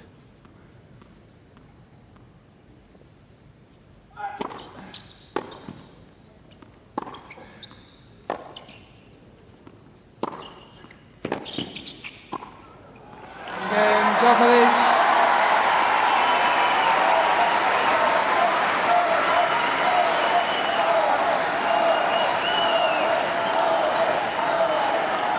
Djokovic leads 5 games to 1. Oh, he's kept it a lot tighter in this fourth set. Accuracy of the ground strokes has been good. He's made things nice and simple for himself. He's laid the platform with some good serving and just blowing those, so maybe giving him a hard time. A little kiss.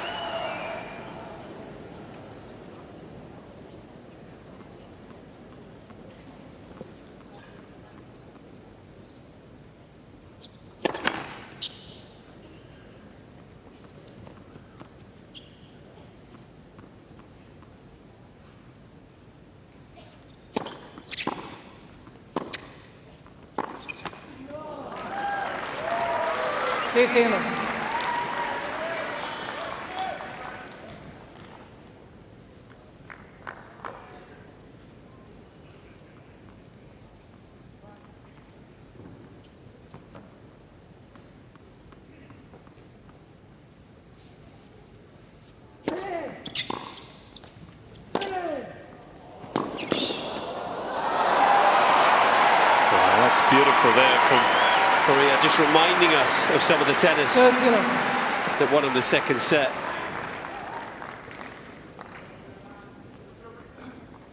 Foundation of his game is power, the big serve, the big hitting, but this guy can volley, he's got feel. Definitely a name to watch out for in years to come.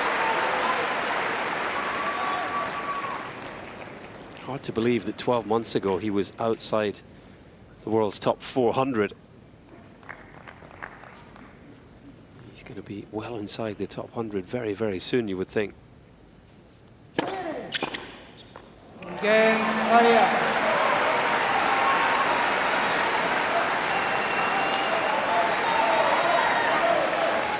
It's good stuff. We'll get one more look at least at Novak's serve. 5-2, Djokovic leads.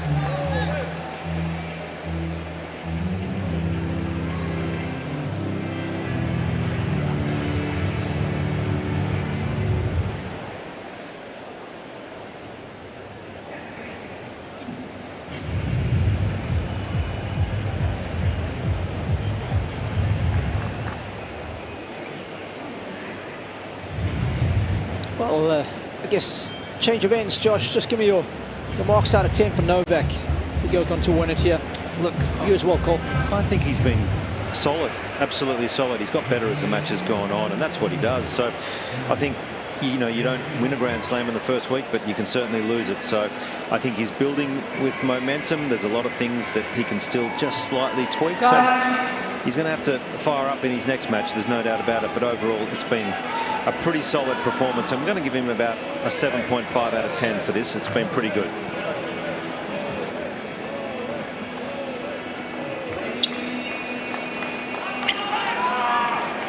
Well, almost 3 hours in the making now, this match. And just as was the case last year for Novak, he has lost at least one set in his opening 2 rounds, but he's got a chance to wrap this one up right now with a decent service game here. Book himself a place in the 3rd round against Thomas Mahach.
Triple match point for the 10-time champion.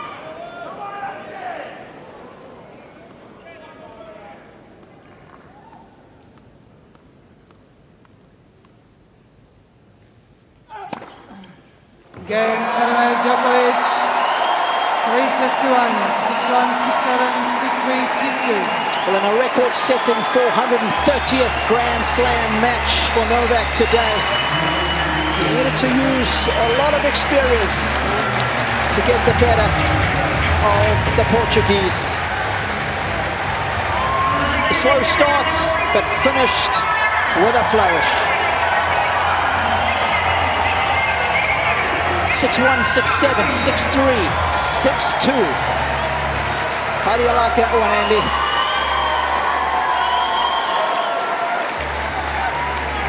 Thoroughly enjoyable contest. 3 hours, 4 sets.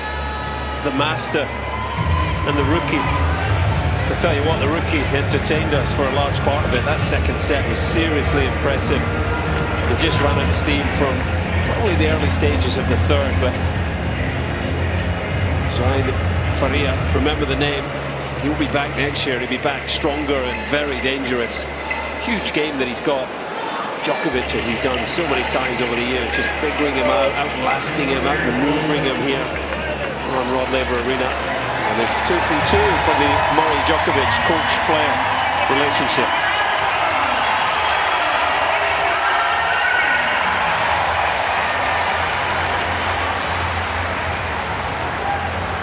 Well, Nuno Borges was a winner earlier today against Jordan Thompson. So there is something for the Portuguese tennis fans back at home to celebrate. And they'll celebrate the way he competed against this guy. Slow start, but he held his own for a large period throughout the match. And there's his watch, I can tell you, that is made up of 25 of his head rackets and some Lacoste polo t-shirts, all mixed in there with some special resin. It's a seriously scarce timepiece, but of course with a bit of a Novak touch to it as well. Colin, how's that? Incredible. He's going to have a chat with our very own Josh Eagle now. Novak, congratulations. Not sure you're quite aware of it, but another record for you today, the most ever wins at a Grand Slam level. You're at 430, overtaking Roger Federer.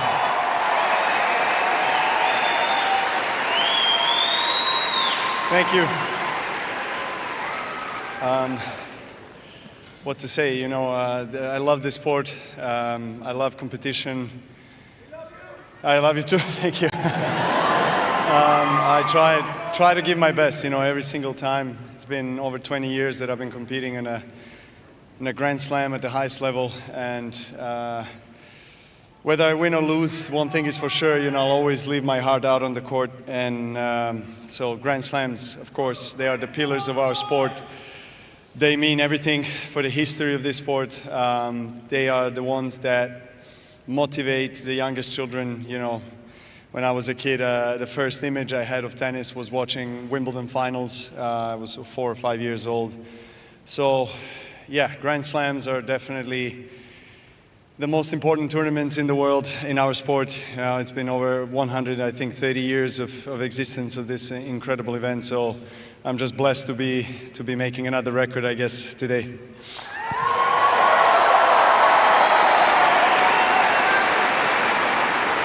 And Novak, you didn't have it all your own way today. He's a really talented ball striker. That second set, he was throwing absolutely everything at you. The next generation, they seem to be coming through, that they're playing big, but your response in that third and fourth sets, that was impressive. Yeah, I think I responded very well. Third and particularly fourth set, the way I ended up the match. Yesterday, Medvedev played 5 sets. He was 2 sets to 1 down. And in the wise words of Mr. Daniel Medvedev, if the future generation plays this way, they're going to have everything. Money, girls, casino. I just love that statement. I had to say it. So yeah, I mean, he was playing lights out tennis. I think, you know, towards the end of the second set and beginning of the third, you know, I had to weather the storm. He's been practically serving 2 first serve the entire match. Not easy to play someone like that who, you know, doesn't have obviously anything to lose and coming out. He's a big guy.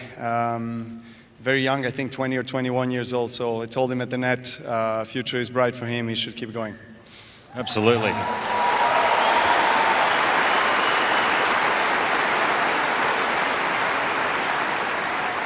Novak, great. You've got your family here, of course. Stefan in the front there, and of course it was wonderful to see pictures early in the week of you surfing. How was your surfing skills, or was that more with Tara? Just something different out and about around the grounds here. No, I was more of a moral and physical support to my children and my wife. They were the ones surfing. I didn't want to risk it, to be honest. It's a dangerous sport. I mean, it looks like a controlled environment. You know, a really nice facility. So hopefully, yeah, gonna go deep in the tournament, and after I'm done, maybe I'll give it a try. You know, my son and my wife did a great job. My daughter, she was a little bit overwhelmed with the size of the waves. I mean, from her perspective, so I had to give her emotional support. So I was there for that, and yeah, it was amazing to spend some quality time with my family. It's been another great day, Novak Djokovic. Into the third round. Congratulations, mate. Well done.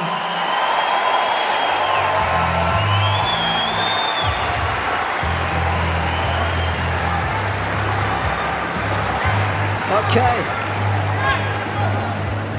So, a little insight as to what he's been up to as well. Are you a surfer? A bit of surfing? We've got some great surfing in Scotland, Robbie. You need at least one wetsuit, I think, to go in. But about a 12mm wetsuit to go in. I'm not. I spend too much time on the fairways. Yes. Well, Novak had to go some fairways today to eventually get the W. And as Josh alluded to, he had to work pretty hard, got better and better with each passing set. Eventually, sets 3 and 4 went his way, and 3 hours on the button, he gets the job done. Well, I want to focus on the winner stat there. You know, that really sums up for me the way these young players are playing. 38 winners. Jaime Faria hit. You know, they come out, they go for it, they've got power. But again, Djokovic able to prevail. And there's confirmation he will face Thomas Mahaj. They're one apiece head-to-head. It'll be the first Grand Slam meeting, and that is a match not to be missed. That's a significant test for the 24-time Grand Slam champion. Yeah, Yuri Lahechka looming large as well from Czechia in that section of the draw. Well, he had to work hard. There was no plain sailing today for Novak. For the second year in a row, he dropped sets in his opening 2 matches, but he got to his desired destination. And he is through 4 sets. Hope you enjoyed it. We certainly did. Plenty of drama. Thanks to Josh. Thanks to Colin. And we look forward to your company a little later this evening. From all of us here on the Rod Laver Arena, it's bye for now.